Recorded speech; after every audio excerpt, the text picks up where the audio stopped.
In the world of radio shock jocks, the biggest are Opie and Anthony. These people say shocking things that border on offensive in order to entertain their offspring. I refuse to sit here and think that radio has to be nice. Why? Why does radio, out of any other medium, have to be nice? We are being now held to a standard where we have to be nice and make people feel good. Go screw! Radio bad boys, Opie and Anthony. Controversial radio personalities, Opie and Anthony. Infamous DJs, Opie and Anthony. Talk show radio hosts, Opie and Anthony. Opie and Anthony. Opie and Anthony. Radio shock jocks, Opie and Anthony. Opie and Anthony. Shock jocks, Opie and Anthony. Shock jocks, Opie and Anthony. Opie and Anthony. Shock jocks, Opie and Anthony. Opie and Anthony. Two mentally retarded women strapped with remote control explosive were used as unwitting suicide bombers. Run! It is Pete Rose! This is where entertainment is going. You're a drunken pig and you're not sexy. I hope you're killed by a drunk driver that isn't you. I hope you're killed by a drunk driver when you're sober. They are sick freaks. What was the biggest piece of you were involved with? I think that's the way to go with this interview, I'm thinking. This show. It's time for people to understand these are words. If you don't like them, turn the dial. But enough of this palaver. Let's get the show on the road.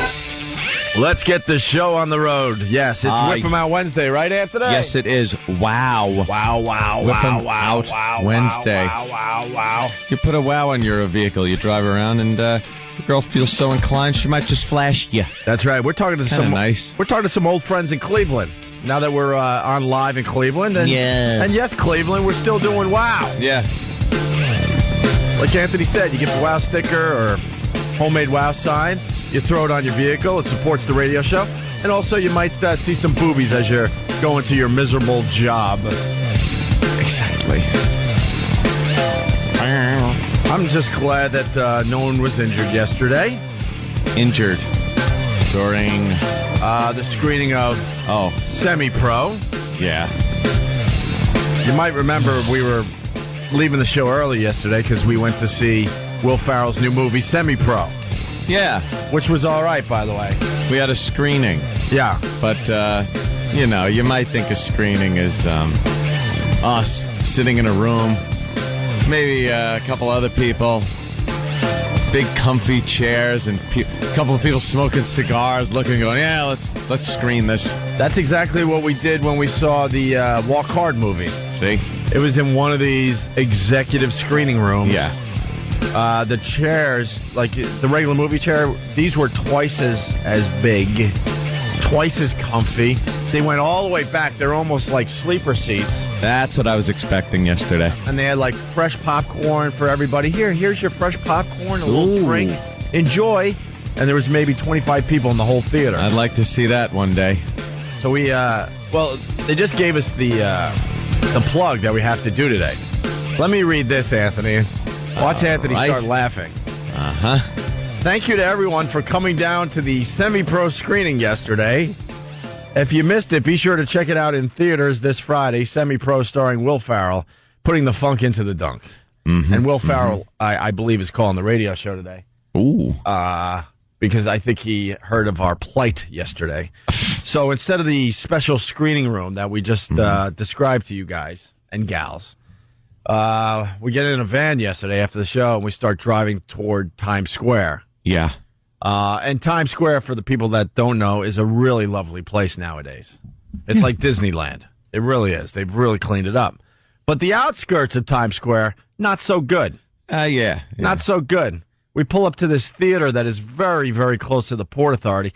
You want to explain the Port Authority to the out-of-towners there, Anthony? Oh, it's a wonderful place where you could catch a bus or a couple other forms of transportation. Yeah. And but mostly it's a place for the homeless to hang out and urinate. The homeless, the pimps, criminals, the drug addicts. Yeah. We have a guy that works for this radio show from time to time. He does security. When he's not doing security for the Opie and Anthony show, his job is to catch jackers at the Port Authority. Yep. And his job is to hang out in the restrooms at the Port Authority. Some people just get lucky with their jobs. I had to put in for that one. You know the whole Larry Craig thing? We know one of these guys. He sits in a stall and waits for the foot tap. Waits for the foot tap. That's how awful this place is. And, oh, boy, the city of New York is now going to call us and go, it's really not that bad, and we're trying to clean this up. Every once in a while, I have to walk by the Port Authority. I'm walking from, downtown or whatever, and it's the easiest way back uptown to the Upper West Side. Every once in a while. And you see the pimps waiting out front. Yeah. All these girls taking their little buses from, their tiny little towns. From the Midwest. From nowhere, USA, right? Mm-hmm. Anyway. So we pull up to the theater, and I'm like, oh, this is really close to the Port Authority, and that is an S-hole. And then Could be the sleaziest area left right in, like, the rebuilt New York. Well, what's going on is Times Square is so awesome now, and it's so corporate and so safe and so whatever. It's kind of like it's turning into like a mini Vegas almost. Right? A lot of neon. But there used to be a lot of, like, sleaze in Times Square. What happened was they're pushing those out pushing it to the outside. Yep. And that's where the Port Authority is. So we pull up to this theater, and the theater was a little scary. And then we go up about 10 stories to get to our freaking movie theater. Yeah, it took forever. The longest escalators I ever seen. And all of a sudden, we start walking into the theater, and then we get accosted by guys dressed up as Will Ferrell. I don't understand what that was all about. They were trying to do some kind of promotion. Maybe it's going to be on a website. I don't know. But they're dressed in the ABA type, uniforms that they're wearing in the movie. They're sitting in chairs, and then they wait. Like, the second you come up the escalator, they just accost you. Yeah. They came running up. Picture here. Have a cup. Yeah. Have a plastic cup and a little cardboard cutout of a face of Will Ferrell on a stick. Yeah. What, am I supposed to hold this in front of my face and go, ooh, look, people are going to mistake me for Will Ferrell. And Kenny is just brutal. Oh, yeah. Doing his job. He's great at his job. They don't have time. He's like just being a complete ass. They're part of this. They're probably making like $5 an hour just to get a couple pictures of, like, people going into the theater to see Semi-Pro, and Kenny's just like, he's acting like it's Michael Jackson coming through. Just like, these guys don't have time for this. I couldn't be bothered. Right. I was tired anyway. Yeah. And you know me. Yeah. I like getting out of the city. Yes. Pretty quickly. But you did promise to go to this screening. I promised to go to it, and I was going to go because I assumed it was going to be like a screening room kind of a thing. Yeah. First we're accosted by that. And then the strict security. Yeah. At the door to the actual theater. Yeah. Because I guess they don't want people bootlegging. So they were telling people to turn their phones off completely. How about they don't want people shooting other people in the theater? How about a metal detector? I didn't know that yet. Yeah, we're getting to that point. How about a metal detector? Who gives a crap if I'm bringing a cell phone into your theater? So everybody is online, and they're the guy's going through, shut off your cell phone. Well, it's on vibrate. No, you need it off. You need it off. Turn it off. So then it gets to Kenny, and the guy says, you got to turn your cell phone off. And Kenny goes, no. He goes, that's nice, but no. No. Mine stays on. It's on vibrate. Mine stays on. And he wouldn't shut it off. He got into like a little altercation with the gentleman. I thought it was going to get ugly. Yeah. Because he wasn't going to turn it off. And I guess the guy had been told, make sure people turn it off. Then I was next in line, and he goes, is your cell phone off? I go, I don't have one. Meanwhile, I'm sitting there. With the iPhone. With the, yes, I got my little iPhone. And a video camera, by the way. Yeah, that was another thing. Like, they're checking everybody. Little Sam couldn't get in immediately because he had a camera on him. Yeah. Well, photo camera. Yeah. And he had to leave it somewhere. It's just a big pain in the ass. Then meanwhile, I walk in, and I have a complete video camera in my pocket. Oh, that little thing? It's small, but this thing kicks ass. Yeah. And I could have filmed the entire movie on this thing. Although I saw the guy in the front row. I saw the guy, too. We'll explain that, too. But so then we walk into the theater to take our seats for the great screening of Semi-Pro, that they set up nice for us and our listeners, right? I'm thinking that we are going to be taken care of. And they had, 2 rows roped off for us, Anthony? Yeah. And I rip off the tape because here we are for our VIP seats, right? I walk into the theater with Anthony, and as I walk in, I see everybody that's a little higher up in the seats. Yeah. They all have their hands in the air. Like they just don't care. Right. They all have their hands in the air, and stupid me, because I'm an idiot, I'm thinking, wow, our fans are really excited to see us. I can't even look at you. So I give a wave like, what's up? What's up, everyone? Oh, boy. I didn't say what's up, everyone, but I gave that look like, hey, thanks for joining us for the screening of Semi-Pro. Very excited. Oh, look how popular we are. They all have their hands in the air, Jimmy. Yeah. And it took me a couple seconds to realize the reason they had their hands in the air wasn't because the radio stars that are Opie and Anthony have just arrived. There was a guy right behind us throwing free Semi-Pro crap out. Yeah. So they had their hands up to receive free gifts, but they thought it was a king's welcome. Yes. They were throwing things. There is no. I didn't even see that. I was in front of you. I couldn't get into the seat quick enough and just sit there. Well, I had to go on like the defensive. Yeah. Because I'm looking around. Yeah. Because the element in this place was just not good. Well, remember when we were just talking about the Port Authority? It was obvious that they walked around that area, which is awful, and said, hey, who wants to see a free movie? Yep. So it was pretty much the dregs of society. Is it inside? Right. Is it inside and is it warm? Would I get some popcorn? That's pretty much everybody that was in the theater. We were kind of scared, and thank God Kenny was smart enough to tell the company that, maybe I should, escort the boys to this screening. Thank God Kenny stepped up, because it was definitely a little scary in this theater for this screening, and there were no fans of this radio show. The Stalker Patty was there, and maybe two more people, maybe. Yeah. And the theater was packed. All the rest, they just doled the tickets out at the Port Authority and on the side streets and wherever they could find a bum sitting against a brick wall with a paper bag in his hand with a bottle in it. Yeah. Where are the white people at? Yeah. And then some guy with some weird disease that was just like rock and rolling the entire movie. One of the only white guys had a severe problem. Well, anytime. I don't know what it was. I was looking for his wheelchair. I think he was retarded. You think? Yeah, because every time music started playing, because the movie is set in the 70s. Yeah. So music would start playing, and it's period music of the 70s. Yeah. He'd start like rocking back and forth to the music. Yeah. Complete retard. He's just rocking in the seat, Jimmy. So, walked in thinking everyone, wow, they're finally here. Hey, and they're all just trying to grab free crap that is worthless.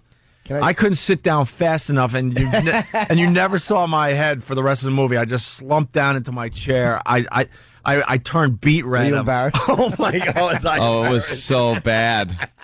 And then to just see. It was the worst. It was the worst smashing. I can't remember a smashing like that in a long time, man. Than and Travis walk in with their plastic cups, their Semi-Pro cups, and little cardboard things. You guys had stuff. Mm-hmm. Than, what made you even hold on to that longer than a second? We got roped into that picture thing. Did you? How bad was that? I felt bad for those guys because they were just trying to be cheerleaders. Oh, they were so loud. Come on, get your picture. Get your picture. Come on, everybody. No. And know why? And I was mortified, and I know Kenny was doing his job, but I used to be that guy, and I know how people treat you. So I was trying to do the right thing. Like, all right, hurry, come on, let's take a picture, but we got to get going, Anyway, the movie was all right, but can I tell you the audience was not. It was a scary audience. And then that's when I was thinking, wait, they wanted us to turn off our cell phones, but they didn't check any of these animals for freaking guns or weapons? Where's the metal detector? Dude, go ahead, Jimmy. No, so here's why I didn't want to go, because this is what you knew was not going to be good. Yeah. Mm-hmm. When you had to be there by 11.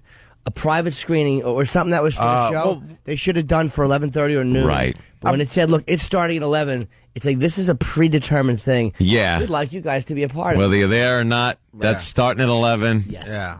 Because they don't want the people rioting if it doesn't. Anthony noticed the neck gang tattoos as half. That's all nice. That's not half, but a bunch of people were coming and trying to find a seat. I saw a lot of gang tats, and then Yeah, when the Gang lights cats, went out. homeless, Yep. and white guys that had some kind of Mental affliction. problems. Yeah.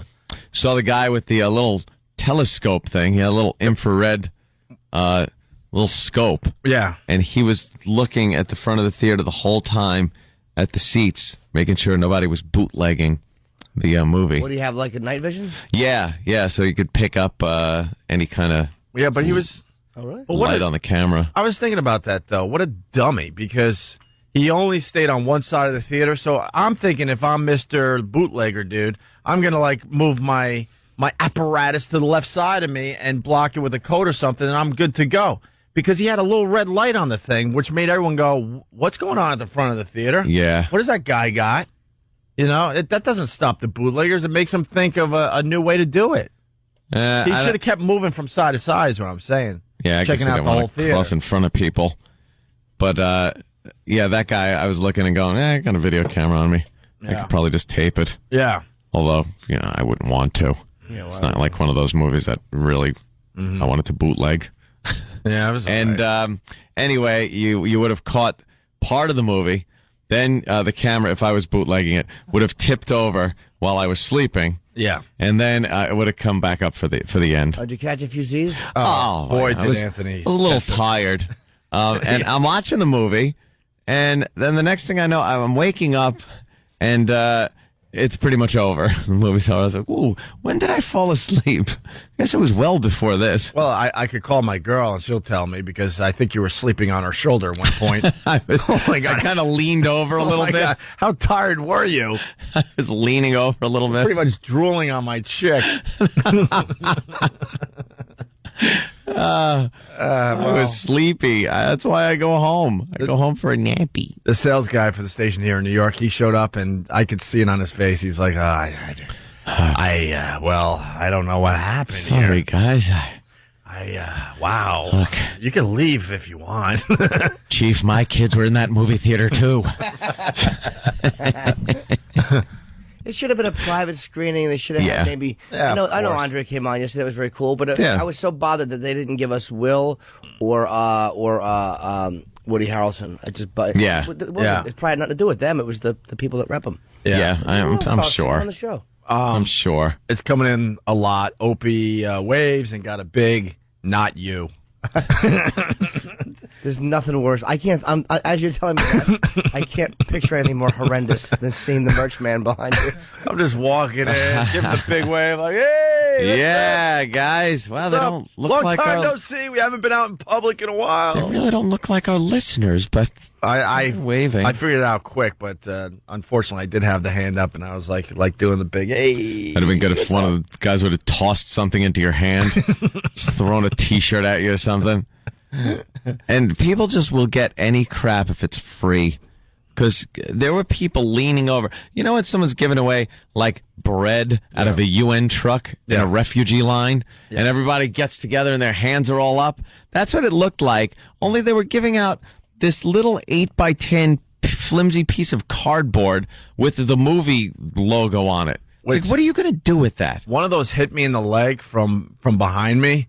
And my girl goes, did they just throw stuff at us? And I'm like, no. I think they just didn't like it, and they were just throwing it, and then coincidentally it hit us. No. Everything's okay. Don't worry. Don't turn around. Where's Kenny? Oh, God, I need Kenny. Don't turn around. Don't look. Right. What's up there, Stan? I got struck in the shoulder by something. You did, right? Yeah. I was like, it could be anybody. And if that says a lot right there, because I'm an ass.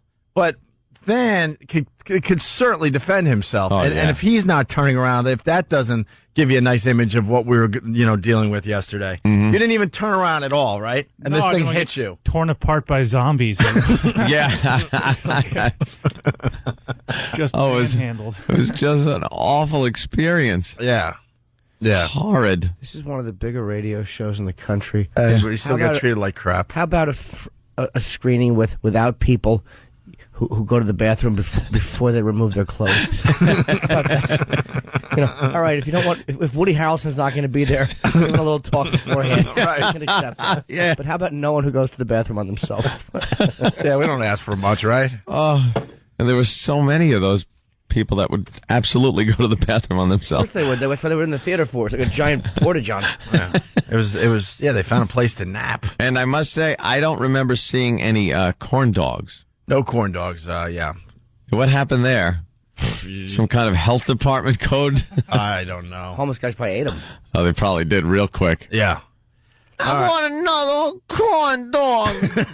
Could you give me a corn dog? Who are you? Who the hell are you? Yeah. Sit down up front. Don't put your hand up like you know me. You don't know me. Just waving to just derelicts. Waving to bums. Oh, my God. Oh, I felt so uncomfortable. Wait, did you feel stupid when you waved? Oh, my God. It's so bad.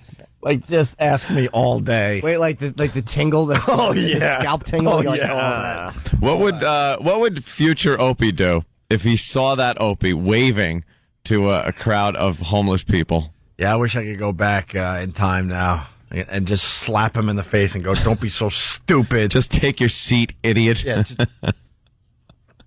That's what I would do. stop being desperate for attention and just sit down and enjoy the movie.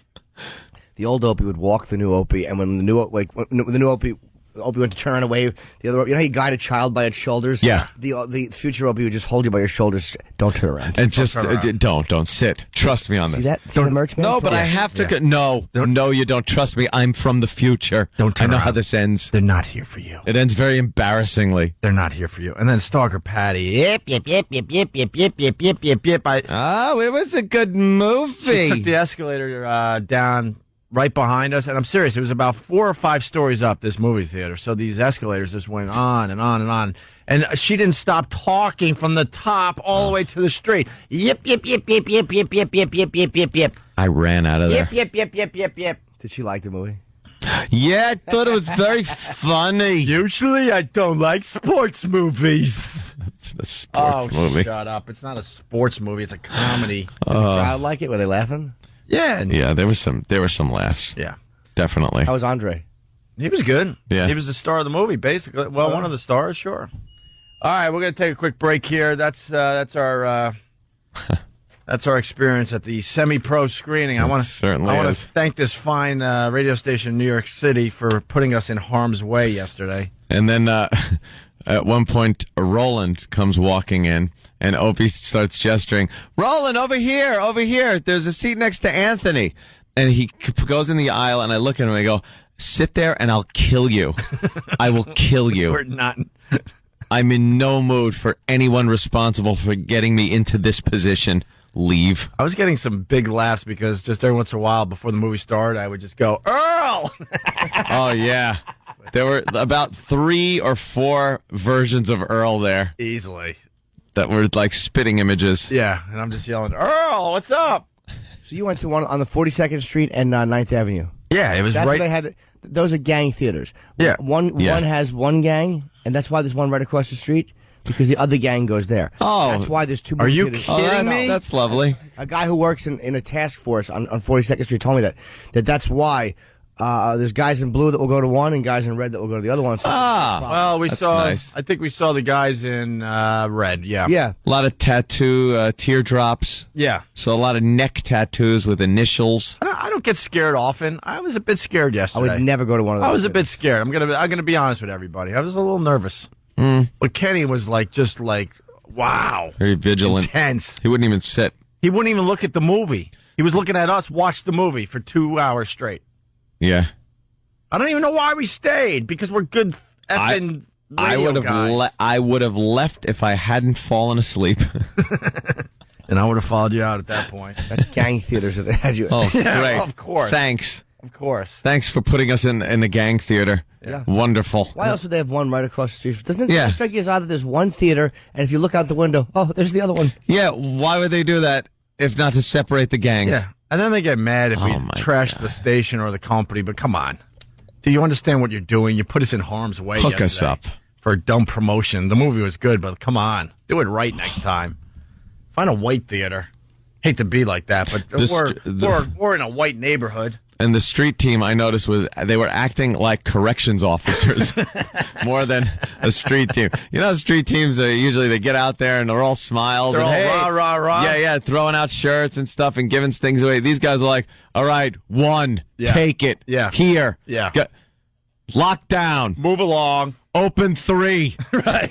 They were just like COs. They earned their $3.50 an hour yesterday. Certainly did. Oh, boy, did they. All right, we got to take a break, but thank you. Hey, what's up, everybody? Yeah. What's up?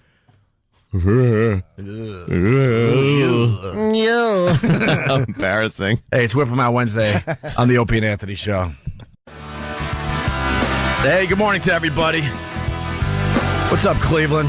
What's up, Buffalo? How are you? We haven't talked to Buffalo in a while. Hi. They're just very quiet in Buffalo. They enjoy the show. Yeah. They don't get too involved, but they just enjoy it. Enjoy it. They're very, very nice. They would have been nice in that theater yesterday. You know, after my theater experience, I'm thinking, this John McCain guy, man. Oh, wait a minute. Wow. You're changing your tune over there? Loving McCain. And his Popeye eye. Hey, he was tortured. He probably had his head in a vice. I understand that. He pop your eye out? I respect the fact that he's a war hero. Yes. You know, absolutely. I was in the gym. Tortured. And CNN was talking bad about McCain, but it was so tame, I can't even tell you. I don't even remember exactly what, but they were taking a little shot at John McCain. Yeah. Nothing like what Obama and Hillary are doing. And this guy just drops his weights and starts yelling at the TV, going, come on, he's a war hero! Leave him alone! And I'm like, oh, God, please don't recognize me in the gym. Don't recognize. You're the one that really trashes him. Yeah, he's, I don't know. It's amazing that you can't completely figure out what's going to happen with these things. Like you should be able, at this point, there are 3 viable candidates. Mm-hmm.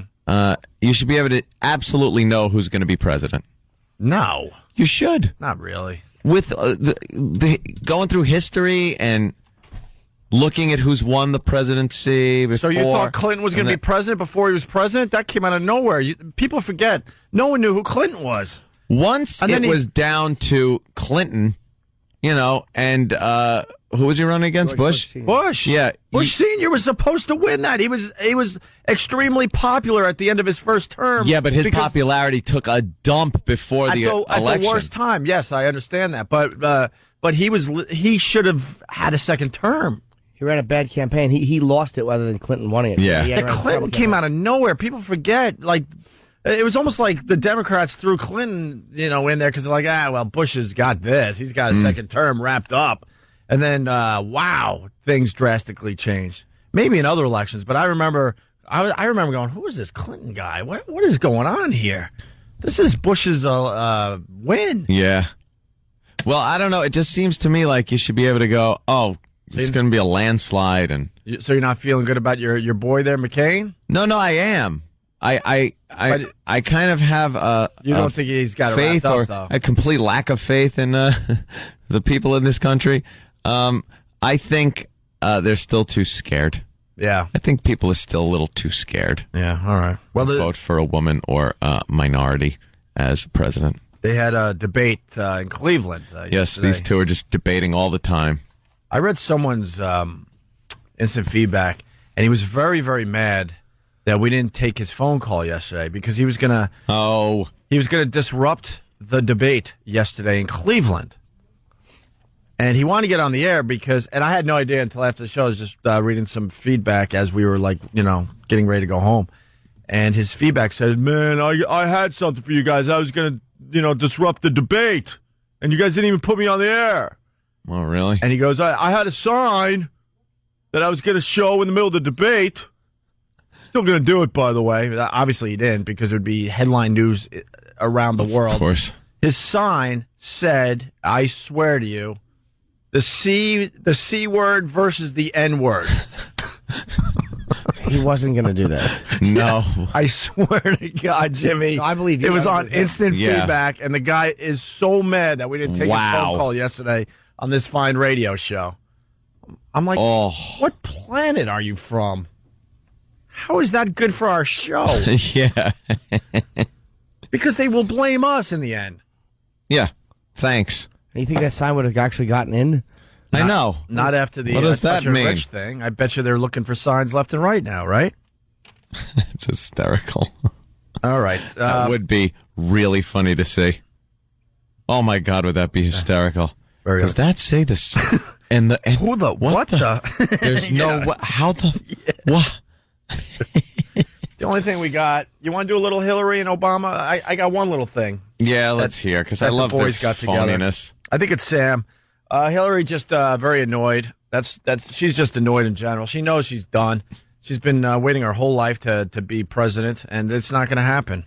No. Yeah, and I think it's one. And I think she doesn't get another shot at this either. By the way, no, she's losing ground like crazy. Maybe she could stop wearing her grandmotherly wool skirt like jacket outfits. It's horrendous. And I hate the way they just slap her that red rouge on her appley cheeks. Appley. Oh, she's got these big friggin' appley cheeks. Appley. And they slap rouge all over it.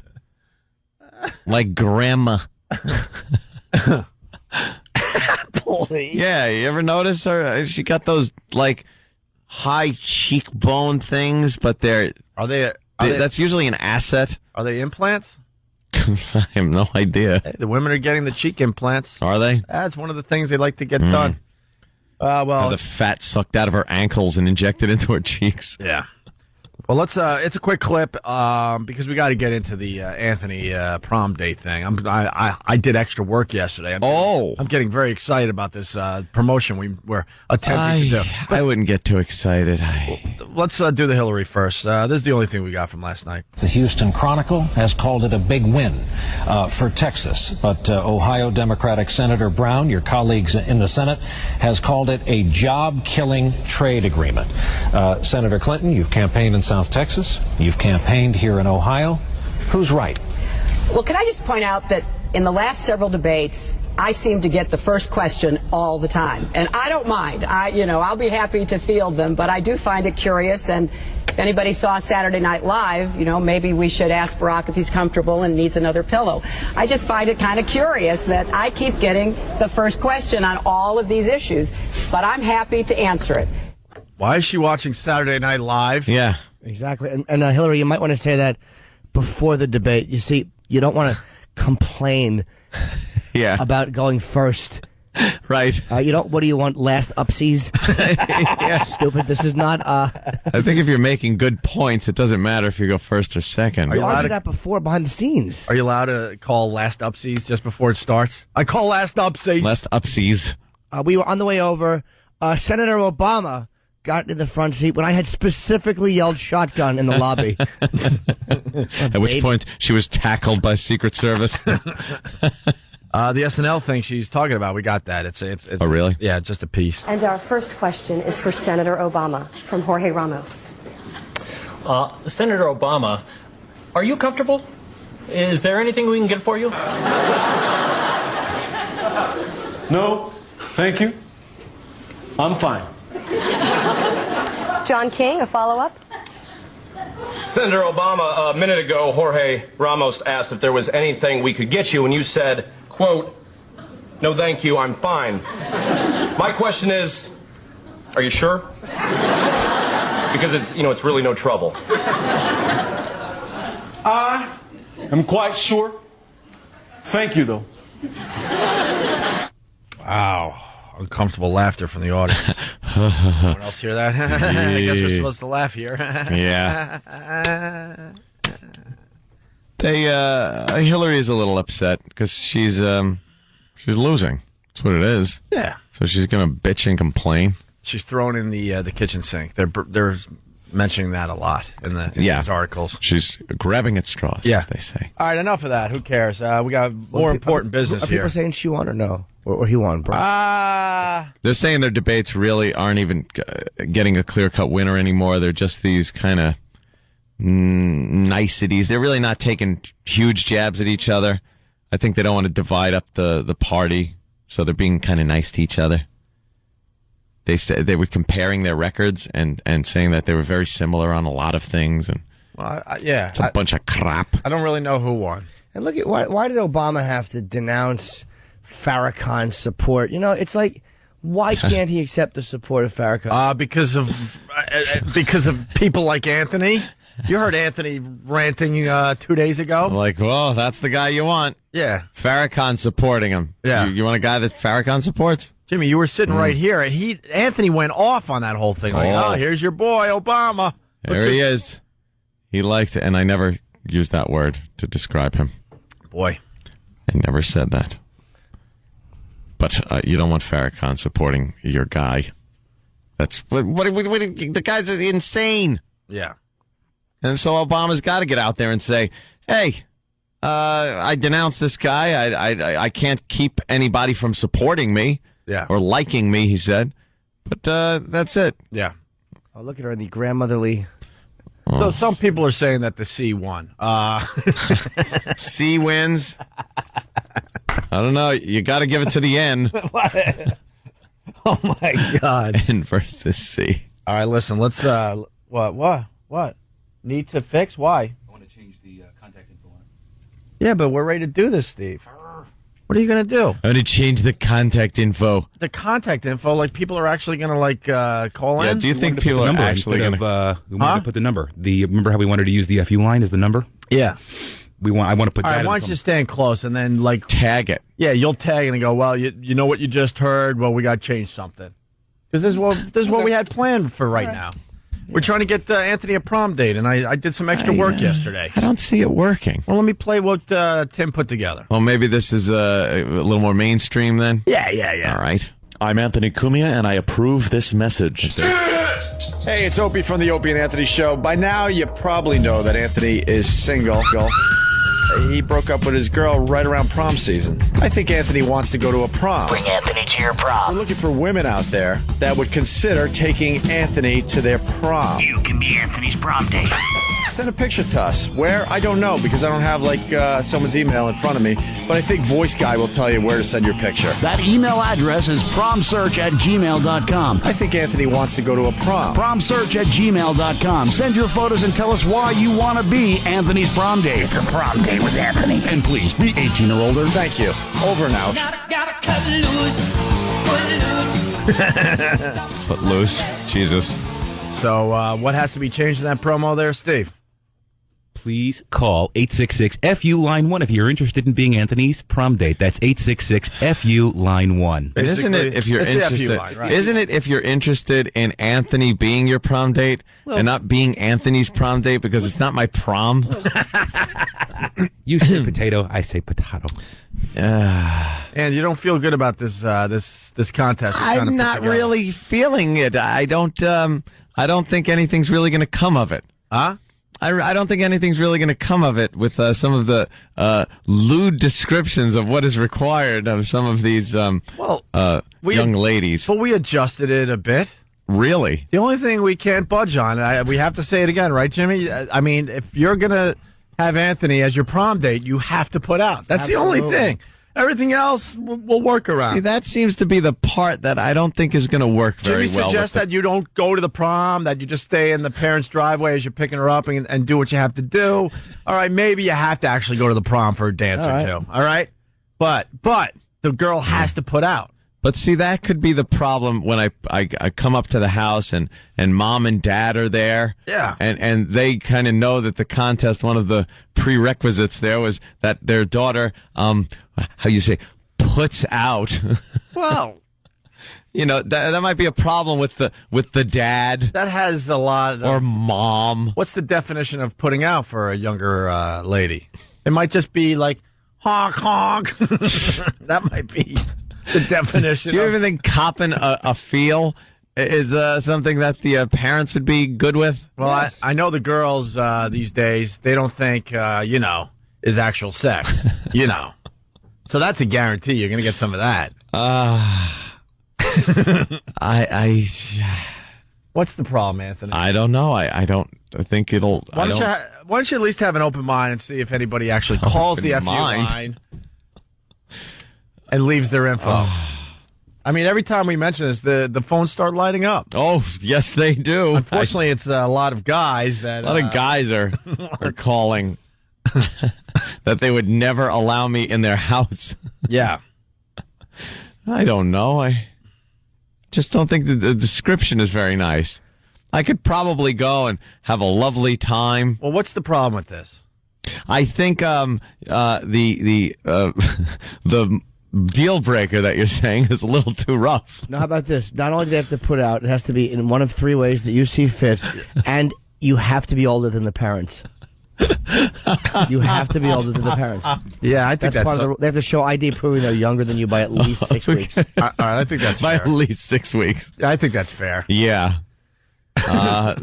That would be a little awkward, I would say. Girls 18, her parents are 20. I mean, and 38, 39-year-old parents, 40-year-old parents. Hey, we got Lydia from Oceanside.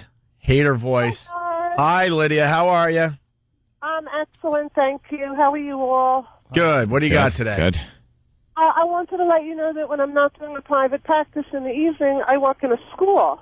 And I often chaperone the prom, and I'd be more than happy to have Anthony come and chaperone with me. I can't promise the girls will put out, but you never know. Would you put out for Anthony? Well, I'm married. If I wasn't, I definitely would.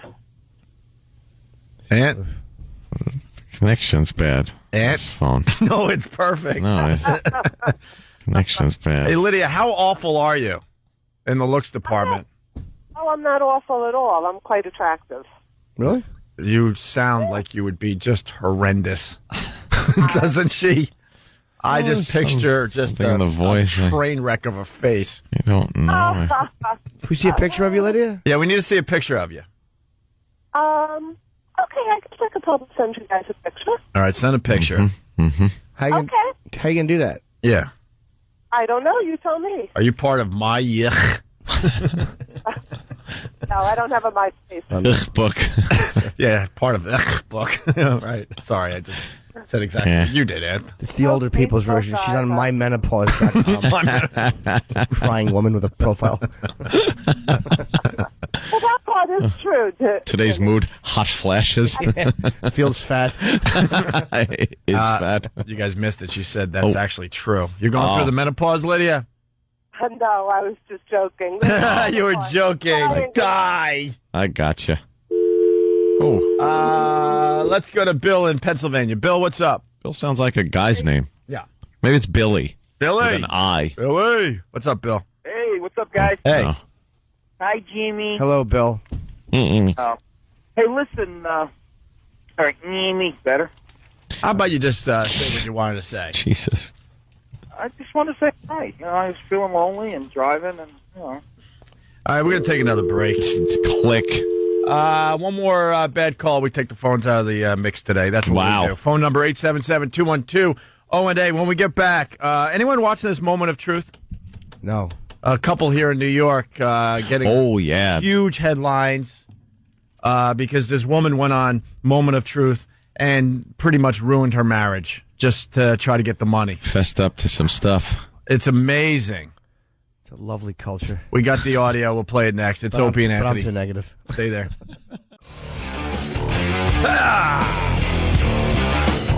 Opie, Anthony, Jim Norton.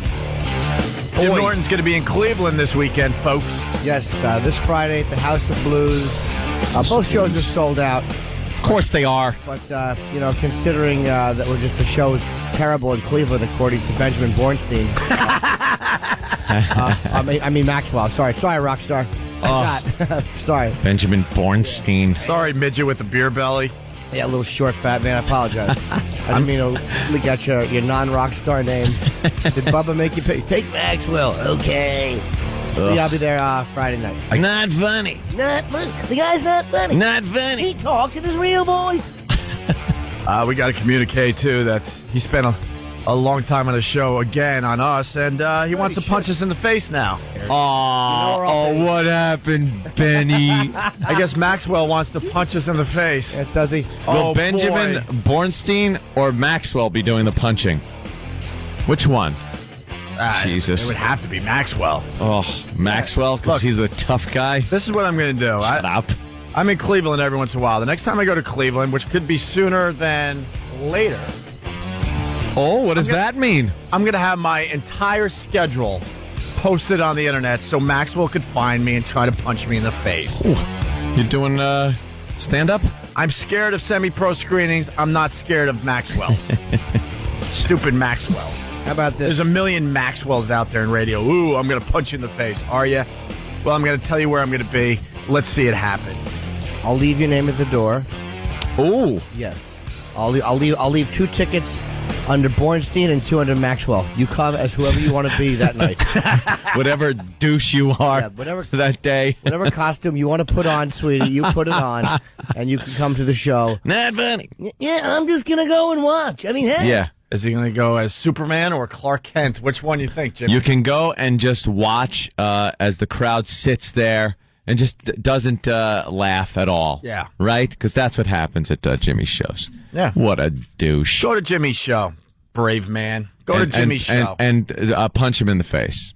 And punch him in the face. I like that, actually. Who does he want to punch? Did he say who exactly? Is it all of us? I think he hates me more than he hates you guys. Oh, nice. I'm guessing, just by the way. You spoke him. I got the communique, so, I mean, we don't listen to his show. We get communiques, and then you force us to go freaking scan through a show to find what you're saying. What if he shows up? Oh, I don't know, Jimmy. What are you gonna do? What are you gonna do? Watch him eat a lot more food than he should. His health.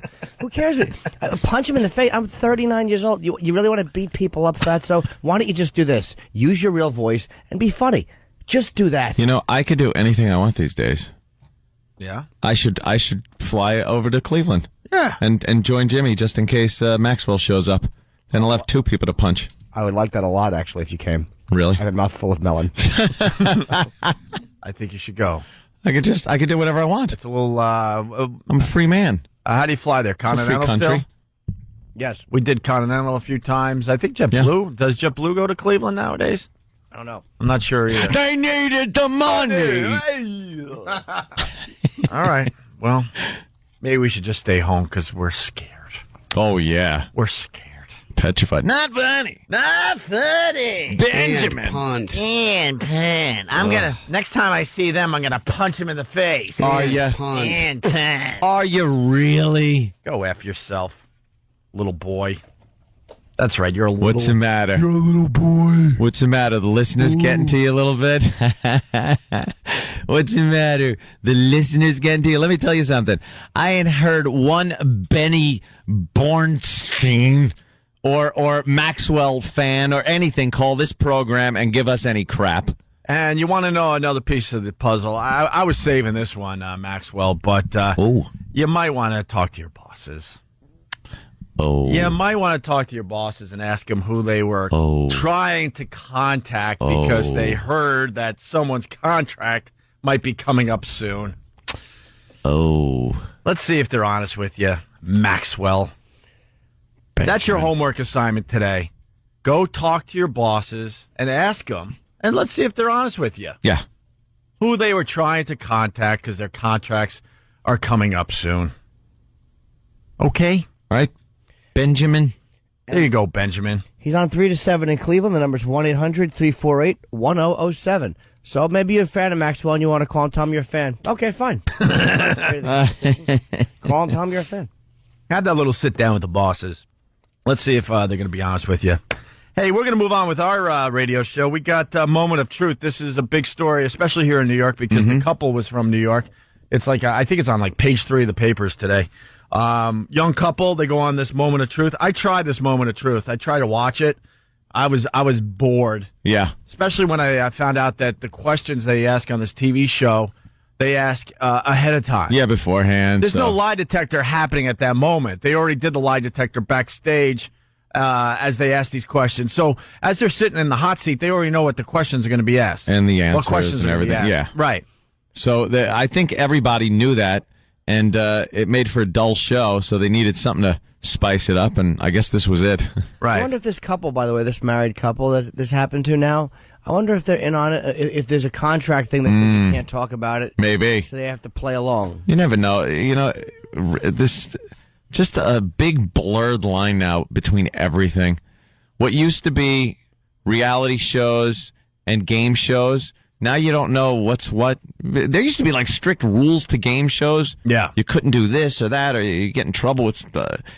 You can't do that anymore. There's like, is it reality show? Is it written? Is it not? Does it suck? What am I saying? Why am I telling you? Yeah, I don't know. Hold on, we got to go backwards for a second. Let's go to Tom in Lindenhurst. Tom, what's up? What's going on? Hey, guys? Same. You guys got to start the blimp back up, man. Start collecting bras. I think Maxwell's going to get a drive-by. You want to get the blimp going again, Ove? Yeah, I say for old times we we fire up that blimp. Lingy. Beep beep. No, please don't linger that long. Clear that area. What do you say, Ant? Do we fire up the blimp? No lingering. Let's start collecting bras. Yeah. You know, dude, I saw you in the camouflage. Thanks, Rockhole. Thanks for trying. Appreciate it. Thanks for trying to help us out. You're still a douche, though.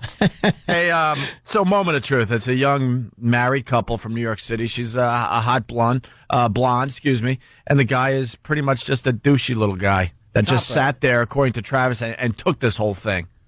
Yeah, cop. Oh. And we love the cops. We really do. But this guy, wow, not representing the NYPD. Half the NYPD would have pretty much socked this girl in the face live on TV. Yeah. For doing what she was doing. This guy sat there and took it. I want to apologize to the NYPD. You look bad today. Was he in New York? Yeah? Yeah, absolutely. Jeez. Here we go. Once Moment again, of truth. Question 15. Do you believe I'm the man you should be married to? I guess this needs a setup. Okay, so the game's going along. It's getting pretty intense. And they bring out this blonde's ex-boyfriend. Oh, wow. Oh, and she's been married for a while now. How many years? I'm not really sure. Not too long because they're in their early 2 years. to mid-20s. Okay, married 2 years. So now it's time to bring out the ex-boyfriend and ask a question. Once again, question 15. Do you believe I'm the man you should be married to? Oh, what's that question? The ex-boyfriend. Okay. As the husband is sitting there watching his wife. Well,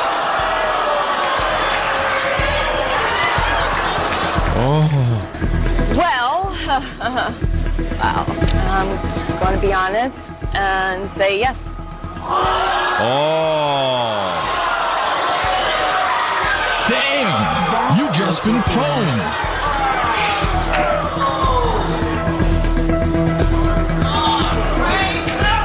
True. How does this make you feel, Jimmy? I see a look on your face of complete disgust. We're a gross, disgusting society. Yeah. This is what we like. Yeah. We're just gross. More people are watching this than the debates. Yeah. You know? This is what we've boiled down to. Yeah. This is that thick mess at the bottom of the pot when you boil everything out. Yeah. That's what's left. That's what's left of humanity. We're a lovely, sludge. lovely culture. But what guy would sit, a TV show or not, what guy would sit there and let that happen in front of him? Yeah. Seriously. And look at the dollar value. She's just emasculating this man as the dollar value goes up. She sold him out for 100 G's on that question. Yes, what do you got, Travis? And the crowd is clapping the entire time that she gets all these questions, right? Yeah, it's the new Rome. But before this, she'd already been asked if she had cheated on her husband, which she said yes. Yeah. And well, actually, Travis, thanks, but that was the next question. Good one, Travis. Good one, Travis. That's wonderful. Thank you. Sorry, we're gonna send somebody over now to kill your little dog, Dexter. Why would you do that? Because payback is a bitch. Yeah, you got to keep you in line. That's right. Fair. I'm gonna punch your dog in the face next time I see him. Oh no! Yes, I got it now. I want to chew his ears off. Yeah, that little cute thing. It's big ears. So, Jimmy, you're disgusted. I'm just as much of a perv and a creep as I am. This voyeurism is just depressing. It's just the fact that this is what people like. Just this game show host, this failed entertainer, is to stand there and emasculate some NYPD cop. It's just annoying. Yeah, I think it's blindsided. The cop's dumb for sitting there instead of just getting up and knocking her teeth out. But just what an awful country, man. You know, I don't believe in hitting women, but in this case, I'm thinking I agree with Jimmy. The guy should have got up and slugged her. What else could you do? Look at this stupid. Well, that's the guy. I think the host is the guy from Temptation Island, right? Is he the old host from Temptation Island? Yeah, he used to be the host on Temptation Island, where he was hoping the couples would cheat with other couples on the island. Great. That is true. You just stand up and whack her. Blacken that eye. Yeah. Here we go. So I think this is the next question. Oh, here's the husband responding. What do you think the husband's going to do? He just he hears he obviously hates the ex-boyfriend to begin with because he's not stupid. The ex-boyfriend comes out and they asked the girl, "Would you have married the ex-boyfriend?" She says yes. Now you're the husband. What are you going to say on this show? I really don't know. I didn't see this show. Unless you're a cuckold and you like this, what can you say? Yeah. Oh, gee, that's kind of. I thought about you, semi-pro. They had a little cuckold scene. Did they really? Yeah, cuckolding? Yeah, a little bit. Yeah. Nice. I wasn't getting a massage while you guys saw that movie either. You weren't? No. No, sir. What are you talking about? You want to elaborate? No, sir. Okay, here we go. Husband responding. Is there anything you want to say at this point? No, there's really nothing else I can really hear, so might as well just go for it. Aww. Have you guys talked about this ex-boyfriend at all? Yeah, earlier on in our marriage, but I mean, I didn't know he was still an issue. Oh. I mean, with an answer like that, I can only assume that you're not happy. Are you unhappy? Sometimes. Oh. And look at I like the way the people are trying to pretend that they're not the pigs that they are. They're going, oh. Yeah, they're there. What are they going to ask next? Ooh, I can't wait. Oh. Hopefully they ask her how many times she gave up the third hole. They're just, yeah, you're right. They're just lapping it all up as audience members. At least in ancient Rome, they were honest. Like when you were buried up to the neck, they wouldn't pretend, they wouldn't feign empathy. They would just throw food at your skull. Yeah, yeah. Here's a rotten tomato against your side of your face. Well, I don't want to explain yet. This ends perfectly, by the way. But here's the next question. Since you've been married, have you ever had sexual relations with someone other than your husband? Oh.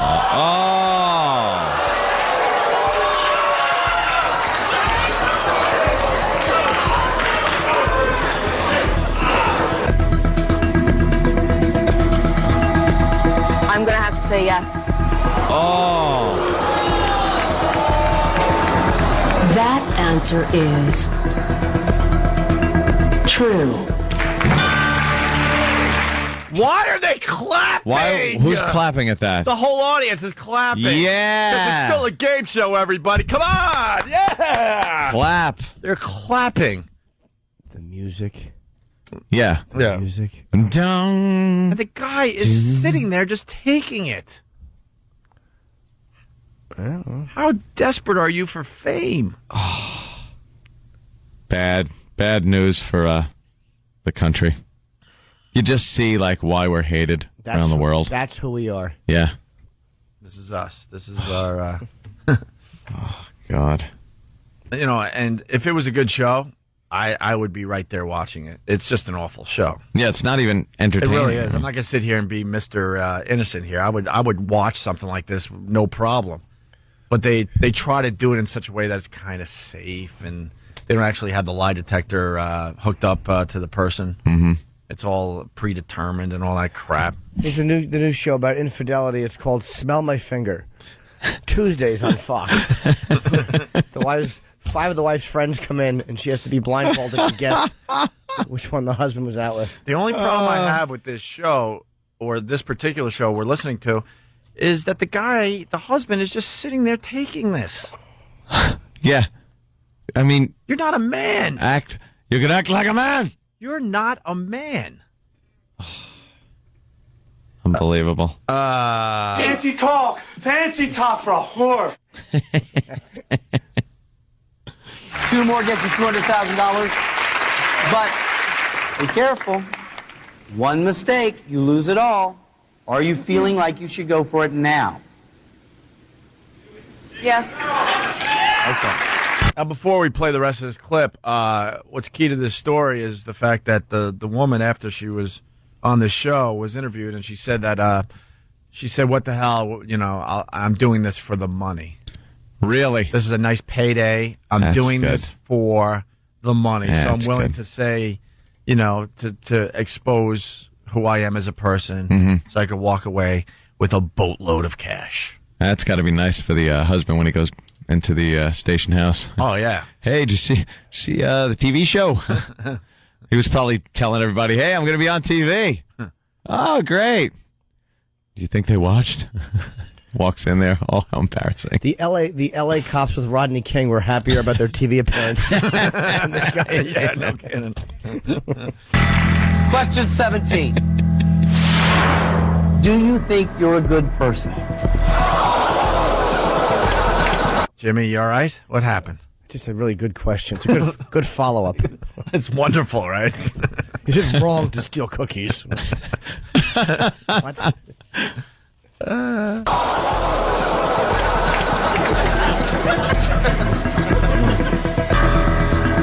Honestly, I think I am a good person. So your answer is? Yes. This crowd should be gassed. That answer is false.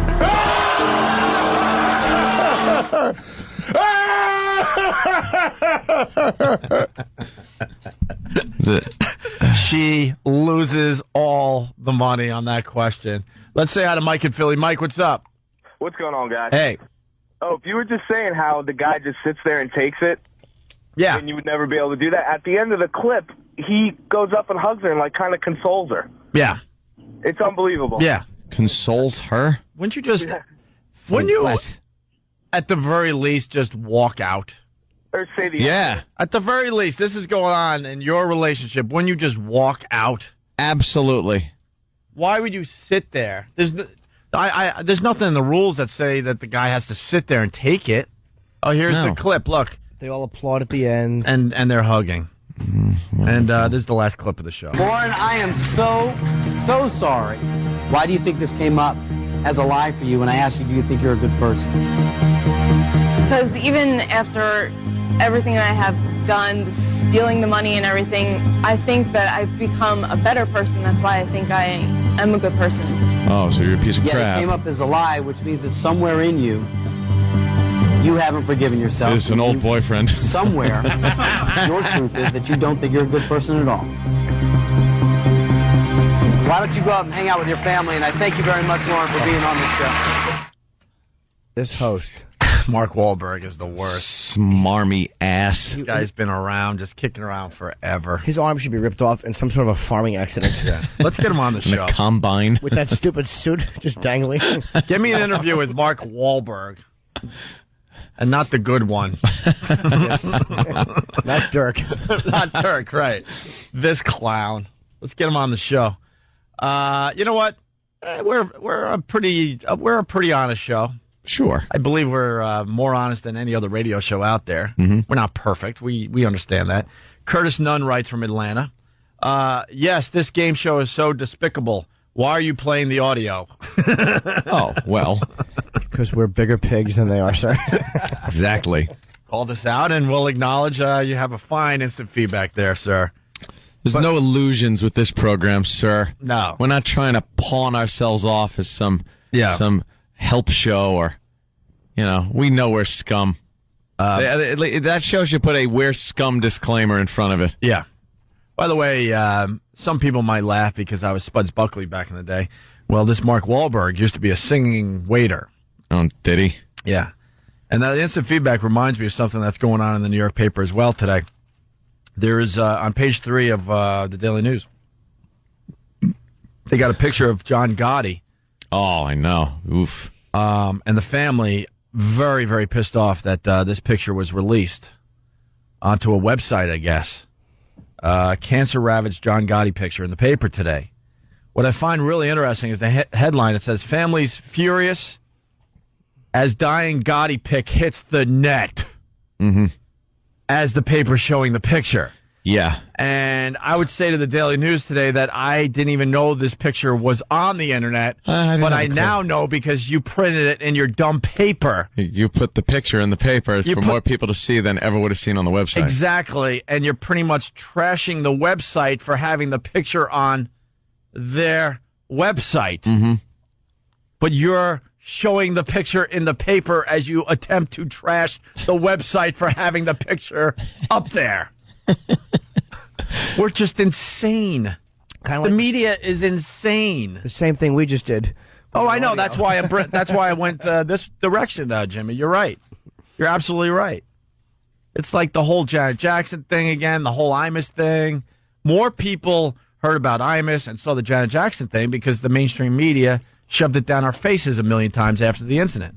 Mm-hmm. If they would have just kind of let it go away, not many people would have seen the Janet Jackson boobie in the end.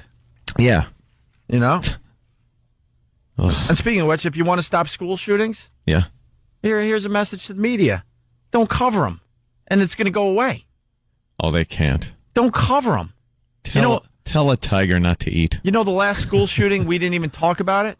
We just, because we decided a while ago, let's, for the most part, we're not going to cover it.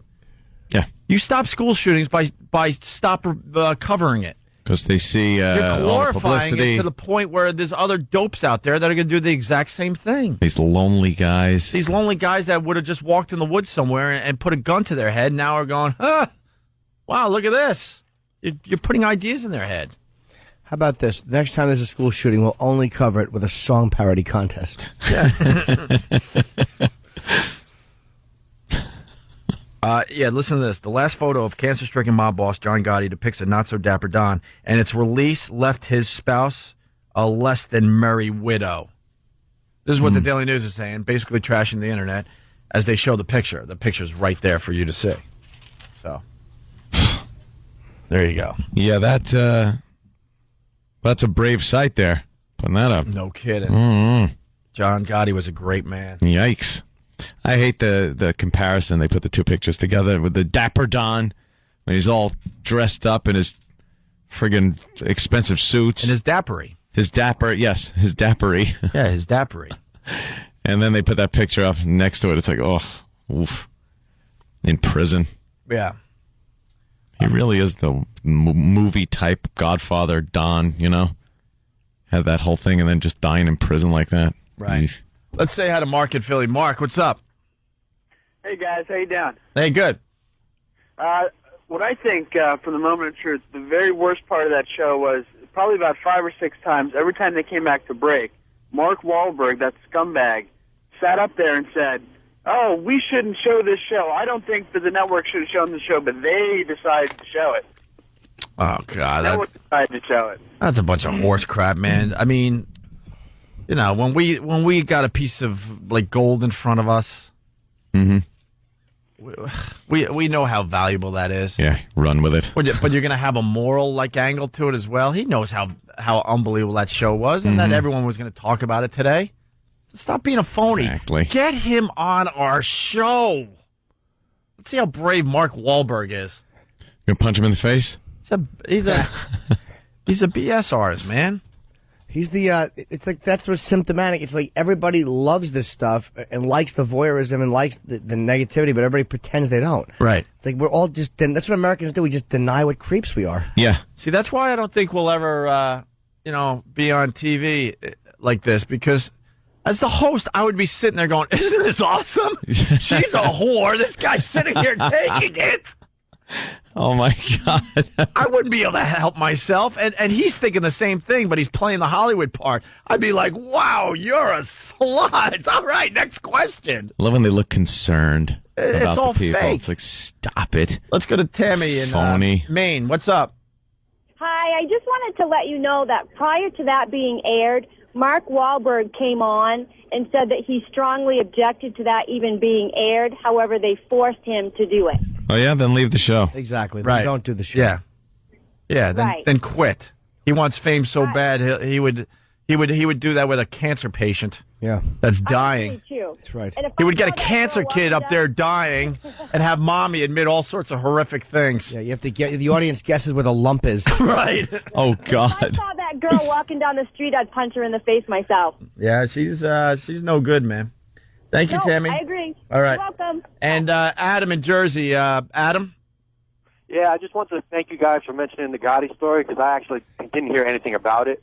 So now that you mention it, I can go get the paper. And Oh, jeez. And you know what? Hey, we never said a word, okay? You know what? And Adam is 100% right. We did exactly what the media does, but at least we admit it.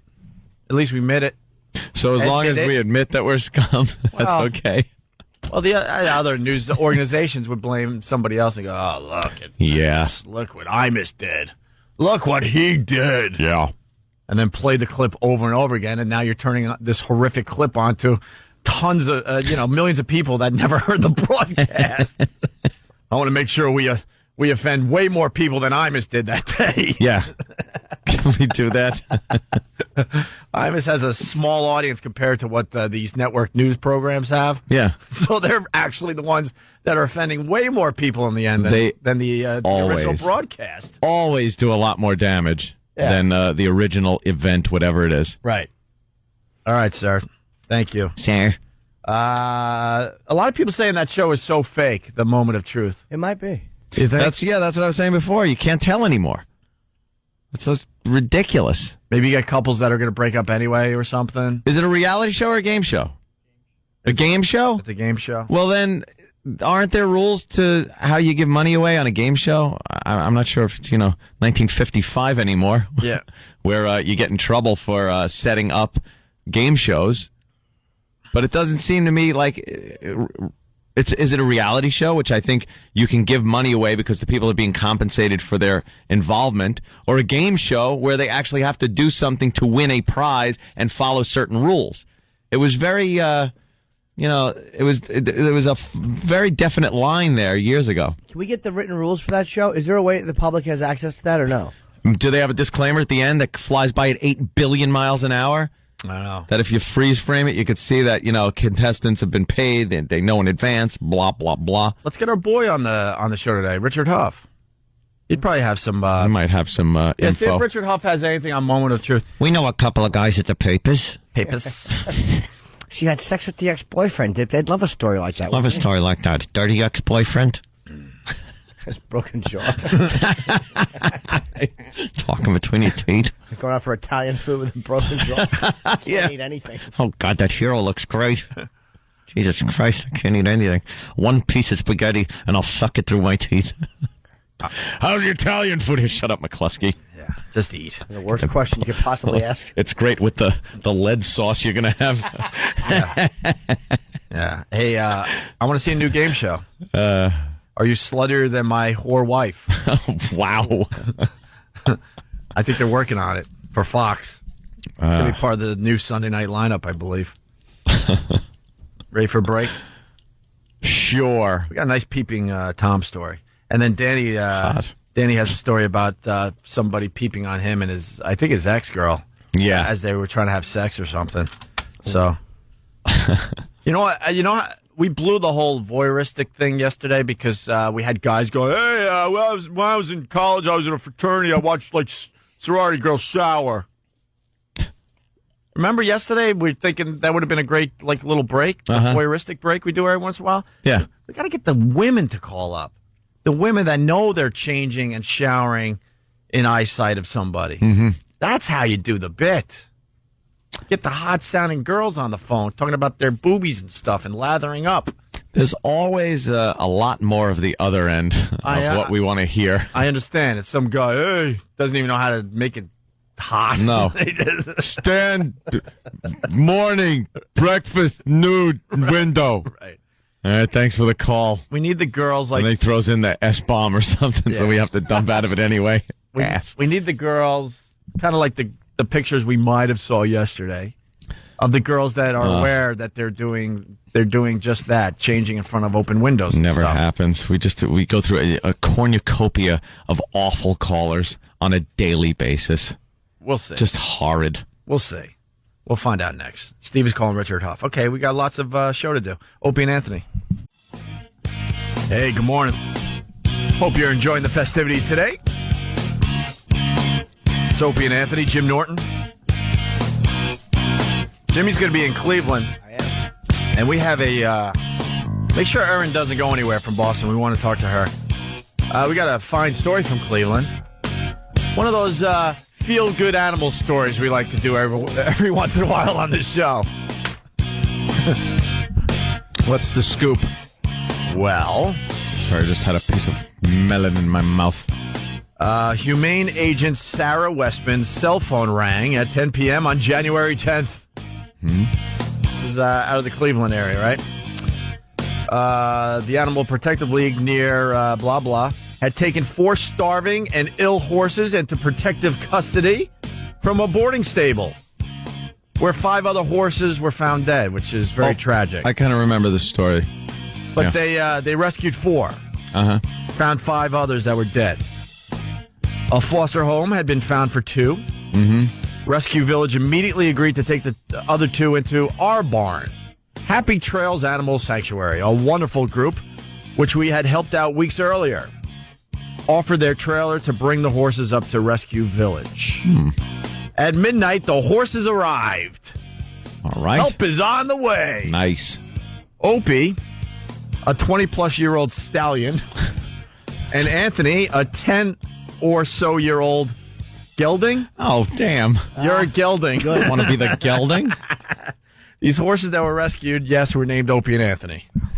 A fan of the show. Apparently. So Hell of a coincidence. Opie, a 20-plus-year-old stallion, and Anthony, a 10-or-so-year-old gelding. Damn.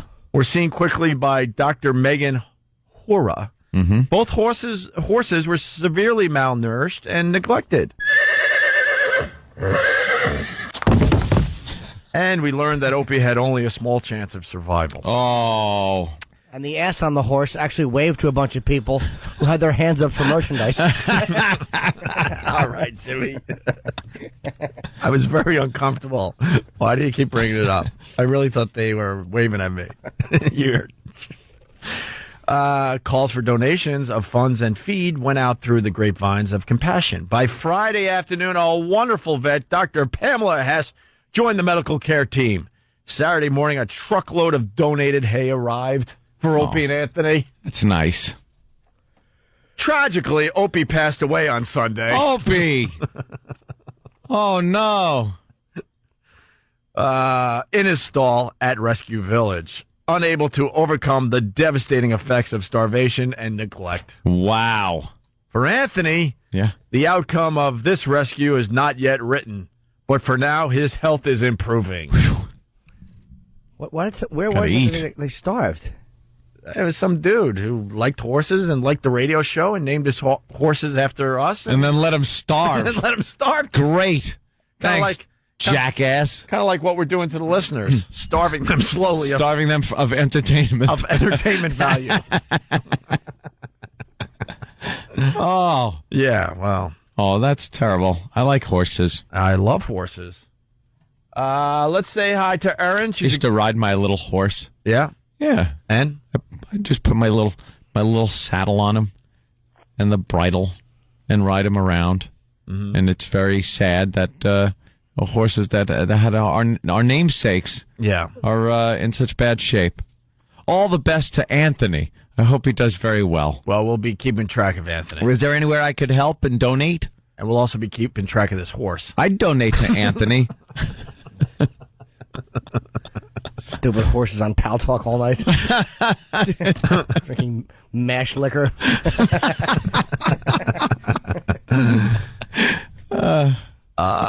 Funny, Opie, that you and the horse were the same age. Well, Bill from Waterford, I'm a little older. It's just slightly older than the horse. Right. Hey, let's say hi to Erin. She's listening on BCN up there in Boston. What's up, Erin? Hey, guys. How are you? Good. Okay, so I was going to tell you a story about some changing in front of a window. Nice. This is what we need. This is what this show needs. Mm-hmm. All right, it wasn't me, though, but it's a really funny story. My friend Janet, who was my roommate, we lived in Newton Center in this 2-floor condo, and she's wicked, wicked hot. What do you mean by wicked, wicked hot? Just like... From Boston. Columbia. No, I like the wicked. I always enjoyed the wicked thing, but I mean, you got to explain why she's wicked, wicked hot. She's just a really cute girl and had a really hot body, does have a hot body, and she's just not a Rhodes Scholar, put it that way, though. She would come home at night and have the same routine, take a shower, and change in front of this window that faced a temple. It's like a Jewish temple in our neighborhood. And at night, there would be nobody there, so she wouldn't think of anything of it. So one night, she's upstairs, I'm downstairs, and I hear, I hope I can say this on the air. Whoa. I hope I can say this on the air. I like that. 99 out of 100 times you can't say It that. means no, It means you can't. no. I hope I could say this on the air. I do believe Aaron from Boston doesn't study the FCC regulations like Anthony and I do on a regular basis. I don't think she's going through the stacks and stacks of documents. So Yeah. I'm going to assume that. You know what? How about we just let her say it, and it'll be very obvious if you could say it on the radio, because if you can't say it on the radio, you're going to hear the whole show jump forward. Yeah. I hope I could say this on the radio. I saw her and her is that okay? Yeah. I saw a big go into and she it. And then a guy came over and her and it all over the curtains. Just all over the curtains? Isn't it usually on her? Oh, well, yeah, well, he up after on the curtains. Ah. But before that, oh, God, he her in the and her and on her and through the and she took and just and of it. Not that bad. Anyway, Aaron, go ahead. Oh, no. Damn it. Okay, so It's wicked she's hot. upstairs, and she screams downstairs, "Aaron, you're jerking off!" All right. Well, hey, whoa, we got a winner. Check, please. We got a winner. All right. Aaron, I would have to say no. That will not make it on the air. Yeah, your lovely, wicked hot roommate is doing her thing, and there's a guy doing something as well. And Taking care of business. that's solo. Yeah. While watching it. Wait to even try. I like when they repeat it again, like she would say that, and then you go, no, taking care of business by himself in a solo thing. Yeah! Off! What? No. What? Just follow our lead. We've been doing this a while. So that's, but that made you guys laugh probably, right? Well, not yet. I didn't know what she was talking about, so I run up the stairs and I'm like looking around like, who? And then she points out to our driveway, and there's a dude standing in our driveway with his pants around his ankles, and Wow. And taking care of himself. This is the middle of winter, so just standing in the driveway? Standing in a driveway in the middle of winter? What the? yeah, drawers around his ankles. So then Wow. he starts to run away, and he's pulling his pants up. Doing the shuffle. Shooka. You get that belt scraping the pavement, the little metal belt buckle. Cling, cling. He's trying to yell that it's cold. That's why it looks like Yeah. this. All right, very good story, Aaron. I haven't done yet. Oh. Oh, well, excuse me. Happened. Didn't know we were listening to the Aaron radio show. What the hell happened next? The story seems to be over. It's like a movie with a twist. Yeah. Is this after the credits? We should have sat through Yeah, the we should have credits? waited. Well, you told me you'll probably hang up on me in a minute, but Probably. he ran away, and then I run downstairs to lock the door, and he came back and dropped his pants again. So I call the police, and he's standing out there, and they come, and Janet is trying very not delicately to explain to them what's going on, while the cop is like turning beet red, and she tells him this. He goes, can you describe this guy for us? And she goes, well, he was doing it really slowly, like he wasn't in a big hurry. Oh, she was watching. Well, why would you be in a big hurry? Sure. I want to take it all in. And why is the cop embarrassed? Boston cops love stories like this. Yeah, they don't care. They don't care, right? I know, he's probably sorry he missed out. So the best part of the Oh, the best part. The best part of this story would be a click of a phone. And a dial tone. And a dial tone. I told you I would eventually hit you after all these years of listening to your show, but no. Don't hate me. It's all in fun, sort of. It was the best part, Aaron. Yeah. Okay, maybe maybe not the best, but I email immediately all of my friends to tell them what happened. And every guy friend I knew who knew Janet writes back and admits that it was them. Like, they've been waiting years to... Oh, see that. Oh, Jesus. All right, thank you. Oh, I get it. Can I interject with a brief correction? Yes. Not only was that not the best part, yeah.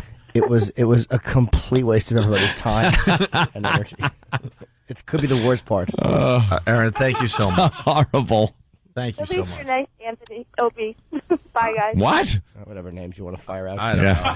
Whatever you Thanks, Travis, Dan, E-Rock. At least you're nice. All of you. Let's go to Jackie in New York. Jackie, this is day 2 at Voyeur Stories, and we're failing again, I think. What's up, Jackie? Hi, guys. Hey. Hi. Mine's kind of similar to Erin's, but not really. We studied abroad for our junior year in college in London, and we were all American students, and we get over there, and my flatmate or roommate wound up being from New York as well, so we really hit it off, and we both like to go out and party, like, every single night, and the other 3 girls were, pretty, into their studying and doing well, and we just wanted to experience London and whatever, so we're in our room, and we also had our own bathroom in there, so every night when we would get ready, she'd come out of the bathroom and look into this window, which was,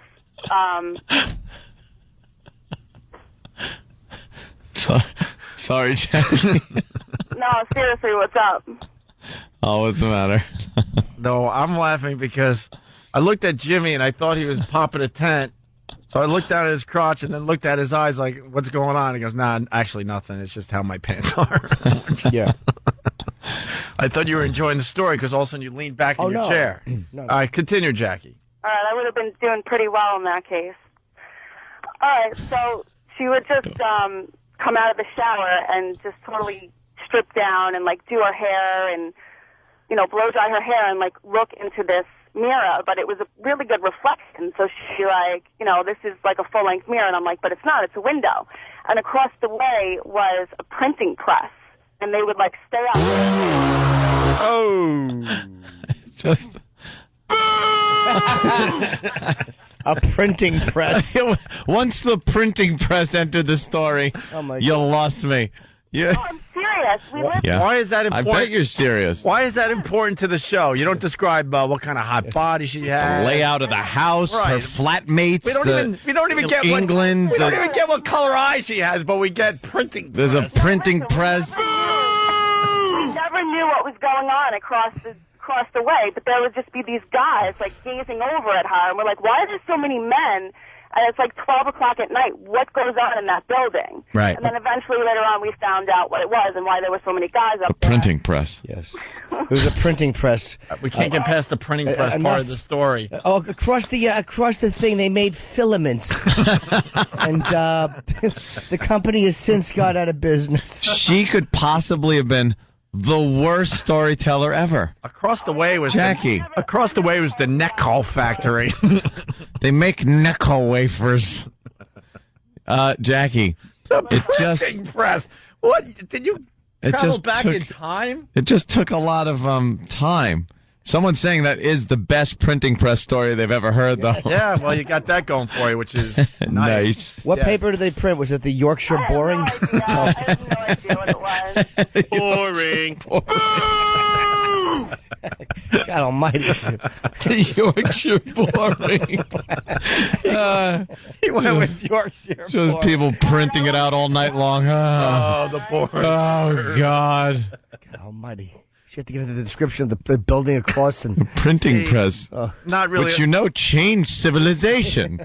Yes, the printing press. We talk to a lot more guys than girls on a daily basis. Yeah. And this proves that girls don't really understand what guys are looking for in a story. But we're not on satellite. But I understand. But printing you can, press. You can work around what she looks like, but you insisted on making sure everyone knew that you lived across from a printing. It would have been much better on satellite if you would have been able to say printing press, I'm sure. Look, we understand that there's restrictions on free radio, but that doesn't excuse the fact that you had to go into the description of the building across and what they did there.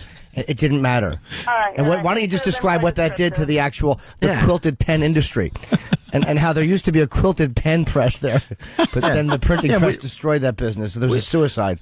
We don't even know how big the boobies were of your whore No, there was roommate. no hotness in your description. Right. All right, I'll be more descriptive next time, guys. Well, just tell Sorry us. to disappoint. No, sweetheart. You didn't disappoint at all. You didn't. You just humiliated yourself. What did she look like? Can you tell us that? She was like, I'm not interested. Okay. All right, we got a girl in Philly, and we got a girl named Summer. Now, those are two. That's two good possibilities, right? All right. Girl from Philly and a girl named Summer from Cleveland. Come on. How much do you gotta love Cleveland these days? They're just all over the phones. Well, since we've gone live, they kind of like the show. They always like the show, and they were kind of bummed that we were an afternoon drive on tape delay because they like to interact with this radio show. Of course, they're animals. We know that. Love it. And also, we got the man that proposed at half court during, I think it was a Houston Rockets game, and it's just terrific. The video is better than the audio, but we can make something of this after the break as well. And I was going to play. Well, I was going to play this. I know my mom worries about me. She's afraid I'll do too much too soon and with the wrong boy. That's why she got me this. At first I was a little nervous, but when Mom showed me how to use it, I knew boys could wait. Now I can have my fun, and Mom doesn't have to worry. Vibrators, the smart choice for your future. There you go. I like the part where it goes.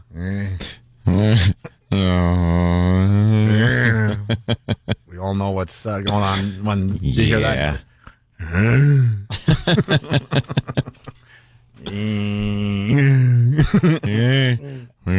vibrator not wanting to start up. Like, her again. Why is this guy, Glenn in Boston? What's wrong, Glenn? What's wrong?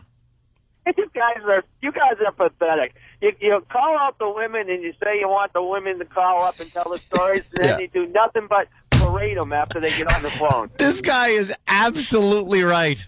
Hey, man. What's up? What's up? I can just say, hey, man, what's up? Dude, that's not true. We love to hear it. Why are you tearing down one of our walls? Oh, sir. I'm sorry, guys. I had to call and say that. Anthony, sorry for your loss, man. You guys are great. What's up? What's up? Loss. All right, well, you know. Lose anything? Boston has no problem calling us out. You know what? Buffalo's not calling us out. They're just sitting there, listening and enjoying. Well, you know what? We don't have patience like girls. Yeah. Guys want to hear what the girl looks like, not that you're a crust away from a printing press. That's the story, like, for the radio, you're not going to listen to it. That's the story you'll listen to at the bar. Yeah. As you're trying your best to get this girl into your car. Then you'll listen and go, printing press, really? Was there? That's the type of story back in the day I would have listened to at 3:55 a.m. Right before the bartender says, Last call. Get out. They just called last call, and this bore walks up to you. Bore. And the funny thing is, across you could see them making aluminum. This was aluminum. If this was 11 p.m. Printing press. Son of a pony. Almighty. Goddamn printing press enters that story. Dummy. And the homogenizing of the milk helps. Right. Sure We get it. Exactly. There was a glazer across the way glazing glass. It was a mile down the house from Louis Pasteur's. Was it? All right. Black History Month. We only got 1 or 2 days left, right? Well, thank God it's a leap year. We got today's honoree. But we're going to try this girl thing again. We got Summer from Cleveland. We got Shannon from Philly. Hang out, all right? I know one of these will pay off. Yeah, we're going to try to get a payoff today. But first, your honoree for Black History Month. Tell us about the cotton gin. In honor of Black History Month, the Opie and Anthony Show is honoring black heroes, African-American individuals throughout history, without whom this country would not be the melting pot it is today.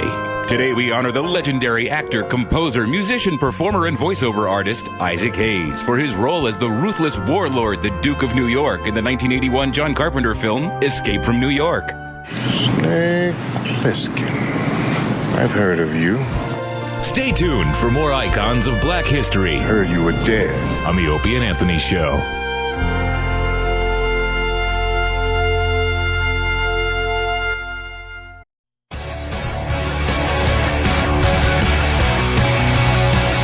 How long? Opie and Anthony. 877-212-0-A. Hey. Oh, all right. And I was waiting for the words to kick in. Sometimes you want the words to kick in. I know we do a talk show, but I want to hear the words. Listen to the words. Me and Jimmy did a listen to the words. I think it became part of your stand-up for a while. It did, actually. We were driving to Boston, and I was turning Jimmy on to Nirvana Unplugged, and I actually was like, oh, listen to the words. And a book about birds. Yeah, I love that CD now. Anyway, have you got into Alice in Chains Unplugged yet? No. That's a good one. That is... I love that one. That probably gets the most play on my iPhone. Like when I'm using it as an iPod. Alice in Chains Alice Unplugged? in Chains Unplugged. Nice. It's just every friggin' song is great. Stupid Lane. Stupid Lane. And Jimmy was saying just before we came back that 48% of teenagers did not buy a CD last year? Yeah, I think so. They're talking about how iTunes, Ant was mentioning how iTunes is going to take over by the end of the year, probably for Walmart, for the biggest place for music. They're number one or number two right now for getting music. Yep. It's so much better that way. You can pick and choose if you just want a couple of tunes. You get a whole albums, and you're sitting there at home. Much easier could it be? Why do they not have an iPod attachment in the car? Once that happens, like where you can just pop your iPod on, there must be a reason that they're holding off on that. They have a few things like that. Like I know I could put a jack into my phone and into the Mustang, and it goes through the radio, so I could play it like that. But they should just have a built-in, pretty much a modem in your car, right? For Wi-Fi that you could just download stuff right in your car and download tunes. Wi-Fi is going to just take over the world. It's obvious. Yeah, it's heading toward that direction. The future. The future. That's right. Speaking of iTunes, let's not forget about the O&A animations. They're in the podcast section. Free downloads. And Coke Logic doing a terrific job. Now, I see one that I haven't seen yet. Hot Dog Guy is now up there and being viewed, huh? Yep, it's the latest one out there. A guy wanted to do a WOW sticker stop out on the east end of Long Island. Right. And he owned a hot dog truck. I'm like, man, you're just a horrendous businessman. You can't even sell hot dogs right. He picked a very, very slow traffic area to sell his hot dogs, and it's now animated. Yeah. Oh, very cool. And Steve's Band, I haven't seen that one either. Both on iTunes right now in the podcast section. Wow. We debut Foundry on the Opie and Anthony show. And that's been animated. They animated Steve's concert outfit. Oh, no. And explores the name Stephen Carr. All right. In between shows today, could someone hook that up in the office? I got to see both of those before we take the walk today. So don't forget iTunes, podcast section, free downloads, O&A animations. They're going up pretty much, one every other week? Something like that? All right. And we're doing an animation contest. Yes. Yes, we didn't announce the winner of the bad one that this station did. We're doing a full-fledged bad one. Oh, it was horrible. It was just poorly executed, but we have to announce the winner of that one. Maybe should we do that tomorrow officially? Yes. All right, but we are doing a real animation contest now. We already have $2,500 of prize money. We're trying to get the prize money up to at least $5,000. More details will be coming soon. Go to our website that we can't mention, but basically, animation contest, possibly a couple comedians, some other debauchery from this radio show. Looking for a legit venue, a really nice venue with a really nice sound system and screen. We're going to take the 20 or 30 best animations that they do for this radio show. We're going to debut them on the big screen. We asked the animators that are going to be in on this contest, don't spread your stuff around the internet. We want to keep it tight, close to our chest until we do this big animation festival. And then what we're trying to do is hand out USB wristbands at the end of the night that have all the animations on them. Yeah. And then spread them all over the place. So we'll have more details, but right now we definitely have $2,500 in prize money, and the prize money is going to go way, way up. All right? Nice. Details on the way. Let's go to Summer. She hung through the break to tell us her story. What's up, Summer? Hey guys, what's up? Hey. Sounds energetic. I love you. Thanks. Is Jimmy in there? Yeah, I'm right here. He's barely honestly, here. I was having a shame moment. I just thought of an acting monologue I did. Yeah. And my head just got red and itchy thinking about how bad I was. I apologize. It was zoning out in my own head how bad I was. Go ahead. Was it bad? Humiliating. In Really? an acting class. Yeah. How it stunk. Yeah. Why would you just think about that in the middle of a radio show? Like this some- girl's saying how much she loves you. Something just hit me. It was a moment. Yeah. It was a wording thing that connected me to something. And I was like, ugh. Oh, really? Yeah. Really? You know how the mind is so weird? Yeah. I was busy thinking about that toilet in there. In amazement, how you get stuff on the bottom. Yeah, of the that toilet was seat. just disgusting. But anyway, You'd be surprised how closely associated what we were thinking was. Yeah, right. Summer, what do you got? Well, that girl earlier made me want to rip my ears off. She told a horrible story. Yeah. Listen, I am 5'7", There you go. and I'm 36F. Can you say that? You're what? Can you say that? Of course you can. You're what? 36F. 36F, Are they natural Fs? natural. Do you like Fs? And I'm skinny. What? What, sweetheart? 41. What? Oh, we can't hear you. And No, Summer, back up. We heard 36 Fs, and then what did you try to say? and I'm skinny. I'm at like 140, 145, 5'7". 5'7", 145. That's barely skinny. You got the visual that y'all are asking for. Okay, you're voluptuous. Yes. Or voluptuous. Oh, yeah, voluptuous. Bodacious. Either one.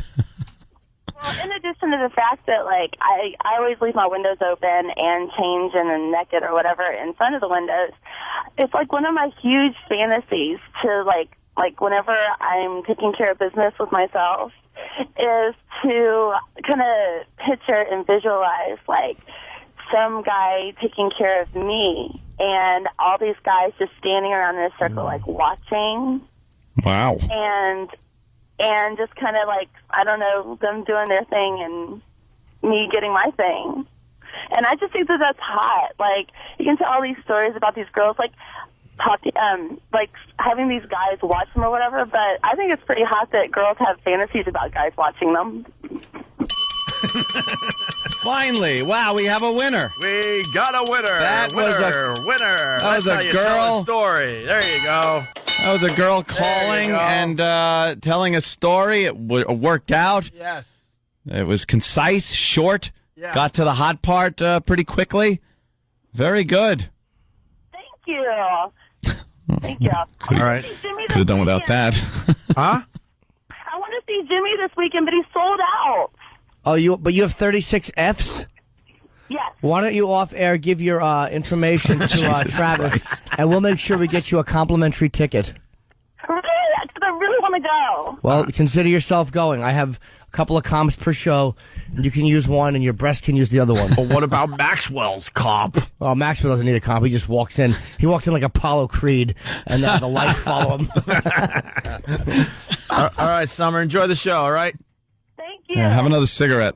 Yeah, no, I like her Don't voice. hang up. You like that Yeah, gravelly it's voice? still all right. She's got to stop smoking, or it's going to get a bit bad. I think we could squeeze this in. Yes, we got a Peeping Tom story, and Danny's got something to add to this, but here we go. A woman gets the shock of her life when she finds that she's living below a peeping neighbor. The man is accused of watching her through a hole that he drilled into her bathroom.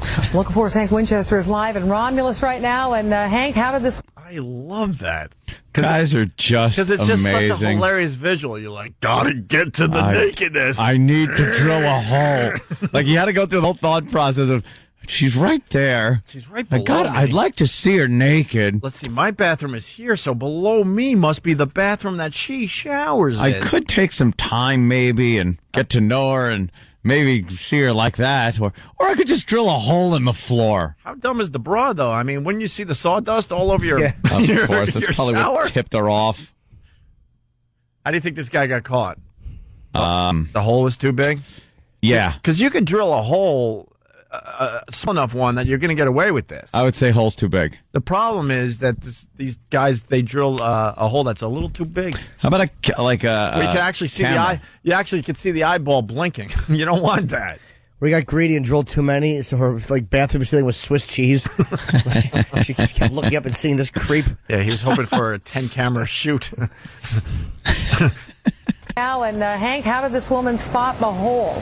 Well, Ruth, when you see the hole, you'll Same time he was.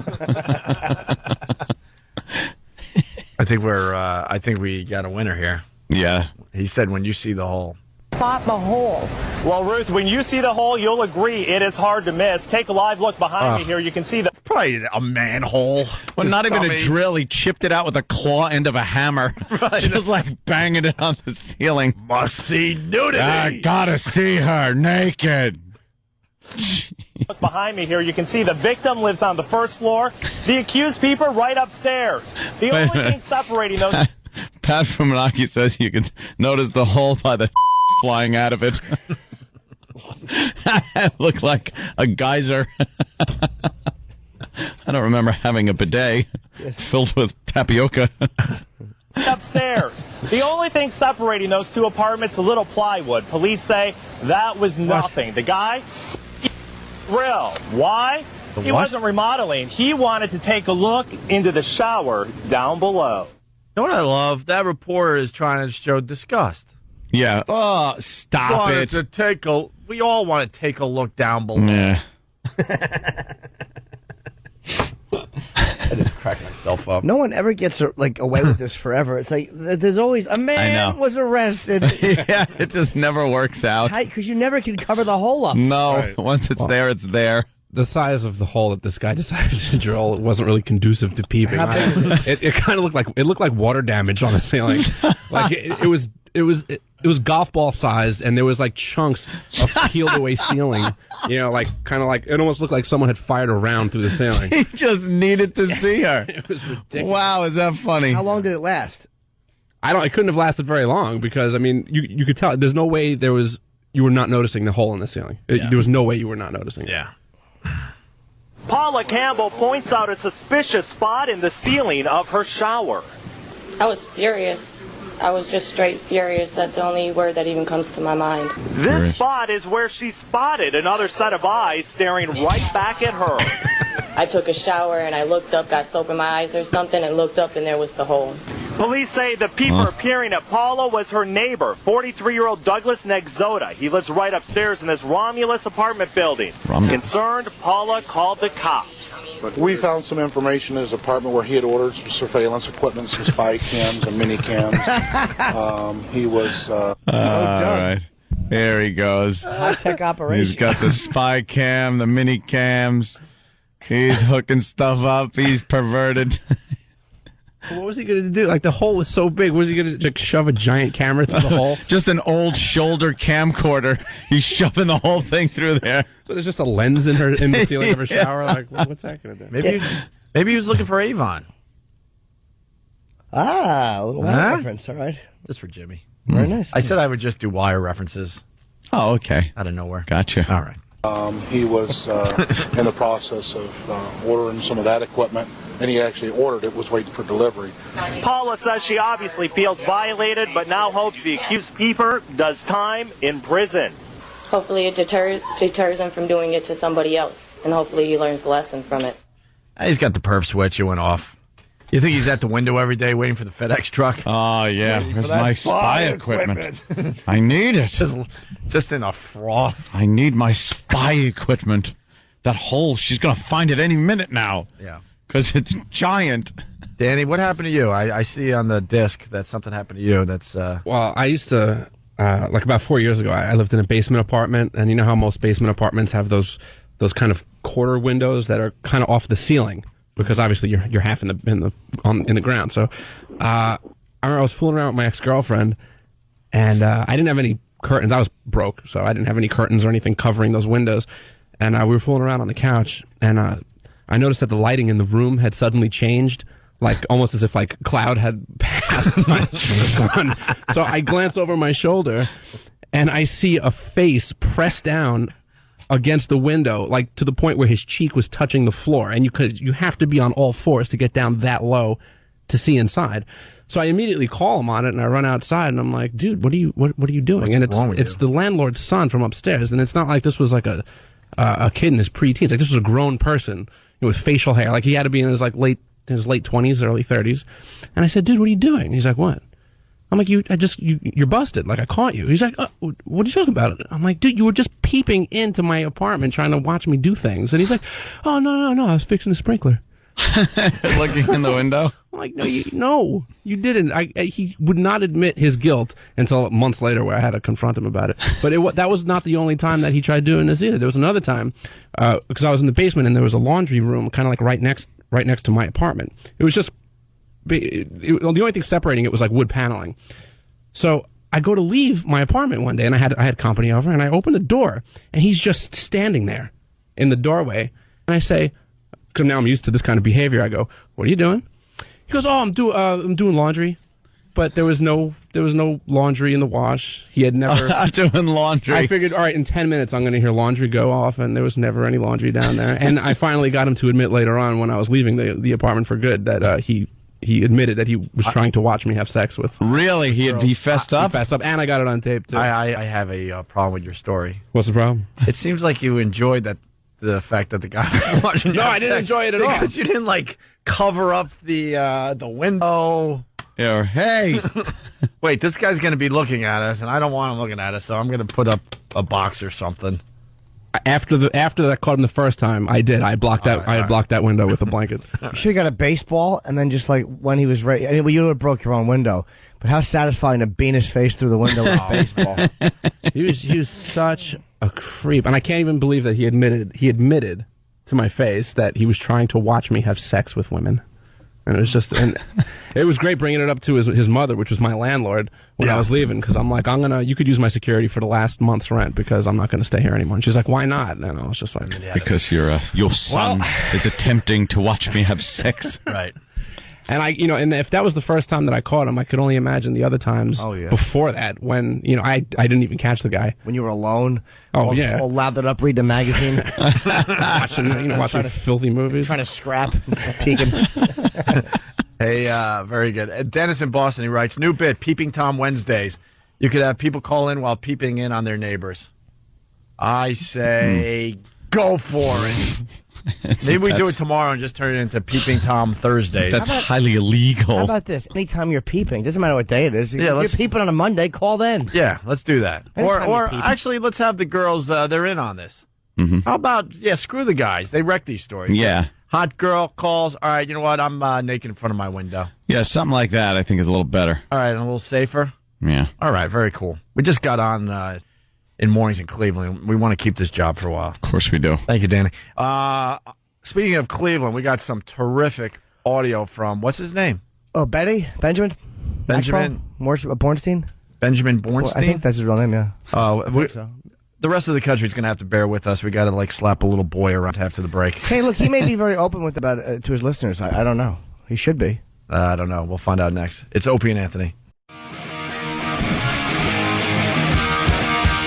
Opie and Anthony. Opie and Anthony. Hi. Your resident a-holes. Opie and Anthony. I got a request. We love Pal Talk. It's all over the place. We were the first to do the Pal Talk thing. Now it's like taking over radio, taking over the world. Just a request, and I hate to do this, but please don't show your asses, girls, when Anthony's ready to do a live read. Thank you. Holy mother That would really help me, Opie, run a tight ship here. That destroyed me. During the commercial break, it was Anthony's kind of turn. I mean, not that we're that organized, but I figured Anthony was going to do the George Carlin read because I'm trying to shove food down my throat because we got to try to eat breakfast in between the hilarity. And all of a sudden, I look at Anthony. I'm like, oh, my God, there's just dead air because you're staring at a fine ass. I mean, the ass is beautiful. Don't get me wrong. But the timing was awful. Awful. The camera's in front of me, or the monitors are in front of me, and then all of a sudden there's an ass on it, and I was looking at the copy, but words weren't coming out of my mouth. No, so what happened? That's what was going on here in New York, if you're wondering. The dead air was Anthony just staring at an ass when he was supposed to be, I don't know, doing his job. Did you see it? Yeah, I did see it. That's why I know. That's why I know what was going on. There are times during the show I look over and Ant's not even paying attention. I'm like, all right, who's showing their ass now? Who's showing their ass now? It's about time we bring this to everyone's attention. Let me tell you something. There is a lot of text going by that I'm reading from Steve from Bayshore, Pat from Moonachie. All right. There's a lot of funny things. This is my version of instant feedback. Well, there just happens to be girls that do show their asses. Then read the instant feedback. I do. Because the visual part of the Pal Talk is really... I do. Interrupting the flow. See, look at this. Text Ant, where? Mm-hmm. Could I see exactly. We'll be in the middle of something like, oh boy, who's showing their ass now? And he's single on top of it. This is an ugly it's just combination right now. They're, all right. Right there. I know they're right there. Talk. Look, I take my peeks when I can.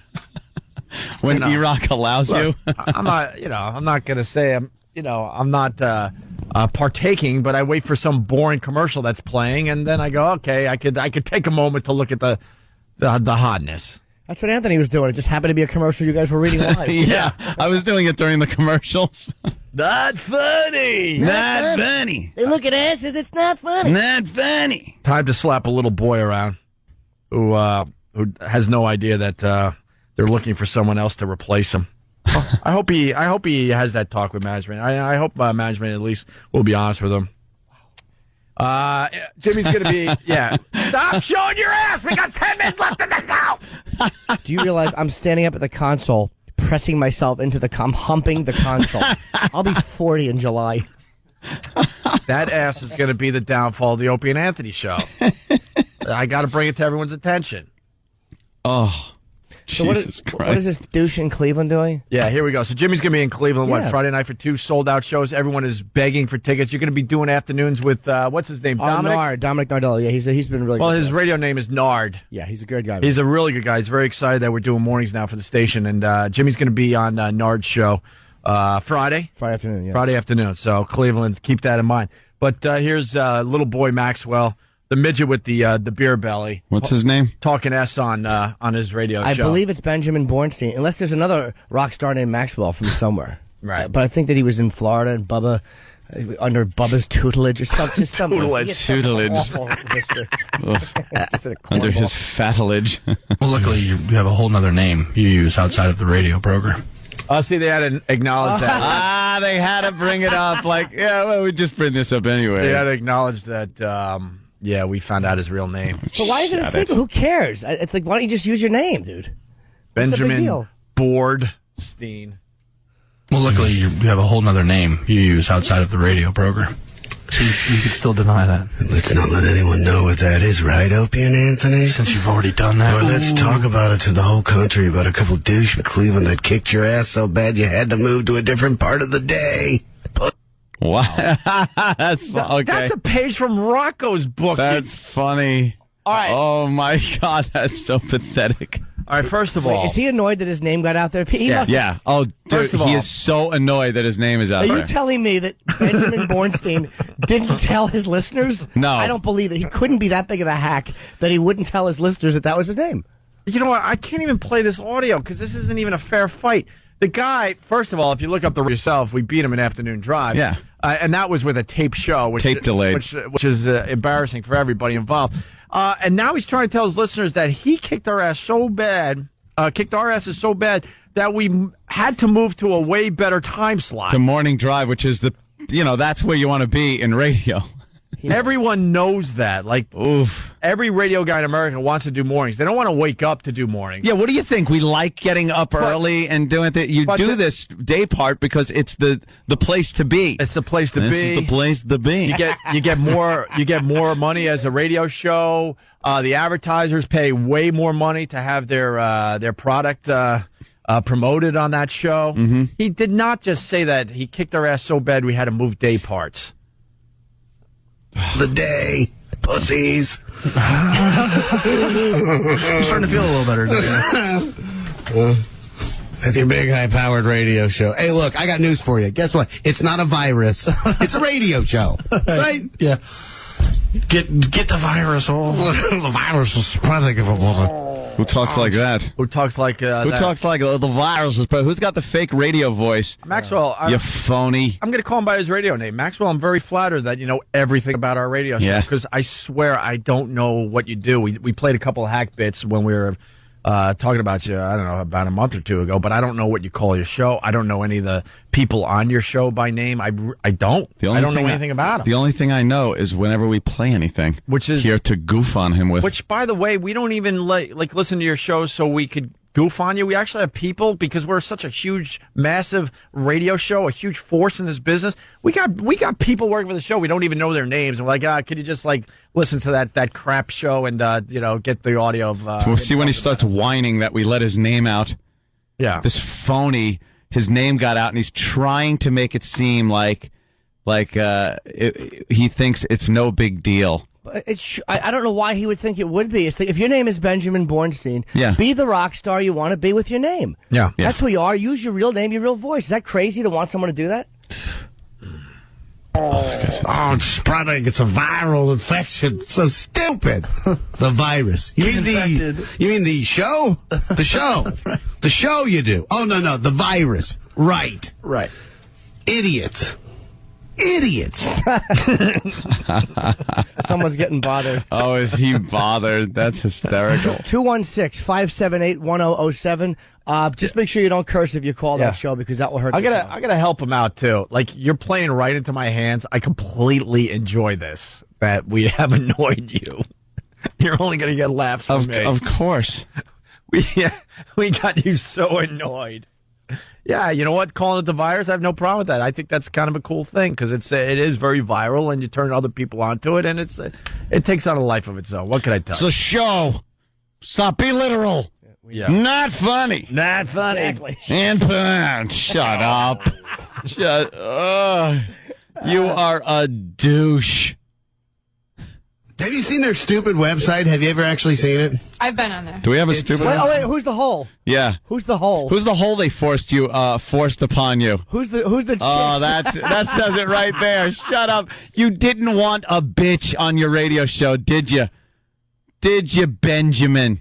Maybe you didn't want the hole, did you? No radio guy wants a hole, but it never. But management forces a lot of these shows that don't have a say in their actual show to make them hire a hole. And you got to suck up to your PD because you're a pussy. You need to balance everything out, so you got to get the hole's point of view. Can't make a decision for your own show. You have to have people build your show for you, and they said put a hole in there, and that's what you did. Yes, boss. Yes, boss. Yes, boss. And here she is chiming in with nonsense. As he's listening to demo tapes in his office, and you had no idea. Yeah, listening to demo tapes of people that are going to be replacing you. Maxwell, men are talking. Shut her up. Yeah. Just tell her, look, men are talking. Yeah, that's what you want to do. That's what you want to have happen when you're trying to be a tough guy and take on another show, is have your bitch chime in. Yeah. I've been on there. It's, I looked at it, on Friday, because I guess they were talking about us on Friday. So I looked at it. Oh, that was the only time you went there? You're not there every day? The redheaded one, that's Opie, right? That's Opie, yeah. He's got to have this, like, crazy kind of look like, huh? Good description on the radio. What Austin Powers, Spy Who Shagged Me kind of look. And then there's the one guy that looks like... What is he even talking about? The pictures? He's attempting to do... I don't even know what he looks like. He I the guy with the mustache. That's Anthony, right? Anthony. He looks like the only normal one. Smart And then one. Norton's got to be making a stupid, silly, ridiculous, This smells bad face. crazy face because he's the crazy guy. So he's going like that. It's so ridiculous. I want to punch him all in the face. So you're really fat pig. Oh, there it is. To the face. I would There it punch is. you, but I'd hit your sleep apnea machine. Stupid. And the beauty of this guy, the beauty of this. How is he going to reach up to punch us in the face? He's criticizing Midget with a effing beer belly. Yes, Jimmy. He's criticizing a photo that they used of me on the website because I have a strange face. Yeah. Is that the best you have? Oh. I'm talking about the content of your show. Like, I'm telling you that as a performer, Benjamin, you suck. You're not a funny. You want to talk about a photo of me? Talk about the content of your show, dude. Hey, who's the teacher in South Park? Yeah, Garrison. Okay. He looks like what? Oh, Mr. Mackey. Yeah, he looks like Mr. Mackey, and he's going to talk about what we look like.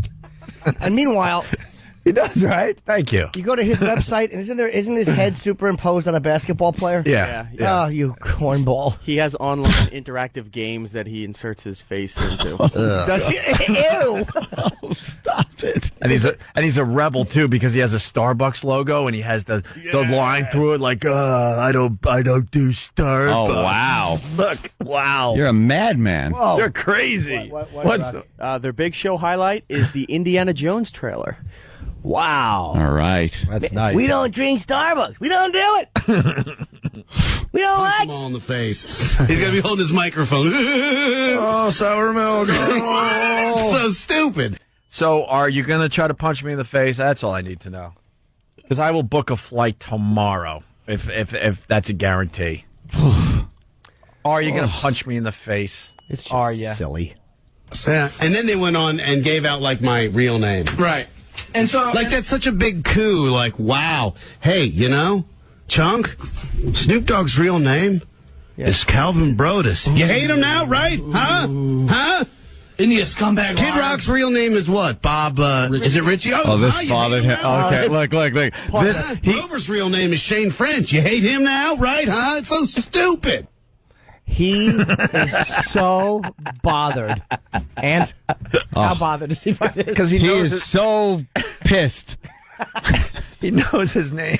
Snoop's real name is... You're comparing yourself with Snoop. He had to look up other people's names and say them because he was so angry. And we know Snoop's name because it's been set up. Snoop is not pretending to be what he's not. Snoop's a gangster. Yeah. You are a little fat man named Benjamin Bornstein who's trying to be a rock star. That looks like Mr. Mackey. You look like Mr. Mackey. You're not a rock star. Okay. That is sad. Oh, everyone That give is it up. just sad. It's like, dude, you're not trying to give out your real name. It was given out. Dude. And I don't think it's a big coup, actually. I don't think it's a big deal to give out your real name, and it shouldn't be. If you're a real performer, you should give out your real name. He's embarrassed by his name. It's very obvious. Why? Benjamin Bornstein's a rock star name. I hate Opie, my name, and I've said it for many, many years, but I'm stuck with it, Acknowledge you hate your name, and that's why you changed it. But this is He wants something that he thinks sounds cool. What's the last name he uses? Maxwell something? Oh, it's so... Smart? No, it's something... It's going to make your scalp tingle when you hear it. It's so awful. I want to punch him all in the face. Do you, Benjamin? Does Benjamin want to hit me or does Maxwell? Which one of you guys? Is it the soft-spoken one at home that does the baby diapers, or is it the tough guy that shows up to work? We're going to go a little late, so I hope some of the stations stay with us. I just hope Cleveland stays with us. Yeah, stay with us, Cleveland. Jeez, yeah, please. Because this is too good. Here's the next clip.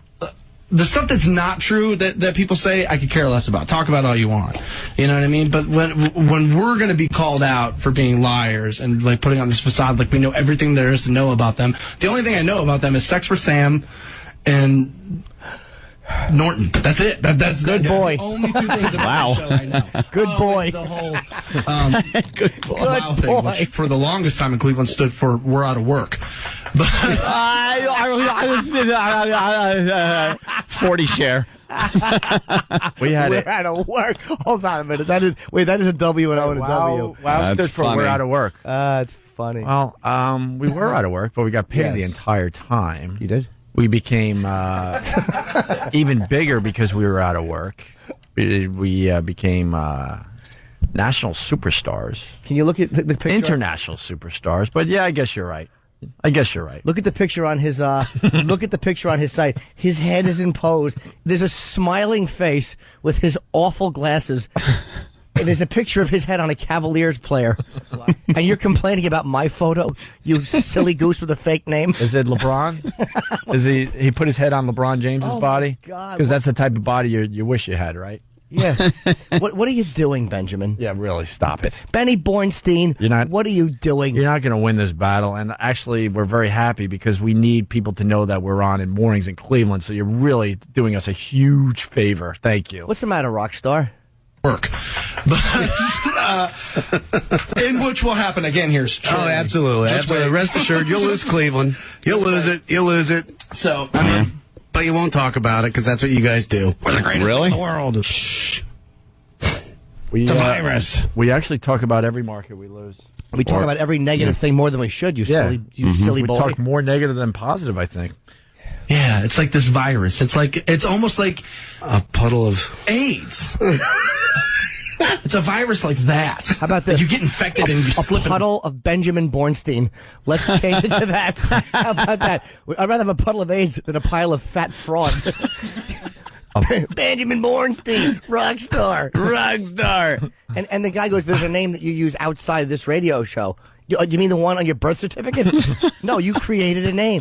Look on there. It's Maxwell something, and it's gonna make you physically embarrassed for him. A puddle of Benjamin tears because his radio career never took off. He's so sad. And let me tell you something. Let's say, God forbid, we lose Cleveland. Well, then we're still on about 15 other stations and all over XM. So what are you doing? What are you doing? Everybody in radio wants to be heard by more people. You're still being heard by one city and just a small part of one city. That's terrific. Like you get infected and you slip in a bucket of AIDS. Phony. And then they soak you with Monster Rain. He knows that. Our Boarfest on HBO. Attaboy. How embarrassed must he be? I gotta give you, dude, Norton, I'll give you the one grape Kool-Aid joke with black people was funny. But you must have pulled that from the relapse from 3 months ago from this radio show because you lifted it. It's all good, dude. Hold on, can you pause that for 1 second? Just to let the silly... This is why I hate radio, by the way. I really do. I'm not kidding. I can't wait for someone to take me away from this whole thing because of douches like this that will just openly lie about crap and there's no accountability. If there's a grape Kool-Aid joke that I did in Monster Rain, I hate to tell you this, that was taped in June in D.C. So 3 months ago... I didn't know you existed when I taped that show, and you know that. So at least you just tell the truth. That's all I'm asking you to do. I'm being very honest. You watched Monster Rain like a good fanboy. If you didn't like it, why watch it? Yeah. Don't be stupid. Don't torture yourself. If people think I suck, they don't watch me. Good. Don't. Yeah. But you watched it, fanboy. And you sat there and you told Benjamin Bornstein what he needed to know. And Jimmy's going to show all of Cleveland how much he actually sucks at his 2 sold-out shows this Friday night. It's a new Not hour. funny. Not funny. And I guess this Benjamin's got a ticket at the door waiting for him, right? It's just that would be just of course if he wants to come he wouldn't come, and neither would stupid Stansfield or Stansbury. Why is he lying and pretending he doesn't know who Opie? Dude, just be you lie about your name, you lie about your persona, but at least be honest about the information you have. Yeah, you know who Anthony Cumia is. You know who Opie is. You don't pretend you don't. You even know my real name. Yeah. It's been printed so much. It's not Opie?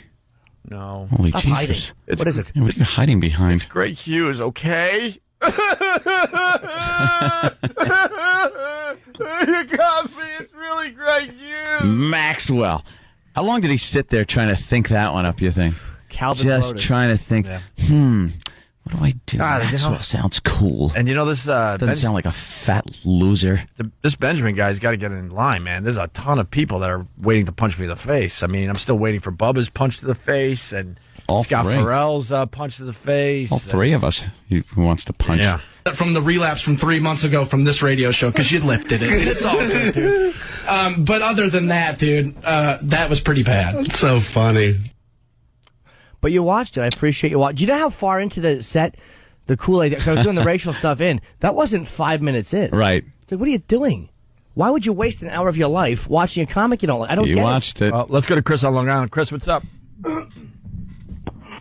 Okay, thank you.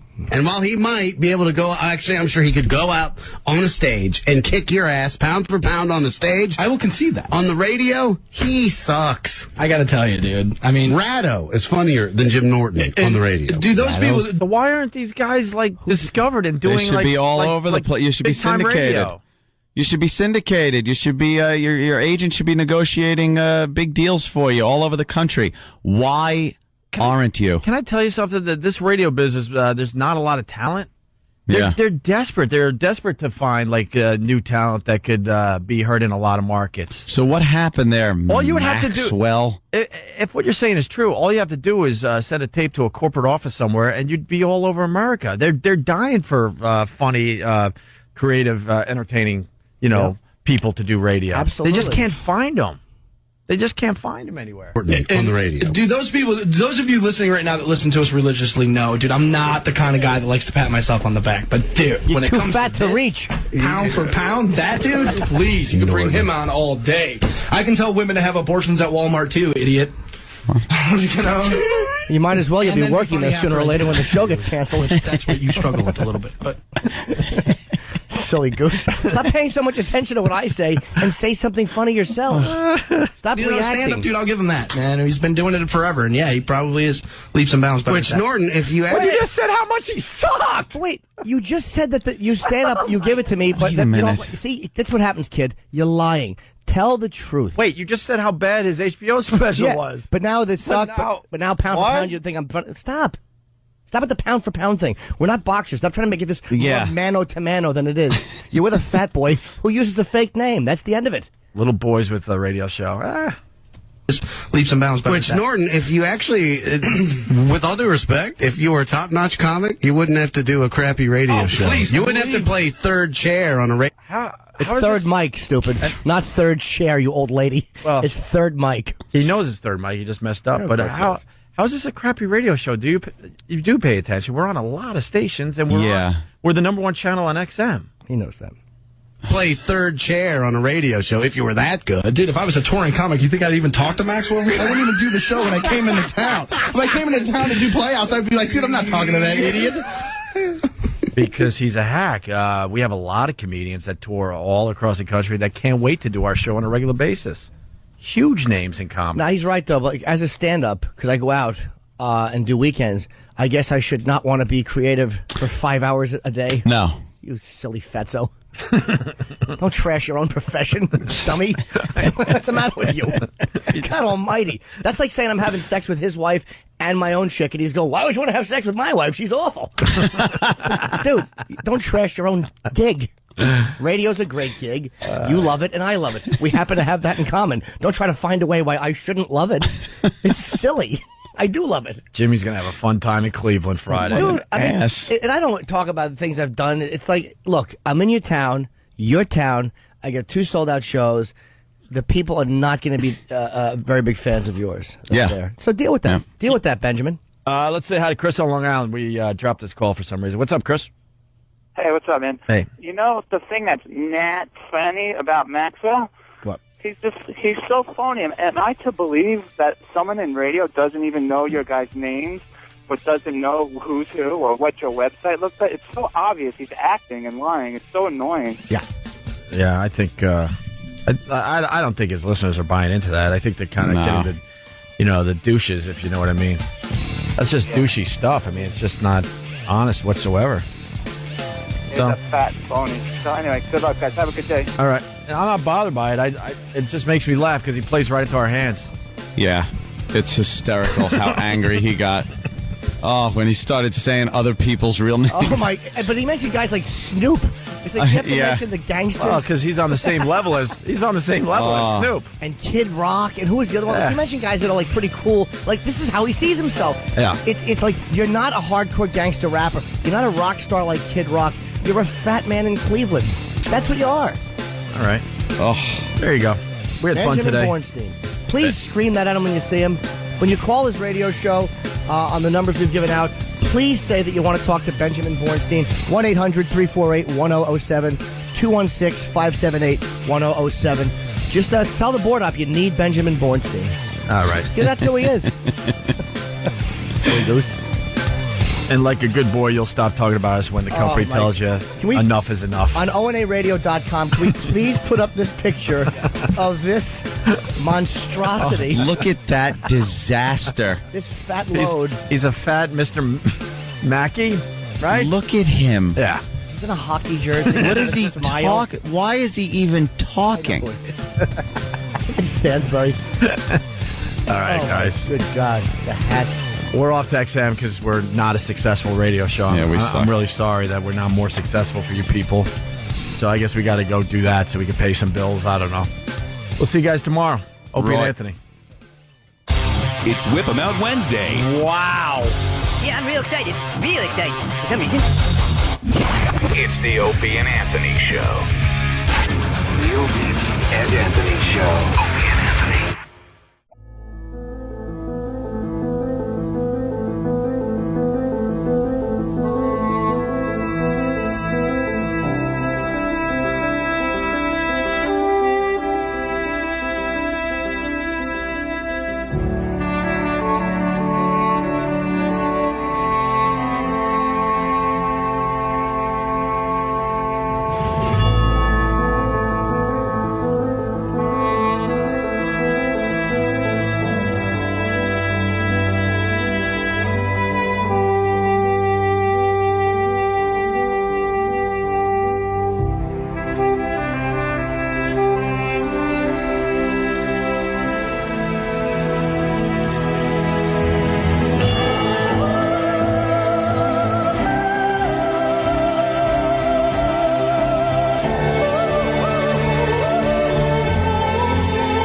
Here we are, XM Satellite Radio. Hey,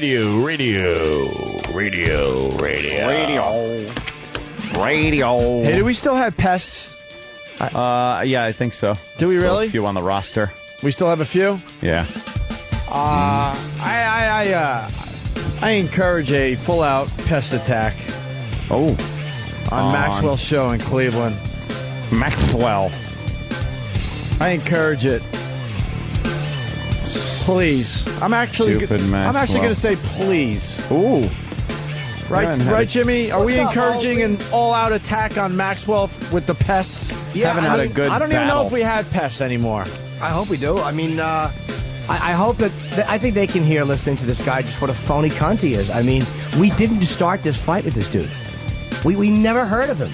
And all of a sudden, hey, Opie and Anthony used to be funny. And what's that, Jim Norton? It's like we had never heard of this dude. So it's not like we were talking shit and we want the listeners to fight our fights for us. This guy just started attacking us, which is fine. But now here's what he's trying. Why would they go after two douchebags in Cleveland? That's the fucking first sign of the white flag. And the second sign is, you fat little bitch.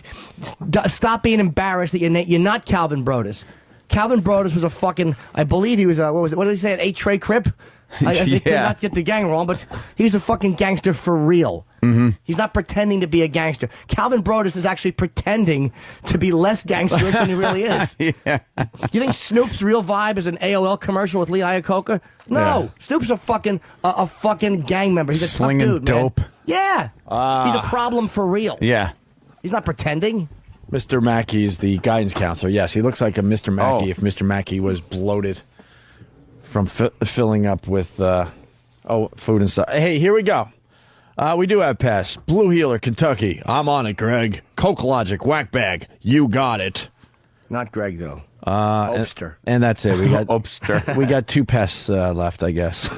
Oh, that's it? Yeah. All right. Well, No, we got Steve from Huntington. You've got the Pest Tactical Group at Frunkus2.com. Check it in, sir. And then you get this. Dan and Sam have a better radio show than Maxwell. I thought they were going to say than us. sort of a backhanded compliment. And we're getting called out, and now it's a compliment at all. We got to acknowledge Ernie E. from Colorado, Anthony, because he writes 30-minute walkover, another show stolen from XM listeners. Ernie, let me explain what happened. Oh, boy. We heard that Coke Logic's animations, this is the true story. The 2 new ones he did, one on Steve and his band Foundry, and the hot dog guy, were now up on iTunes, and I'm behind the Coke Logic animations. I haven't seen those yet, so I go, could you please set those up in the office? In between shows, I want to see these animations, and they're available, of course, on iTunes in the podcast section. You can download them for free. All XM asses that you see a 5-second commercial before the animation starts. Yeah, deal with it. I really thought they were short animations, but they're both about 3 minutes long and hilarious. Really funny. We had the whole office just dying. That fucking Coke Logic, god damn it, man. I know, that how good. bastard is so good. Really good. That one with Steve talking about his band Foundry and the song Pendulum. The Steve animation is Steve. Oh, yeah. It's hysterical. Yeah, I smile more, Coke Logic. I just want to throw that out there. Maybe in a future animation you can... I like the grim. I like the grim looks. Yeah, but I'm grimming as you two are hysterically laughing beside me. I like your grim awkward. look. Awkward. It's just evilness. He's got Jimmy's evil eyes, too, man. Those just great attack eyes. I love it. He's just fucking... Coke Logic Bravo, by the way. I met him in Chicago for the first time, and he started talking about animation and stuff like that, and... Oh, that fucker is good, man. Yeah, he knows his shit. It's a great part of the radio show now. It's Absolutely. so funny because it takes, just one of the bits that we've done and adds such a cool twist to it. Mm-hmm. There are little things that he pops in there. I'm getting excited about the animation festival. I think this is going to be huge for us. Yeah. We got to get an update. I know we have $2,500 in prize money so far. We're expecting a lot more from XM. We're expecting a lot more from the other side if they want to get involved. But they can't fuck with our contest on the other side. I mean, if people want to do a little edgier stuff, that's cool too. Yeah. Although we love clever over fuck. Yeah. That's our only rule. Yeah. If you're going to do like some fucks and stuff, make sure it's in a clever way. That's all. Mm-hmm. That's all we've ever asked. RadioGoldFans.com. They're on it. They're on the pest attack. Very good. Yeah, fuck this guy. He's just... And the thing I like to do is allow somebody's awfulness... It's like that guy Stansbury was trashing the special, which is... If he said I watched 5 minutes of it and turned it off, I have no issue with it. Right. But the fact that there's a line 15 minutes... What are you doing to He's yourself? picking a line, yeah. That's 15 minutes into the special. I don't get it. I want to make it perfectly clear too. We're not attacking him because we're scared of him. We're just bored. I don't think anybody thinks that. I think they understand. We're fighting. The guy bashed us, and when somebody bashes me, I like to bash them back. It feels good. I'm a vindictive prick. I don't think there was. I'm going to think now, which I rarely do. I'm trying to think if we ever were scared taking on another radio show. Well, the closest would be really Howard, punch you. But we weren't. We weren't really scared of that either. There's nothing scary about these people. They're just fucking they're losers. just bad at what they do. Like they know everything about us. You know, we downplay our influence, but the fact is, there's a lot of younger radio shows that look up to us. We hear it from all the comedians. They usually, this is something we've never really brought to, it's come to the table, I guess, but we don't harp on it. A lot of comedians, when they're doing their thing across America, they're like, oh, dude, I was in whatever, some small city in the middle of whatever, and I was on this radio show, and they're huge fans of you guys. Yeah. And we get that so much from the guys when they're on the road doing the radio. It's just, if the thing is, we've been in radio long enough and had enough stuff happen, right? That if you're in the business of radio, you know who we are, just Right. because of whether you think we're good or not, or whether we are good or not. It doesn't even matter. The thing is, we've been in enough situations where we've gotten either in trouble or whatever, where if you're in the business, you know who we are.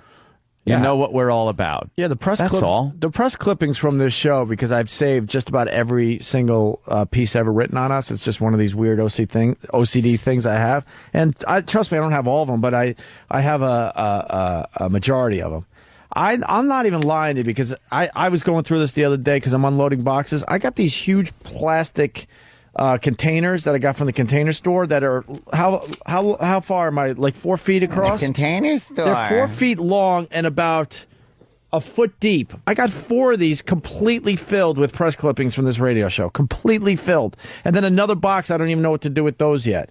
The press clippings from this show would probably go from floor to ceiling.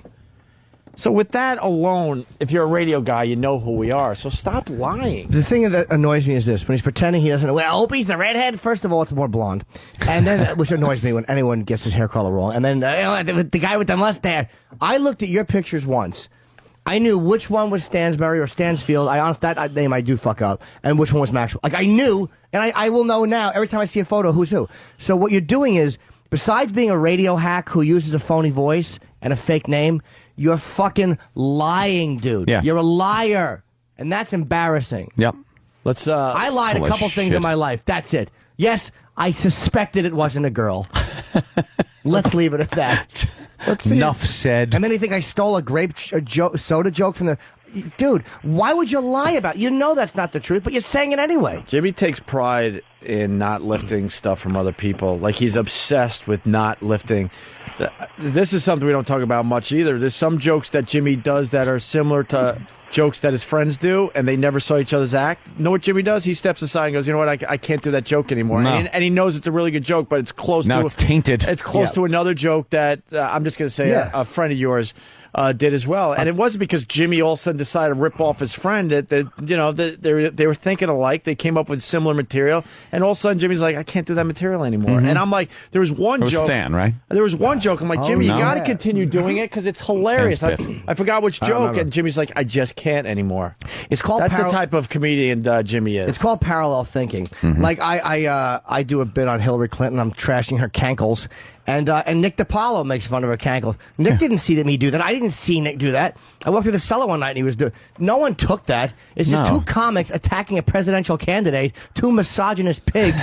Of course, you're going to go after her fat ankles. So it's like there are certain things that happen in comedy, which everybody knows. But what he's saying is dishonest. Right? I'm boring myself with this explanation. If it's any consolation to the listeners, I am hating my own voice right now. There you go. Not funny. There we go. I feel better. Not funny. Not me. Benjamin Bornstein. Not funny. Not funny. Maxwell. Dangerous and funny. And pound for pound, dude. Same thing. Same real manly example for two fat guys. Pound for pound. I'm going to use boxing analogies. Pound for pound. Duke it out. Why are you doing that? How about fucking this? Donut hole for donut hole. I think you're more of a heart attack risk. Like, let's go with the fucking analogies. Yeah. You fucking apnea cunt. Opie, could you have the clipping scanned and put on the site? Would be an interesting read, I believe. It's going to be such an interesting read that I think I'm going to write a book on the press clippings alone. Are you sleeping, Steve? No. No. You're breathing. Yeah, what's up, Steve? Nothing. I just wanted to call and let you guys know that when this all started, I used to hang out with Stansbury a while back. Okay. And I tried calling in knowing that he would know my nickname, everything. And I know this guy. They will not let anybody get through. Well, that's real radio, huh? Oh, yeah, it's lovely. There's a show that's not scared. Mm-hmm. What's the problem with these guys, dude? Stansbury, I dislike him a lot less because I think that he's more with a guy. Stansbury just got lucked up on a gig, and he doesn't want to fuck up his gig. But what's the problem with Benny Bornstein? Yeah, I think Benny Bornstein might be sticking up for his boy Bubba or something. I don't know. This is so incestuous. What do you think? Let me tell you this, guys. Yeah. Stansbury is doing it for the hoo-ha, for the pussy. Yeah, I don't blame him. him. That is the only reason. I don't blame him for that. All right. But they have no balls. And like I said, I tried to get a hold of him even off air, and he won't even talk to me. And I don't get it. Because Well, how about he wasn't this? like that before. You know the guy personally, right? Yes. So you know his email and his number, and you could talk to him. Well, I know his number. I don't know his email because I kind of lost touch with him over the past couple of years. Okay. But, I mean, he will not get back to me. Nothing. I went through another buddy to try to get him to talk to him. Yeah. And he knows. It's like he knows or somebody's telling him don't talk to him because, they see my silly WOW sticker that's been on my car since 2001. Right. And they know that, I'm all for you guys. All So right. I said I just want to talk to them, know what the hell, why they have a problem with it. Yeah, it's and they won't admit it. There's a jealousy. All right, thanks, man. There's a jealousy thing that happens with radio guys. They know how successful we've been, and they just can't understand why they're not as successful. Yep. If you get me Stansbury's number, I'll call him. All right. And ask him. What's the Maxwell numbers again? Actually, I want all phone numbers from. I don't even know if we have past. We'll see if we do with this little thing because, we got to disrupt everything. Everything. Well, what's up, Dave? We need Hey, your how's it going? numbers. Hey. Hey, I want the number. I want to call and mess around with them. Well, they're not on until what, afternoons? 3 o'clock. But if you call the station, Hey, I'll call that then. will annoy them. Yeah, you could call now, though. Call the station. Yeah. Yeah. Call the station and just mess around with them there. Well, it's up to you. You can request a song. You can yell Benjamin Bornstein's a cunt. Whatever you want to do. I don't yell that. Definitely do that. Don't yell. I'm here for you guys, you know? Hey, thank you, sir. Thank you, Dave. Hey, what's the number? Hold on. What is it? We'll get the numbers. Sam's got it right now. Oh. 800-348-1000. I was going to say 1007. That's too confusing. 800. Hold on. 348 1007. 1007. What's the 216 number? The 216-578-1007. 1007. 1007. Excellent. Right. All right. Thank you. Thanks, guys. You guys are great. All right, let's tape it if you want. Have some fun. Yeah, let's go to Cleveland. Aaron, what's up? Oh, I play roller derby, and we were last minute needing a halftime show, and they decided to call Maxwell, and he was available, probably because he always is. A halftime at a roller derby? Oh, my God. Yes. Oh, God. Yeah. All right, so what we should be doing is talking about Opie and Anthony from 10 years ago, because that's the stuff we used to have to They do would about force us to 10 do. years. How about 12 years ago? 12 years ago. We had to do that type of thing. Yikes. Well, the thing is that, I guess people were kind of excited, local celebrity, whatnot, and the guy comes out, says hi, gets the crowd going all crazy, and then he walks out. That was it. Oh, he's terrific. Do you have? It was probably New Year's Eve too. He was available. Do you have audio of that? I'd love to have audio of him. How desperate are you guys in Cleveland that you got excited by an appearance by Benjamin? I know, a celebrity. Oh, my Benjamin God. Bornstein here to entertain you. At the roller derby. Did he hum the fucking Jim Croce song and then eat something that hopefully sent him into a diabetic coma? Yeah, they couldn't There you get go. anyone from the Rock and Roll Hall of Fame. My God. There you go. Have a Crunch Bar, fat boy. You fucking Well, it was our apnea. last Fuck one. you It was and our Reggie White. championship bout. What's that? It was our championship bout, and I don't know if he just ran out of options. And it was really pathetic. He was out there for maybe 3 minutes, and then we had a bunch of maybe 15 minutes left of nothing. Look, and, he can't stand in front of he can't stand in front of an audience like a man. He can't stand up there and entertain like a man. He can't do it. Hey, let's find out when he's going to have his next live appearance, because he's in for a rude awakening. Ooh, those are evil. I want someone to bring a sign that says Benjamin Bornstein is a fat cunt. and lest you think we don't do things like that, we fucked up a blood drive once. Wait, what? That was awful. What happened? I don't remember. Remember Rocco was hosting a blood drive? yeah. And we sent people down there and just disrupted his fucking broadcast. Yeah, it's going We're to all be... pissed at us. They're trying to do something nice, and you motherfuckers are... Yeah, whatever. Yeah. Shut up. He don't take phone calls on his radio show. Of course he doesn't. No. Why would you? Why would you if you're going to get killed like that? Being exposed as a phony. Thank you, Aaron. Thank you. Can I just say one more thing? Go ahead, baby. Yeah. We are very excited to see Jim Norton, and that's me, myself, and I. So. Oh, thank you very much. Come Look up at and that. say hi. I'm the roller derby girl, and then put your anus on my nose. Yeah, that's the code between us. Yeah, that's Thanks, the guys. signal. That's the Jim Norton greeting. You know how the Eskimos do their thing? Norton's got a special greeting. That's right. Nose to nose. There's too many ways to get colds. Yeah. From Holy nose shit. to anus. It's just. Jim's greeting is shared by collies everywhere. All right, thank Bye, you. guys. Let's go to John in Kansas City. John, how are you? Hey, what's going on? Hey, man. I just wanted to call. I heard the radio show yesterday and today. Just got a new car, and it's got XM in it, so I'm listening to you guys all the time because you guys are hella funny. Thank you. And I don't know why this guy's talking shit. I've never heard of this guy, and I really haven't heard of you guys, but you guys sound a lot more funnier than some of the stuff that I've checked on the internet with this guy. Thank you. Hey, John, thank you. I mean, what, 2 days in? Yeah, 2 days in. 2 days listening to the Opie and Anthony show. This is a very interesting little thing we like to do. After 2 days, what do you like about the Opie and Anthony show? Oh, the brand new fan. That's all right. He's been initiated. Yes. Welcome. Welcome to the club. We're garbage. We all have low self-esteem. We don't take compliments well. No, we Tell us don't. we suck. We'll keep you on for 40 minutes. 3 seconds of you guys rule, and we got to go. It makes us all tingle. Yeah, let's say hi to Jeremy. Jeremy, what's up? Hey, boys, got two questions for you. Hey, Opie, should I load up the hot air balloon and load up the bras? Bigger, longer. Yeah, fire up the hot air balloon. A couple of people have suggested we go the balloon route. Yeah, sure. And should I camp outside of the Buzzard, his radio station? Well, it's 1007. Is that what it's called? The Buzzard? Yes, the Buzzard. MMS, I think, right? That's cute. Or R? Should I camp outside and say hi to him every afternoon? Absolutely. Make sure you record it though, because it's no use if you don't record it. Oh, not a problem. I can even hold up that fat cunt sign if you want, Jimmy. If you did that with a photo of Maxwell as a fat cunt. No, Benjamin Bornstein is a fat cunt. Benjamin Bornstein. And this one, nice apnea, dick.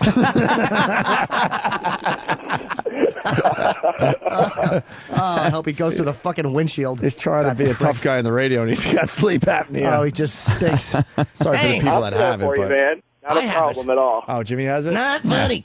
Not funny. I woke up 1,400 times last night. Not funny. All right, pound for pound, we get it. You're a boxer. All right, Jeremy, thank you. Benjamin Bornstein. He's a nice boy. He has trouble sleeping. Yeah. He eats matzo ball soup but disagrees with him. Why upset your mother? Let's say... It's not funny. Who's this Maxwell character, Benjamin? Who's this Maxwell character running around with the girls in the bikinis?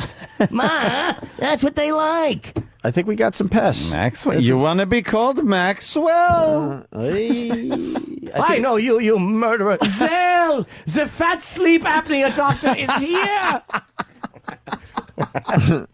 And then Olivier cuts his throat. This man can't breathe when he sleeps. He needs a doctor.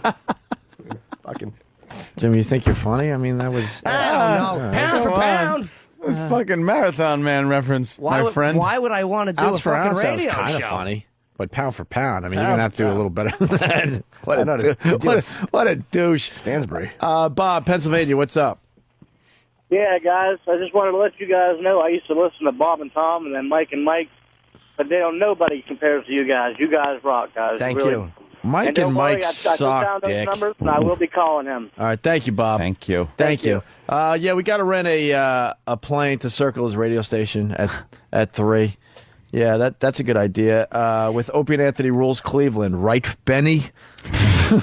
Yeah. Benny. Benjamin Bornstein. Benjamin Just like Bornstein. Calvin Brodus. Yes, except he's a gangster, and you're a fat man who Yeah. doesn't sleep without machinery taped to his face. That's the difference. Snoop does nothing but fuck hot chicks, and you tell Stan's cunt how funny he is ton for ton, and how he's the greatest thing since fucking a sliced stroke. Yeah, Shut your face, Benjamin. You're embarrassing yourself. And you got to sleep with a Darth Vader mask. Of course you do, because you look like him without the helmet. Except you're less amusing. You fucking Donald Pleasance-looking jizzbag. Dave, Chicago, what's up? Man, you boys need pests. Yes, sir. Yeah, we need pests. Wowee.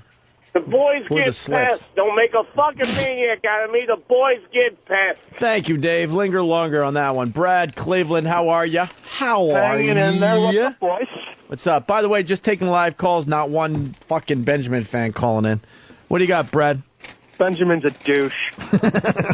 You gotta say his whole name, Benjamin Bornstein. I don't want to rob him of his last name. It's Bornstein. He's a good boy. Hey, why are they? All right, go ahead, Brad. Sorry.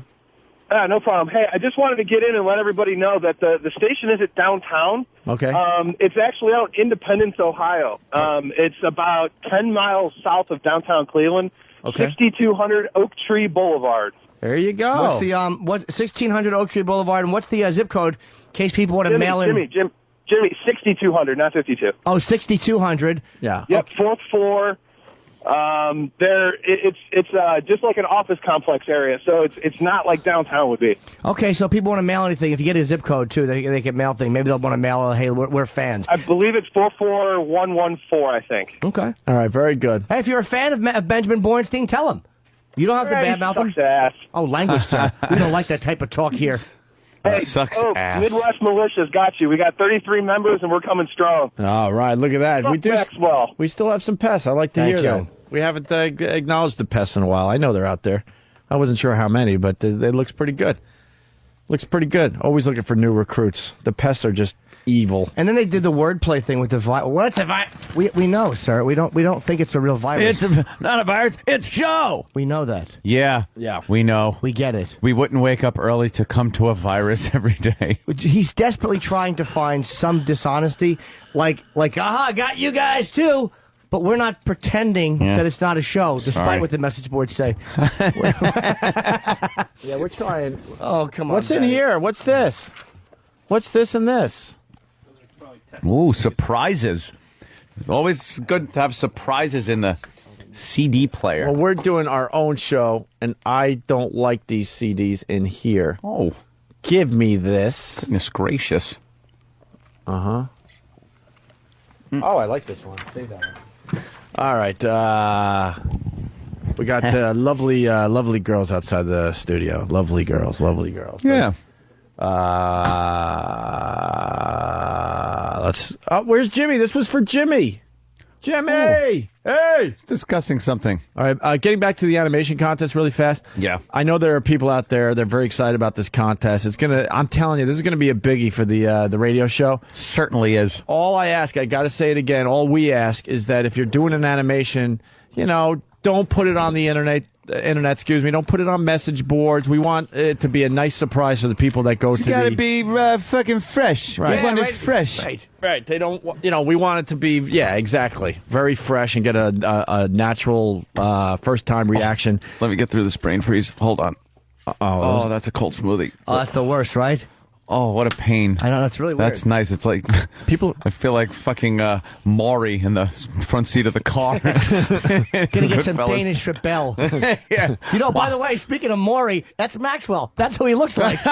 You Maurice fat fuck. Wigs. You look like fucking Maury from Goodfellas. Fucking nerd. Oh, you fucking nerd. Hey, the pests are coming up with good stuff, too. Eric F. from Buffalo writes, put a Benjamin Bornstein as a fatty pig fatty sign in front of his office. Oh, please, yes. Oh, that would be terrific. All right. And people saying, just say the word. We already said the word. Yes, please. Attack is on. Pests, have fun. So the animations, if you're doing one, you're going to have to send them in to us because we're going to choose like the 20 or 30 that we played during the festival. Yeah. And I think Jimmy came up with a great idea. We're going to play some of the best ones that we've received before this contest as well as kind of a warm-up, and then we're going to debut all the new ones. Big contest, bragging rights, lots of prize money. We'll have more details, but don't spread your animations around if you're thinking of entering the contest, okay? That's all we ask. until I think we're going to set a date very soon. Hopefully in mid-April is when the festival is going to go down. Yes, Jimmy. I can't stop thinking of fucking Maury and Benjamin Bornstein. That's going to please me for the rest of the month. You want? He just looks just like him. Yeah, he really does. He should be strangled with a phone cord. His fucking wig falls off. Jump in the pool, you fat fuck. You unfunny colostomy. Fucking. Here we go. Just for you, Jimmy. Please hold. I have a very important message for you. Oh, cool. Hello? Yes? Can I please speak to Brenda? Brenda Burton, please? She's not here right now. May I take a message? There's really no message. Are you her husband? Yes. Mr. My name is Stacy. I'm calling from G Card Services. Hi. Hi, how are you? I'm great. Good. I'm calling in regards to the Peaches account, the MasterCard, the G MasterCard. Yeah? I'm showing you for a payment of $344. That's a total due on the account. And I was calling to see when a payment's going to be made on the account. Ooh. Haven't had one on here since the 20th of November. Yeah, and I took that one out this past weekend when my old lady was all laid up sick. I maxed it out at the T-bar, at the massage parlor. Man, I don't know. When's payment due on that? Due on the 17th of every month. How much is... Oh, my God. I just realized we have a lot of new listeners. Yeah. I guess this is not us. Yes, please make that clear. Maybe I should explain this ahead of time. Is this Maxwell? Yeah, this is Maxwell. This is a phony bit about a credit card. And, being a rock star, he maxed his credit card out at a titty bar. Wow. Ooh. That's fucking wild. You cornball. That is wild. Why don't you be honest? I maxed it out, fucking shoveling Fudgy the Whale cake into myself until I shit standing up. Why don't you be honest? That's what you did, Maury from Goodfellas Face. You fucking ugly cunt with a fake name. You ate. That's where you maxed out your credit card. Fat fuck. Every month. How much is due? $344. Well, Try to sleep. Money's been kind of tight lately.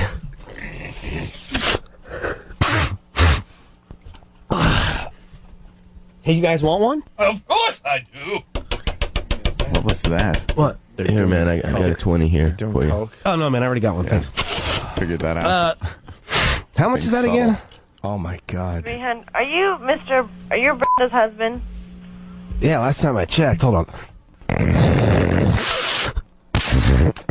That's the reaction your audience is having to this bit. Fucking dozing off. You're going to do it. Is that Stansbury, the guy that's 10 pound for pound? I can't tell which. Hold on, I got to do a gummer.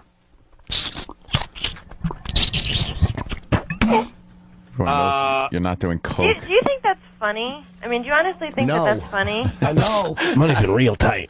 Do you honestly know that that's sick? That is not funny whatsoever?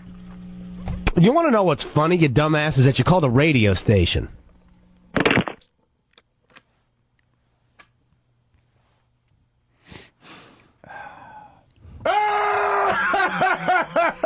Wow. And snore.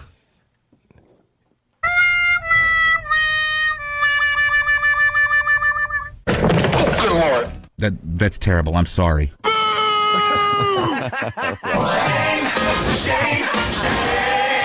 Shame on you. Okay, terrific. Oh, dear Lord Jesus, this ain't happening, man. Oh, my God. This can't be happening, man. This isn't happening.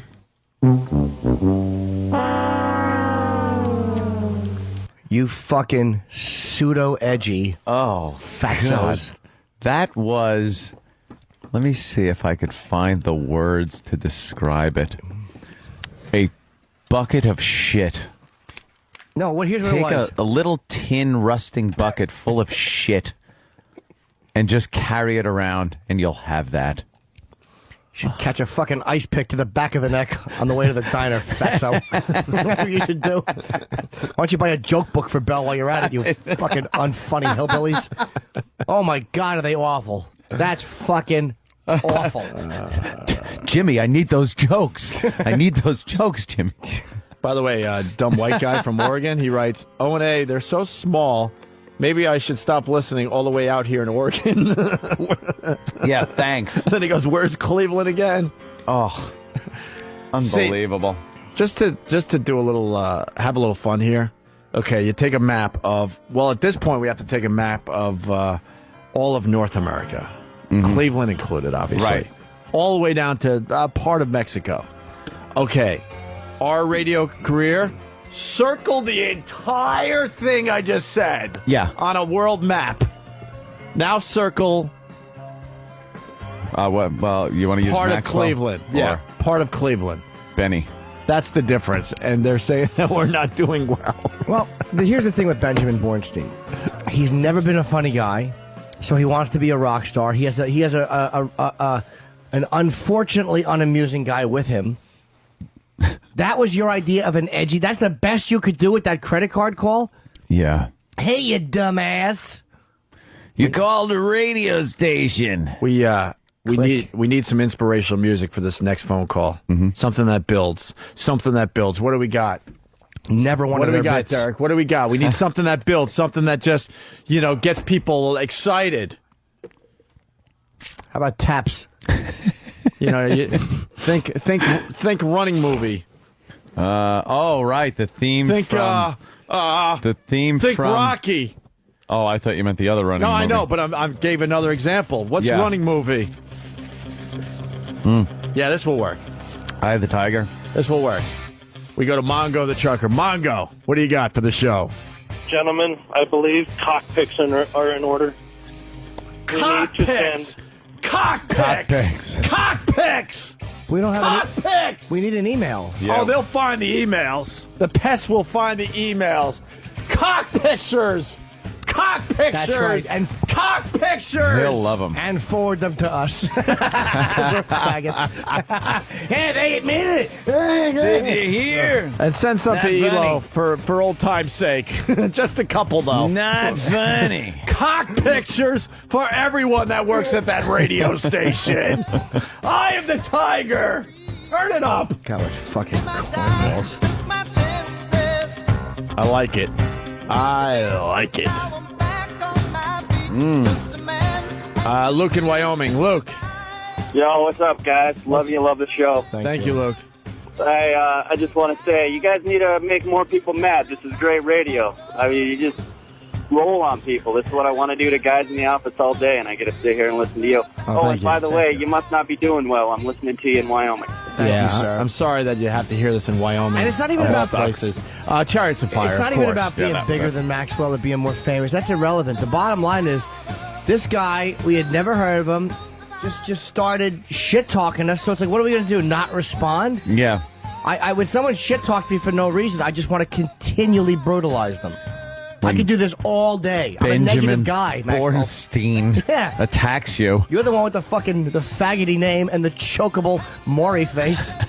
Maury's wigs don't come off. Fucking asshole. Remember Roller Girl? She's back. Erin from Cleveland. Hey, yeah, sorry. I needed to fix I don't know, I didn't want to make up a story. Okay. He was a guest announcer that stayed for 3 minutes, not a halftime show. Okay.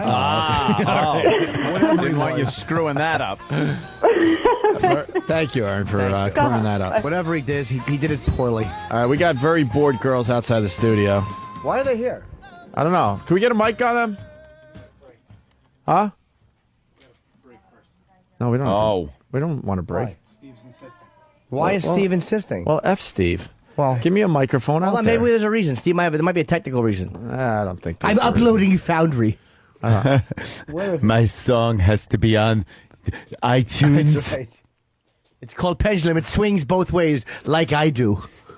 Than is going out there to make contact with the pretty women. What's Dan? What's the story? Are you on? Say. No, you're not on. Hold on. Why would he be? I tried Do you again. want Hello. Hi. Ask the pretty girls why they're here. Ask them nicely. Who is your spokesperson, pretty girls?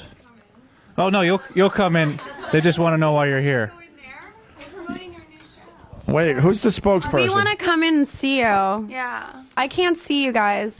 We're promoting our new show on Ripe TV. Rape TV? Ripe TV. Ripe TV. Ripe TV. Can we come in and see you? Do you guys get naked? No. All right, we'll be right with you then. No. It's kind of like a doctor's office. We got to decide which. Well, bring him in and discuss it. All right, we're going to discuss your TV show. Can't just be all What happened about to them? nakedness. I took it off. I thought you were done. I'm not done. We have to break and then we'll get them in. Yeah. Anything else, ladies? How are we supposed to flirt from this far away? Yeah, what's up with that? Oh, flirting without See? nudity sucks. Without What? nudity. Yeah, how it sucks a big, We'll what. show you a little crack if we can come in. Fair a little enough. crack. A little crack, is that all right, Jimmy? Just a little crack. Well, we got our negotiator here, Jim Norton. Jimmy, is that okay? Or Where's you want a little Jimmy? more? I'll Jimmy, where are you? I'm right here, we madam. We can't see you because we're outside. By It's all the right. way. You're missing nothing. I'm mediocre at best. I'm a little crack is fine. At least you're honest. Yes, I am. Oh, is this gonna suck? I don't know. They may be fun. Let's find out about their show on Ripe TV. A bunch of hot chicks. It's fun. What do you think the show? You think the show's going to be? I don't know. We don't Steve, have enough why do hot we have chicks to on. break? I don't want to isolate them. I'm gonna stay down here. Okay. Are we in trouble? No. Why? Why? Let me say why we have to break. Let me read something. All right. I gotta piss anyway, so why don't we just break? Jimmy. I was hoping we'd break. I think we're. Stop, Sam. Knock it off. Ooh. We have a sponsor that needs to be played before 10 o'clock. Okay. What? Fair enough. What? What? Secrecy. Yeah, what is this, Steve? All right. Steve is writing more top secret communiques. Okay, what does it say? All right, what does it say? Jesus, he's still writing. I can't read your handwriting. Get it. Don't bark it out. All right, I won't bark it out. Bark it out. Will would like to speak to you about the girls. That's not. I wasn't supposed to read that. What? What's wrong? Nothing's wrong. Get on mic. Why is that? Oh, yeah. Why couldn't we say that on the air? He just said get on mic, dude. I don't give a shit what he said. Okay. Why are you sweating profusely? I'm not sweating profusely. I was asked by Will if he could speak Is to he you. sweating, Jimmy? Because I got a friggin' lamp blaring and... Wow. You're a little nervous. What's up? Why are you sweating? What's the matter? Why are you comedian? Oh my God! Will What's asked the matter? me politely if he could talk to you guys before we brought the girls in. He doesn't want us trashing them. I get it. Well, yeah, of course. We understand our sponsors. We'll just But you take. didn't know they We'll were just a take. sponsor. We'll just take Before. subtle hits. Well, you didn't know they were a sponsor. We'll take subtle shots. It'll go right over their head. Don't worry about it. They'll be happy. We'll be happy. The listeners will be happy. Watch what we do Why next. can't we just be nice to girls? All right, we'll be Yeah. nice We're to the never girls. nice to girls. Why can't we just be I nice to know. them? Just All right, be nice. We're gonna be Some nice like to the homos. girls. Let's just be nice to them. All right, we'll do that. Watch how nice we can be to girls next. Opie and Anthony. I'm throwing up some gang signs. Come on. Do it with me. West Side. Come on. Pulling down some dead presidents, yo. West Side. It's the Opie and Anthony Show. The Opie and Anthony Show. Opie and Anthony.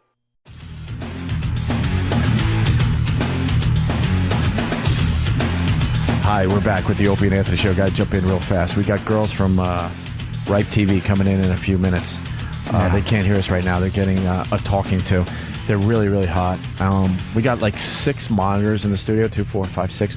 We're going to play horrific videos on the screens as we do just a regular interview with them. Like, Meat Spin, Lemon Party, 2 Girls, 1 Cup. 2 Girls, 1 Cup, Poo definitely. Party, Yeah. and other horrific videos. Horrible. I think the more Amputee porn has to go in there. The more shit videos, the better. Yeah. That's right. And The harder my puking. dick gets, the angrier Yeah. they'll get. Yeah. And we're not even going to make them look up at the screen. We're going to hope that they start looking around, and if they look up just slightly, they're going to see horrific shit going on above their heads, and hopefully we'll get some kind of reaction. Can we put them on these monitors So too? every single monitor in the room? Yeah. Okay. Yeah, and we're going to... Yeah. No, not these, though, because we're going to make believe... Really?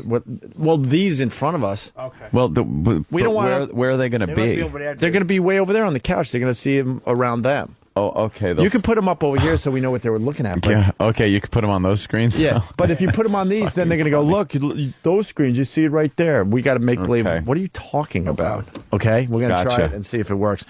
Before we get the girls in, we did the Peeping Tom story from earlier. Yes. And one of the listeners, always getting good ideas from the listeners, they suggested that we played the old bleep game. BME Olympics, yes. Also amputee porn. So the boys took the story and threw some bleeps in this. Listen to this. A woman gets the shock of her life when she finds that she's living below a The man is accused of her through a hole that he drilled into her bathroom. Local 4's Hank Winchester is live in Romulus right now. And Hank, how did this woman spot the hole? Well, Ruth, when you see the hole, you'll agree it is hard to miss. Take a live look behind me here. You can see the victim lives on the first floor. The accused right upstairs. The only thing separating those two apartments, a little plywood. Hey, good suggestion from one of the fine listeners of the Opie and Anthony show. Also, Finger Slam and Mother Man need to be in the mix. I'm being told. Hey, ladies and gentlemen, we got hot chicks. Let's bring in the girls. Bring in the girls. Bring in the beautiful girls. Beautiful girls. Let's see. Which, come on in, girlies. Which camera should we use for this? Oh, camera 1. Leave your pocketbooks outside, please. Go for camera 1. No one's going to steal them. And preferably take your coats off so we can see something. Thank you. Now, we want you to, one by one, hold on, line up, line up. Wow-wee. All right, line up. Fatso has a mic in front of him. Fatso. E-Rock. They knew you were coming. E-Rock.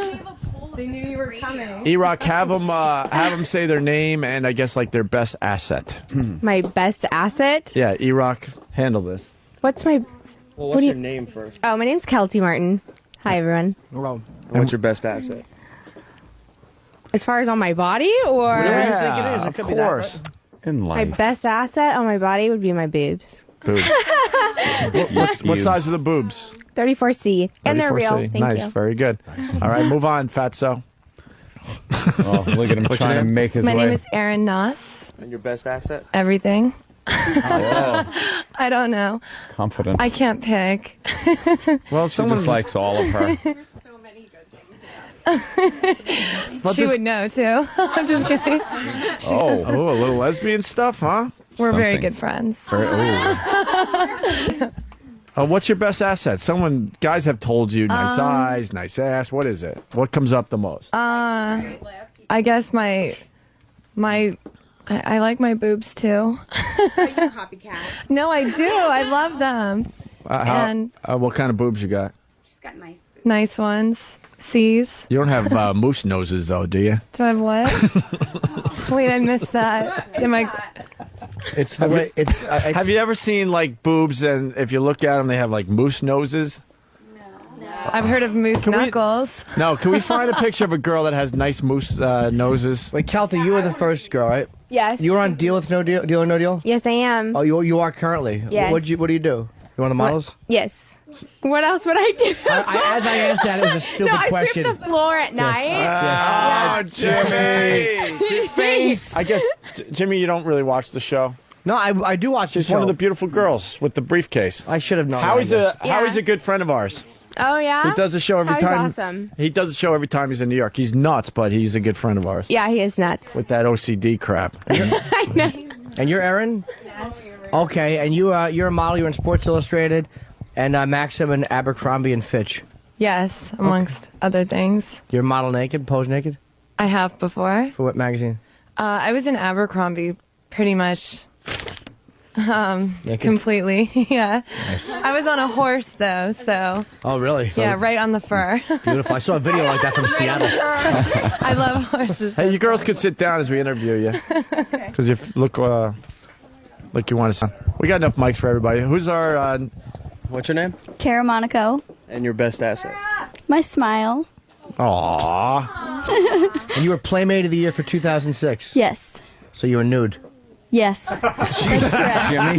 Sound like a congressional hearing. That's right. All right. You can sit down. Your name?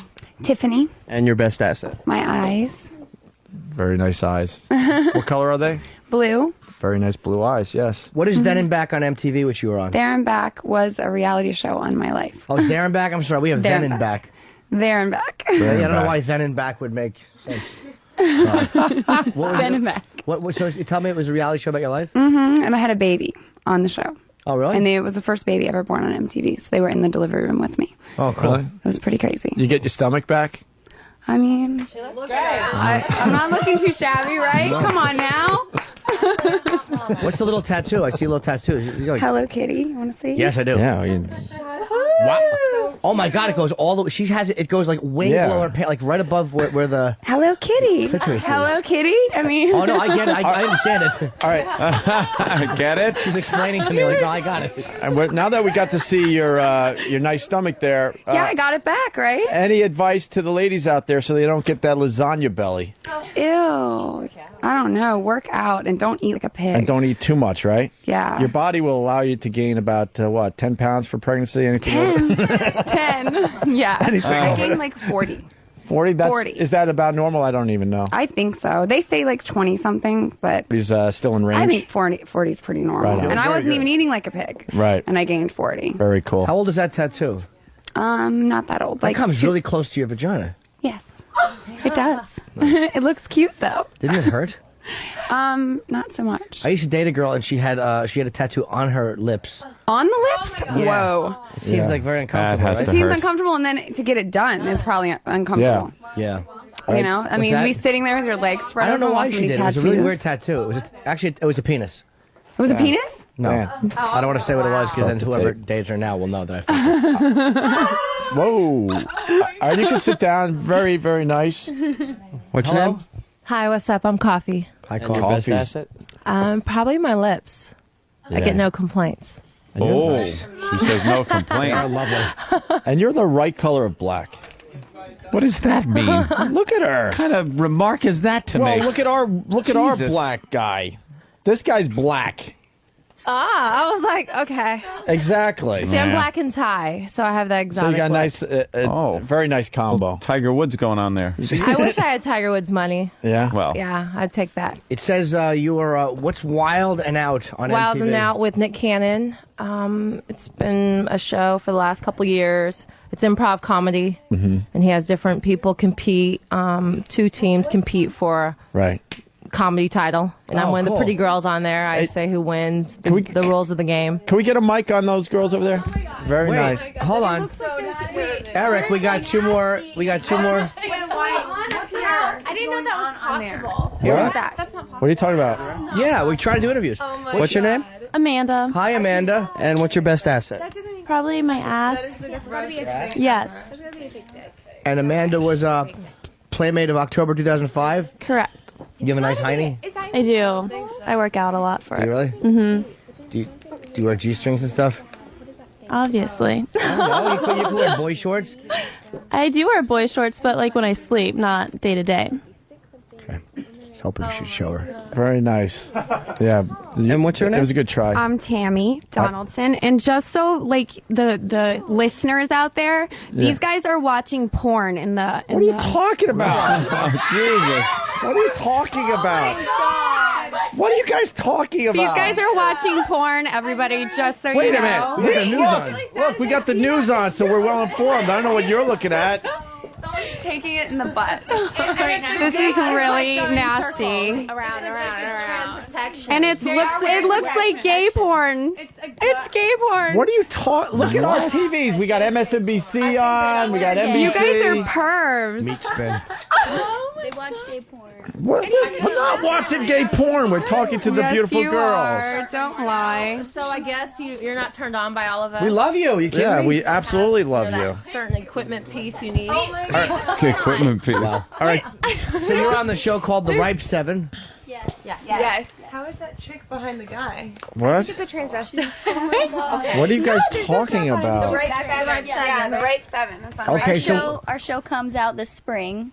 Yeah. It's just going to be us, like, going around. We're traveling, doing charity events and Red carpets, sporting events. We're going to be everywhere. Well, is Being it- crazy. So we're the face of Ripe. But okay, now Ripe TV is the The website. station that you're on. It's a website, yeah. Oh, it's not television. It's a It's on demand. Time Warner and Comcast Cable, RipeTV.com, and on demand. Right. And then on your mobile device. Hey, for the people, RipeTV.com, what do they see on that website? You know, Hot and over girls. Hot girls. A lot of hot Boy girls. Stuff. Car stuff. Yep. Funny shows. Midgets?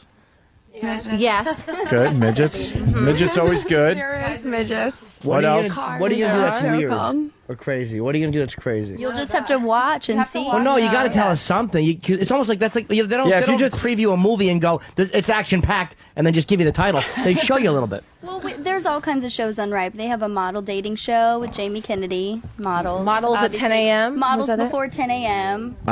Some beautiful models rolling around in a bed. I think any guy would love to see that. Absolutely. Yeah. Jimmy, all right? Yeah, I got to. You guys do what you got to do. I just got to call my front desk in my building. Are you sure you're not watching porn again? We're not watching. Look at our TVs. This is what we're watching. We're watching MSNBC and some lady, some kind of commercial. So what are we promoting today? I wasn't even listening. Our new TV show. All right, your new show. On Ripe TV. Ripe TV. Basically, 7 girls going out having a ton of fun, and they're going to film it. And obviously, you know, when girls drink, like, we have fun. So obviously, it's going to be Seven hot girls. Hot girls. Getting crazy. Getting crazy. All around the country. Nudity?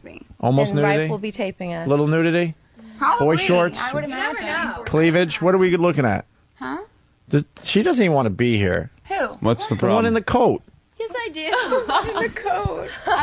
There's so many of us. I'm giving everyone has the chance to talk. We Okay. all want to be here. I'll just hog the mic. Thank you. Yeah, she looks like the mic hog. So you're going to check us out?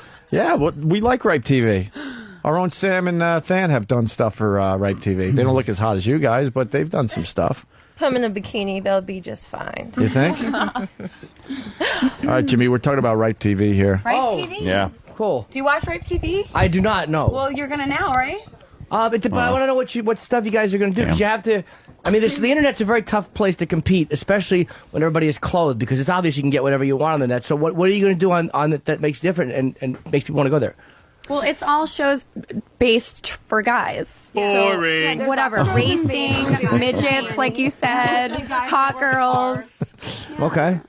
So what you guys? And are it's going- a cable network, so you can, you know, can get it see watched it on TV demand. too. I do a show called On TNA for demand. Ripe TV, Oh, my and I God. TNA, and I give Right. love advice with another girl in my underwear in a bed. It's pretty hot. Well, what kind of love advice do you give? Give us an example. Probably not very good love advice, but I give it anyway. Give us a- guys call in or email. All right, give us some advice. There's a lot of guys listening. Some love advice to the guys.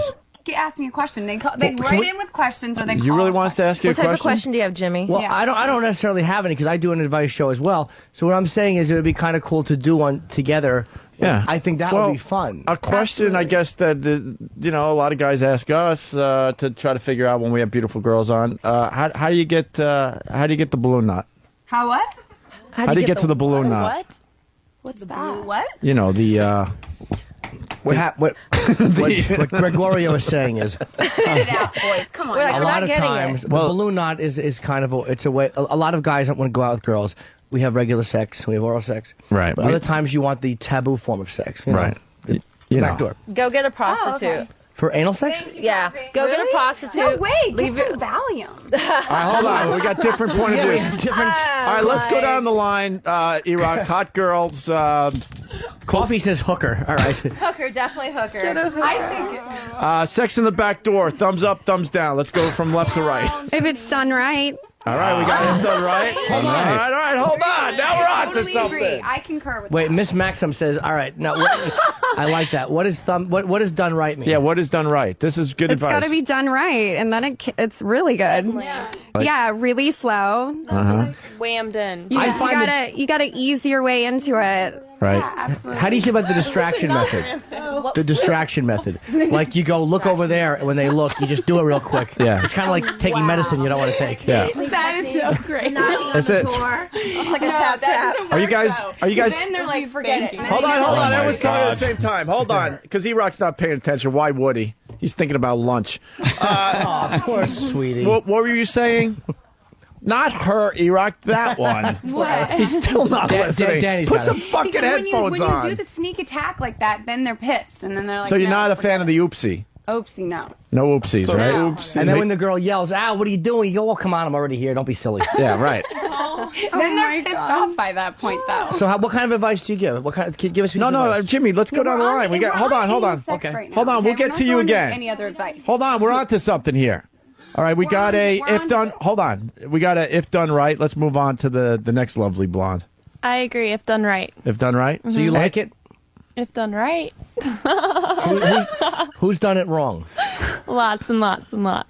Lots and lots. Whoa, hey! We got a goer. I'm kidding. I'm saying in general, most guys do it wrong. What do they do wrong? I'm not saying I slept with lots of guys. I'm not saying that. All right. What do they do wrong, though? Turn this blonde. Wait, now how many guys have tried to do it in the butt, but they've done it incorrectly? Yeah. I'm not. What? How many guys have tried to have anal sex incorrectly? Because men are too brutal. I'm just sometimes. saying, the vast majority of men, speaking in general, probably do it incorrectly. Yeah. Right. I'm But you're talking from hold on. You're talking from experience. So what have they done? What? What did She's they trying do to wrong? backtrack. She was ready to fucking go in alphabetical order. Yeah. So what exactly did they do? Yeah. wrong? What was the one thing he did? Tammy explained it. She's just assuming because most guys are like, wham, bam, thank you, ma'am. Let's get this done and real quick and not thinking about anything.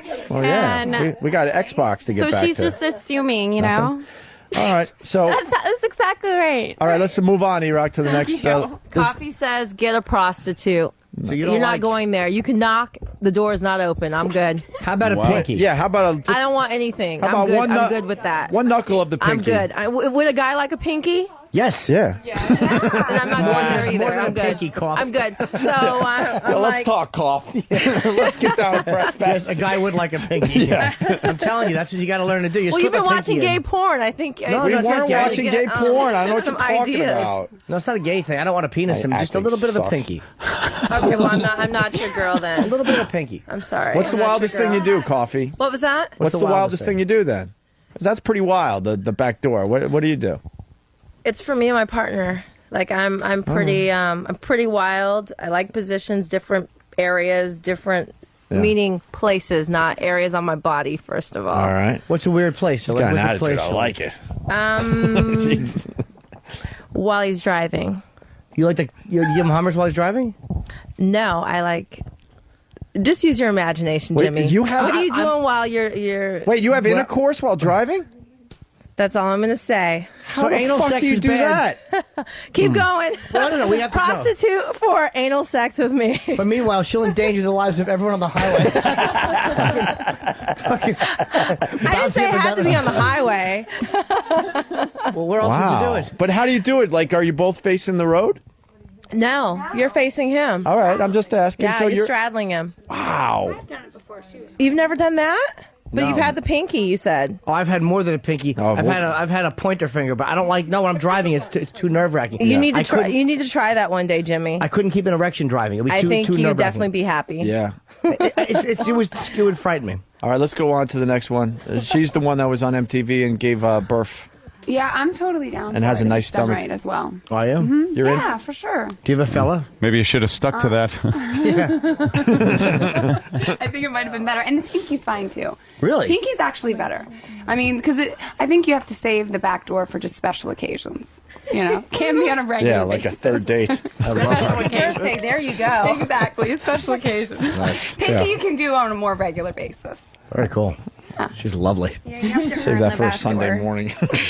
You're like the really like the fucking completely dirty one in this group, aren't you? Yeah, it's She's obvious. the What gives you that completely idea? filthy one in this group. Just because you're just nice, but you're a mom and you get that little dirty tattoo. You're like the fucking Yeah, the dirty trooper. tattoo. You're the trooper. Oh, definitely. Yeah, it's pretty obvious. All right, let's move on. Danny, No, not for me. Next. No anal. No. and let it be known it's the girl in the coat. See, she doesn't want to participate. No, I just don't want to talk about sex stuff. What do Move you your wanna talk about? move your That's fatness, just private E-Rock. for me. Hold on, Let me Oh, say that's something Danny. about that, I'm though. sorry, Danny. Yeah, thanks. Talk about sex stuff, but you're on a website that does in a way promote Sexiness. sexuality. So it's like asking a sex question is a logical progression because you're all very beautiful. They didn't accidentally pick beautiful girls. They picked because of the sexual feeling people get from just Right. So it's a logical way to go. Yeah, but you don't have to talk about sex. What are we going to ask about though? Of course. What do you But want to talk I about? don't have to answer. Well, what should we ask about? You guys can ask what. No, I'm asking you. Girl. All right. What should we ask you about? She makes love. Leave her alone. No. Drive 7 comes out this spring. This is kind of like a No, Jimmy. No, that's not right. We're not trying to get too deep into your personal life, but this is a very Hold on to your legitimate hats, question. and you're coming off like we're being dicks or whatever. But No, I'm not coming off like that at all. I don't Jimmy, think you guys are being You know, dicks. you know when you get like a plate of oysters, there's always like a bad one you got to throw it back. We'll have her sit out in the bleachers, and we'll continue with the You oysters. guys are bullies. Not bullies. We've been very You're nice. bullies. Not at all. Private. Were you picked on in school? Were you picked on in school, and that's why you're being mean to her now? No one's being mean to Yes. her. I'm calling her out on something that she's She's saying. got her coat on and she doesn't want to Come on. participate, so she can sit on the bleachers. Don't We like pick on her. we like the right We're the right TV. 7 and we stick up for our girls. That's fine, Look but the at right that, 7 has see? to be honest. The right How 7. come there's no fat right Well, 7 there's girls? 7 of us You're all and 2 of beautiful. you, so you guys want There's to 3 do here. this? You just decide not to talk. I've just been using the You want camera to to do this? get you We in can throw compromising down positions. right now. Sexy, but we can fight. Right, but you're all beautiful. We've got Kara's back. You're all very. You should have her back. Good for you, but she's You're being not- a bully. No, I'm not. Yeah, Jimmy, No, I'm why not. would you do that? Jimmy, she doesn't want to talk about sex. But she's coming off like it's crazy for us to ask. No, she didn't say that. Yes, she did. She didn't say that. She just doesn't want to talk about sex. No, Aaron, don't look at I'll talk about sex. Ew, now FYI listeners, they're watching 2 Girls, 1 Cup. No, this is not 2 girls, 1 cup. This It's is similar. It's similar. What are you talking about? Look. That's worse. That's what Opie and Anthony watched during the day. MSNBC is 2 doing Girls, an 1 interview with Cup. Kinky Friedman, but Right. I don't know what you're watching. Oh my god. Okay, now next to Aaron. I'm really gonna keep going right now. Like, And just so you know, need to change that. Kara, the girl who didn't want to talk about sex, you were Playmate of the Year in 2006. Yes. So it's not crazy that we would ask you about your Yeah, sex. why you guys have I don't jerked think off it's to you? crazy. I just choose not to talk about my sex. Did you life. talk about it in your bio for the? They ask you about sex a little bit, right? No. They don't ask you about it on your bio at all Not in the about magazine. like sex stuff. What do they ask you about? And your data sheet. Oh my god! Seriously, you guys, I can't handle this crazy. Yeah. I'm gonna look at it. Like, I'm seriously getting nauseous. What are you What's the talking problem? about? What's the problem? What's Is the there a problem? problem? God. Artie Lang is Feel hungry. bad. That's what it looked like. I know. You okay? After this, What? we're supposed to go eat right after this, and Well, just people like these questions are not. Just don't look. I kind of like it. Don't talk about it. All right, why don't we? These Hopefully, questions are not that bad. hopefully we only have one bad oyster. Let's move on. Danny. Go ahead, Aaron. Do you want to ask the question, or is everyone clear on the question? Yeah, I it was guess? just about like he had joked about the balloon knot. We were just kind of going down the line saying anal sex, and some of the girls said yes, and if it's done right, and some said no, and some are like no. Only religious questions. I think So- it's just something that you would keep between you and your boyfriend, and if you're really into someone, I think that if you're comfortable with that, it probably feels better. Well, yeah, because you're relaxed. I don't sure. think it's something you'd ever do with a stranger, like ever. I don't think sex with a stranger is necessarily great either, so that's just me. So have you done it? No comment. Oh, come on. Have you haven't? I've done it with Well- very few girls. Well, my I'm not a answer fan. was pretty, like. Well, no comment means she self-explanatory. has. Yeah, it's obvious. I just think that, She- I just would keep that between, I don't know, myself and God, unfortunately. That's I nice. feel like You look he's up to the Lord and watching. say, keep this between us, He's God. always watching. That's not the type, when they talk about a connection to a higher power, they don't mean that you keep the ass fucking between you and him. But Okay. honestly, I just- Videos Keep this are under your hat, horrible. Christ. All right. All right, and finally. Finally, it's Kelsey's turn. Yeah. Oh no, this horrible question. Yeah. I'm an exit only girl. Sorry, boys. That's not your thing. So not it's, my thing. Okay. I'm So not it's- saying I haven't tried it. It's not my thing though. So it's no deal for you. No deal. No deal. Yeah, see, No because deal. deal or no deal, girl. but you have tried it. Right. Okay. But and obviously he didn't do it right because you'd like it if it was done right. I totally agree. That's awful. But honestly, like, okay, here's another thing. She's 21. She's only 21. And Tammy, damn it! but it has nothing to do that with that has something Well, to do how with old it. are you? I Wait. think How old are you? I'm gonna be 30. So I think Yeah. the older you And you look get, it. the more like. Baby, I'm But almost Tam- 33, Tammy, and it has I'm nothing to do with the not. fact that I'm I'm married dirty. Too. No, So it you has nothing to kind do of with try more things, especially when you're married, because it gets bored. so basically, she's saying you're inexperienced We're gonna and a break these rookie. Right, I know. girls It's up. making me angry, kind of, because it has They're nothing to do falling with the apart fact at that the I like seams. it or dislike it. It's the fact that I personally think it's like dirty, and I don't want to risk getting something Please because look up it right feels now. good. So It has she's- nothing to do with whether I like it or not. It's a health reason why I don't like it. So are you resentful because she was saying that you're... We've lost, No, but you we've lost said three you out said of you the seven didn't so like far. it. They're Like, miserable. so I'm saying it probably wasn't done right. That's why. I don't want to argue with you. I'm on your team. Big screen. Yeah, but you know what, Joe? I'm on your team, honey. Not to get involved in your business, but she kind of feels like you kind of called her out. You're saying that she was kind of young and inexperienced. No, I and she didn't say sensed she's that. inexperienced. That's what I she's did thinking. not say that. Is that what you heard? I 'Cause just, it seemed like that. No, I wouldn't. No, I wouldn't say that. No, because when I was 21, I wasn't down with that. You know, I was married. So then when you're married and you're with someone for a long time, then you're like, okay, let's try something new. Right, you were inexperienced to at spice 21. up the bedroom a little bit. Right, you're inexperienced. Basically, what she's saying is you come into your own sexually, and by 21, you just haven't yet. That's all. Don't you think? guys don't know anything about women my sex peak. life? Women peak. Oh, yeah. Years Like, later, we're when? gonna Like- come back. Oh my gosh. I mean, absolutely. Years Yeah. later, we'll be back. Wait, and she'll try. I already said I did. You did? What's wrong with these girls? Fucking gross me out. What's wrong with them? Oh my god, I'm dying. I can't even look at it. It's the most What? disturbing thing ever. After watching that, you wouldn't want to do asshole on it. the It's like. They're killing me right now. In my 33 years of life, I've never seen shit that awful. Taboo. All this much sex. Like, can't we go back to our show? The Ripe 7. The handler's Please check us begging out. us We're to hot stop girls, 7 girls. It's disgusting. I can't take this anymore. What's the matter? The handler's Okay, begging us guys, to stop. we're gonna just take over. Check us out on Ripe 7. Ripe 7. Ripe 7 this spring. TV.com. Check us out. On demand on Time Warner. Don't regret it. Come play with us. These guys, I think we're done playing with them. These guys are dirty. I don't know. Have you been watching these screens? Boys, what are you doing? What the hell is so funny? Oh my god! Seriously, you guys are crazy. We're done. We're out. Peace out. RipeTV.com. Check us out this spring. What just fell down? Isn't that mine? She's still with us, see? We got one that's still with us. Oh, shit. You can come back. Here, let the other, let the dullards leave. You can come back. Oh, she's great. What's your name? We're going to, Tiffany. We're going to remember Tiffany. Tiffany, you come back anytime. We lost 6 out of the 7. I have never seen such heinous videos. But the one with the guy with the 4 dildos up his ass and his asshole hanging open. Just a goatsy, man. Get a mic out there. Get a mic Oh, out is there. that fucking funny? Bye, guys. Bye. Take it easy. Okay. E-Rock, get a mic out there. Where? I didn't catch the last You were part. showing open like apple. No. The gaping On asshole these. guy. Yeah. That's pretty gross.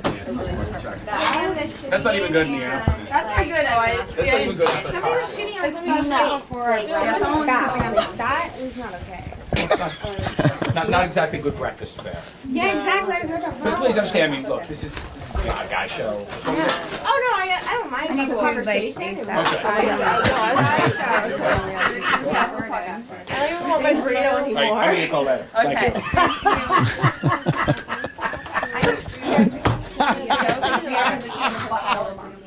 Okay. Thank you, Jay. Should we help you with this? I got it. Ah, that's a great model diet. I'll bring all of it. Get us to Great model diet. We're Get the taking monitor all on. your waters. Get the mic on. What was the last one? Thank you. Pink sock? That last one? It was a guy pink It sock. was a guy pink sock. Oh, we lost them? They're out? They're out. All right. Oh my god. Dude, I don't even know if that's funny for the radio, but my God, that's one of the funniest fucking things ever. Because the videos just got more and more gross. They and got were losing so their minds. And disgusting. they got disgusted, and then pissed off. And the one girl was trying to leave quickly and fell down because she started tripping over everything.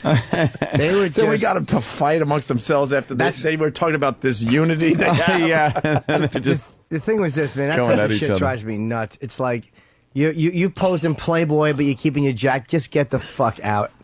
I'm sorry. I said it. No, I know you did. You're right. I said she was the bad oyster that you get. But it's like And you a want plate to. of oysters. Here's what bugs me about that shit.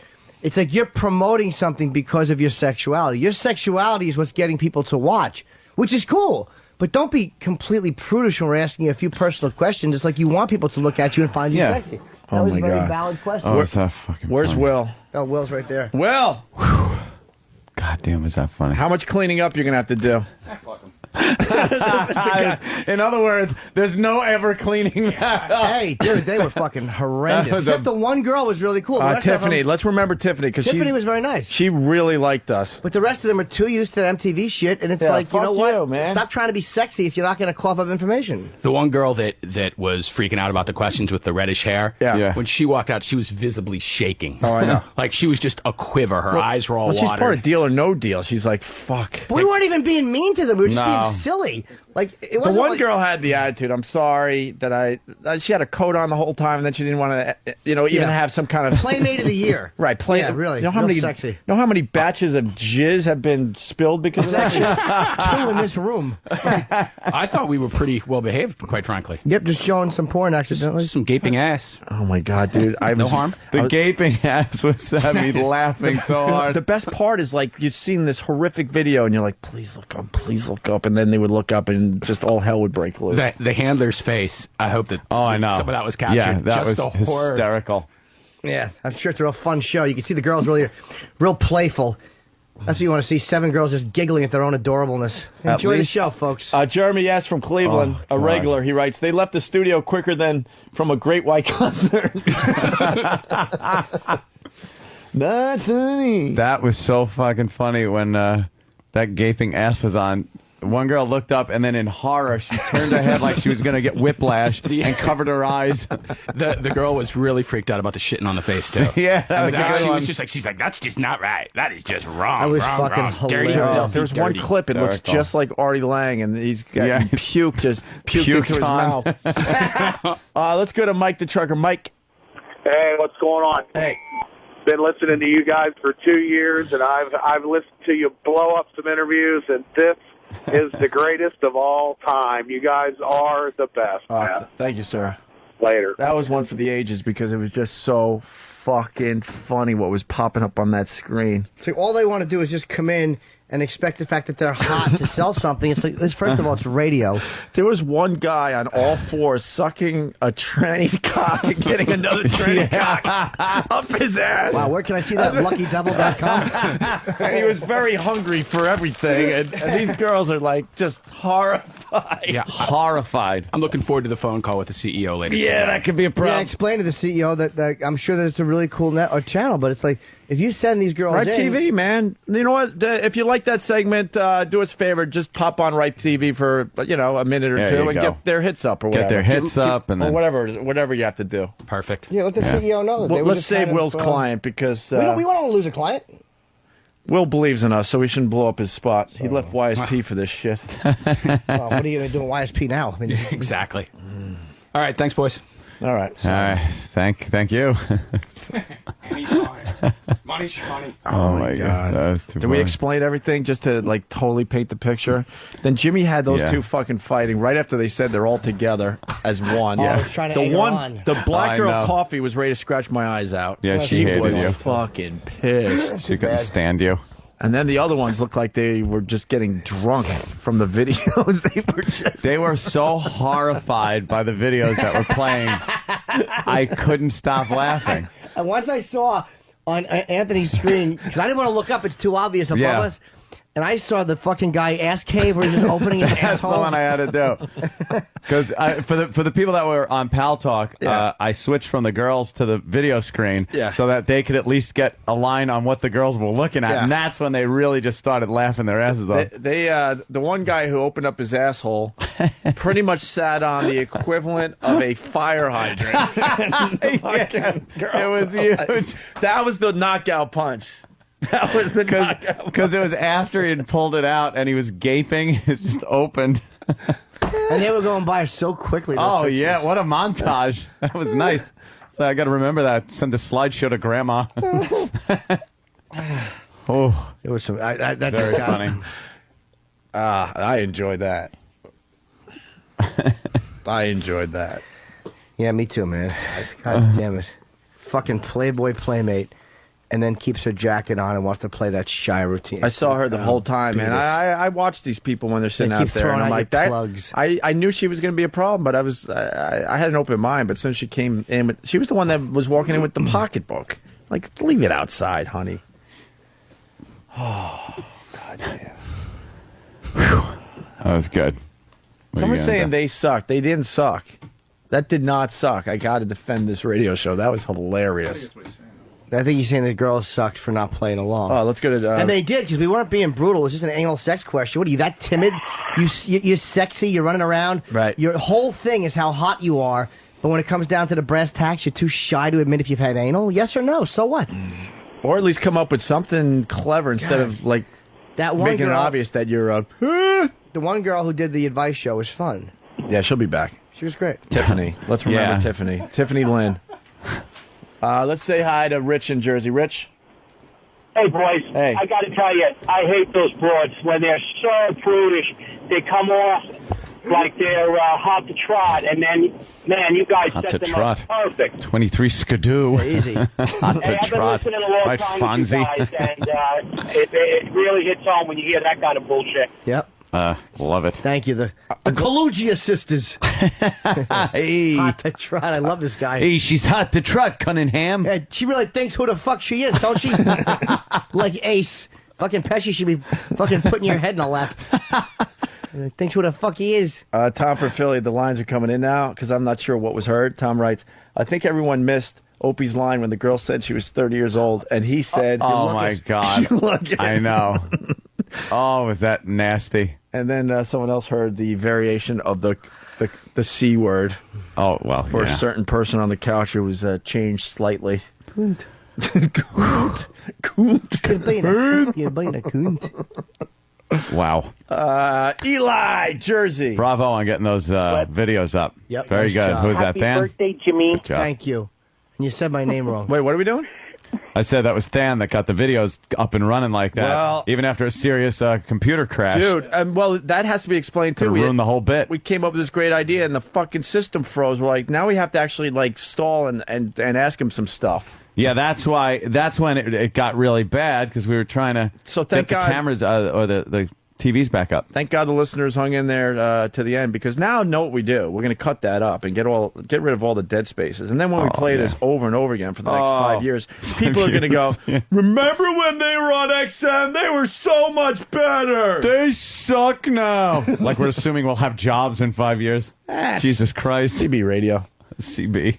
It's coming back. Eli, did you say what you want to say? I don't even remember. No, I didn't. Oh, okay.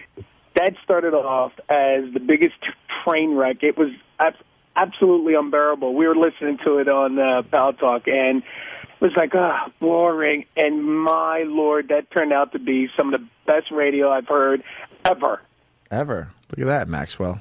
Ever. Not funny. Not funny. This is Benjamin Bornstein, the actor that... Oh, wait, no, I don't say that. I don't tell my real name. Not funny. Eric in Austin, yes. Maybe Jimmy should write an apology letter. Lingers. Linger. I would like to. Let's see how the sponsor reacts. The sponsor... Yeah, we might have to come up with a apology letter for the gaping asshole video. How do you write that one? Yes. How do you write that? Dear Kurt. Yes. I don't remember this. This is coming up a lot. David in Kansas, what's up? What's going on, boys? Good evening. This reminds me of that bitch that came in when Patrice was in there, the girls from the lingerie bowl. I wasn't here, but he called her, he called her a cunt. She didn't want to be here. Hey, thank you. I'm getting some props today, which is very nice, because I didn't think half the shit was heard. Opie had the best line. Yeah, you don't give anal up right away. You save that for, like, the third date.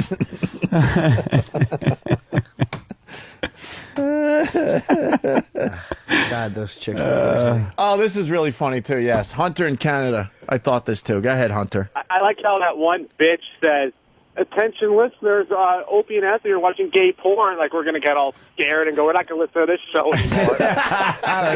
Perfect. It's like our listeners don't know we're faggots. Yeah, they're basically saying, yeah, tell us something I don't know. Whoa. Quick break, and then we'll do line of the day. What's that guy doing up there? All right. I don't know, Jimmy. Wow. I don't know. Something He's walking stupid. so high up in the air. He's going to hurt himself. Let's take a break. What's he doing? He's too high up. We took enough praise for how great we are in the last 5-10 minutes. Going to the phones usually means we just want you guys to compliment us, and you did fine with that today. Thank you. Tearing down another wall.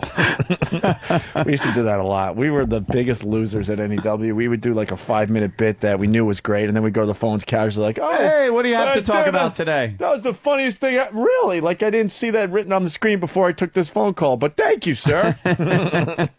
We used to do a lot of that, but we were better back then. Yeah. Opie and Anthony.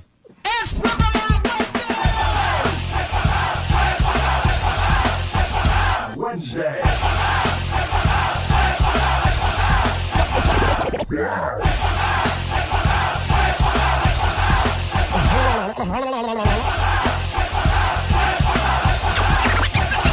my God. B-double-O-B. Boob. There's a lovely young lady showing her breasts. Boob. Boob. Boob. Get naked. Chuck 'em. Girls all over the country flashing their lovely boobs. Guess how many boob nights are today? Cans? I don't have those. You are spectacular. Well, me. Wednesday.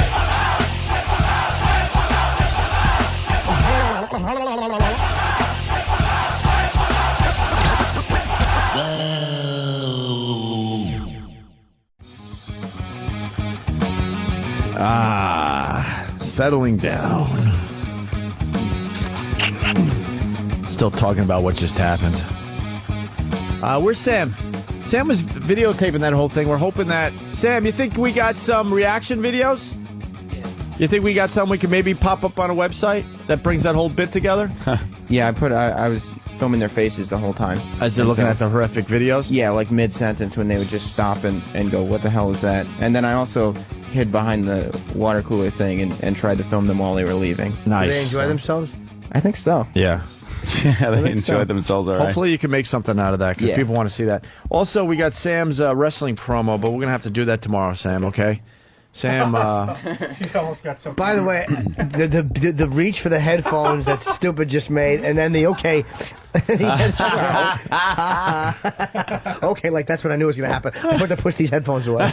He's just pushing them away. Look how red he's getting. Oh, he was fucking ready to sit down, put his feet up. Those are those lights that Steve was talking about. Oh, I got you. Me. Can you they're hitting you. remind us tomorrow to do this because you're part of That's the deflection. Are you officially part of the NYSWF? Yes, I am. What is the NYSWF? The New York State Wrestling Federation? Yeah. Yeah. He says it like, whoa, you mean that? That you should have known. He's doing wrestling promos. Is he? Yeah. Yeah, I saw something on Google. I had a Google alert. And I'm like, oh, let's see what this is. And it's all about Sam. Sam and his wrestling career. Yeah. All right, cool. So we'll get the reaction shots. Oh, is he ready to sit down and fucking chat up a storm? Oh, God. This is a note that Pull came up a in. chair. Note that came in because the publicist or whatever, the handler of those girls was freaking out. Oh, no. And it was handed to me. Girls have to be out at 10:40, 10:45. She was just like, oh, please. And then she looked at me with this look in her eyes like, please. I just like don't kill them. I just ignored her look of her plea for help. Good. Hey, Ant's prom thing. Oh, well, this. Well, we've been beating around the bush on the other side with this prom contest. Have we? On the other side, absolutely. Uh-huh. Absolutely. So we want to make it perfectly clear for all potential dates. Mm-hmm.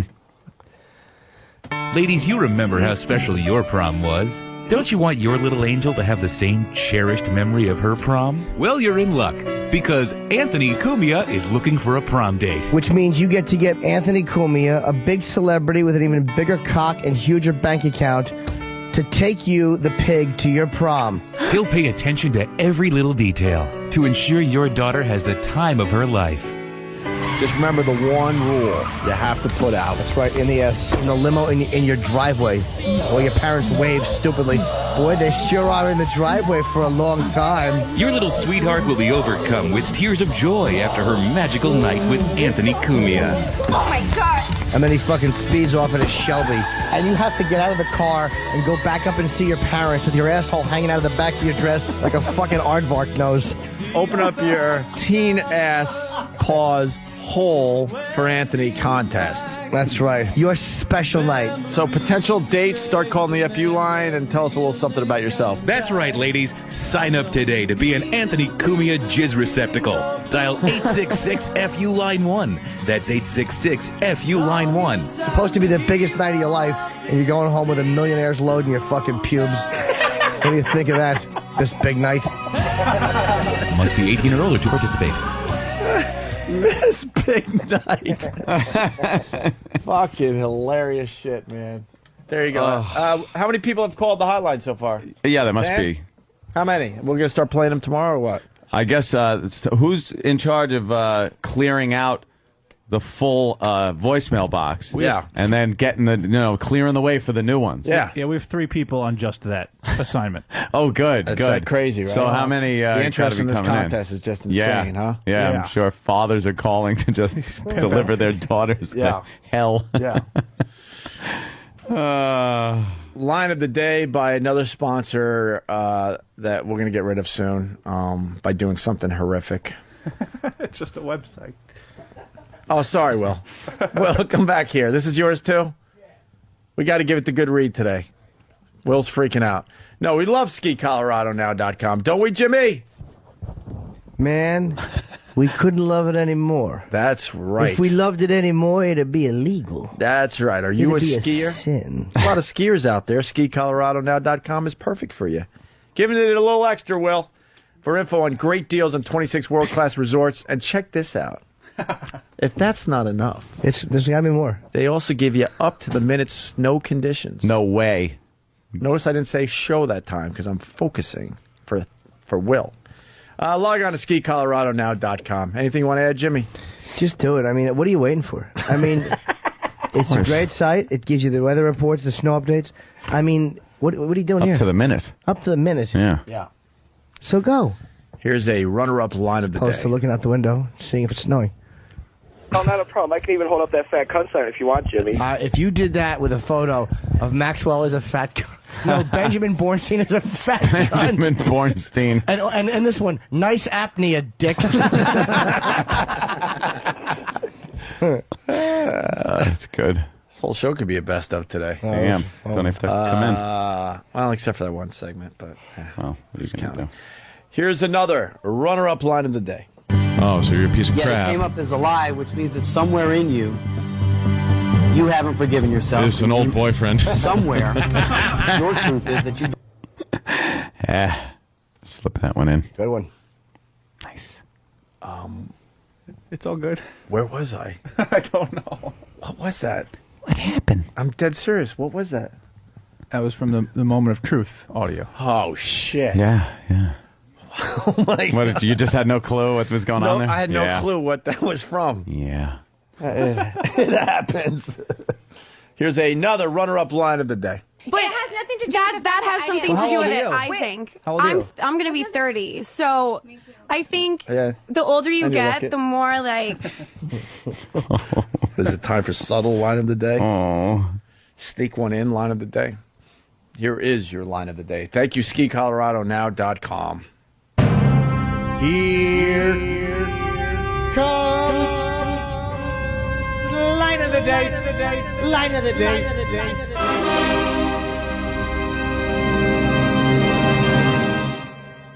Nice. What paper did they print? Was it the Yorkshire Boring? That was a great line. Bravo. And that's how we leave you today. We leave you. Yes. The sound of screaming whores Fleeing the Opie Anthony studio. fleeing the room. They fucking ran out of here. That was great. All right, guys. Blah, blah, blah. Blah. Whip 'em Out Wednesday. Each man has a different preference as to size, shape, and color of women's breasts. Breast shapes such as the bud-shaped breast, the bowl, the apple, firm, round, sagging, pear, drooping, and the voluptuous. Sexy breast shape.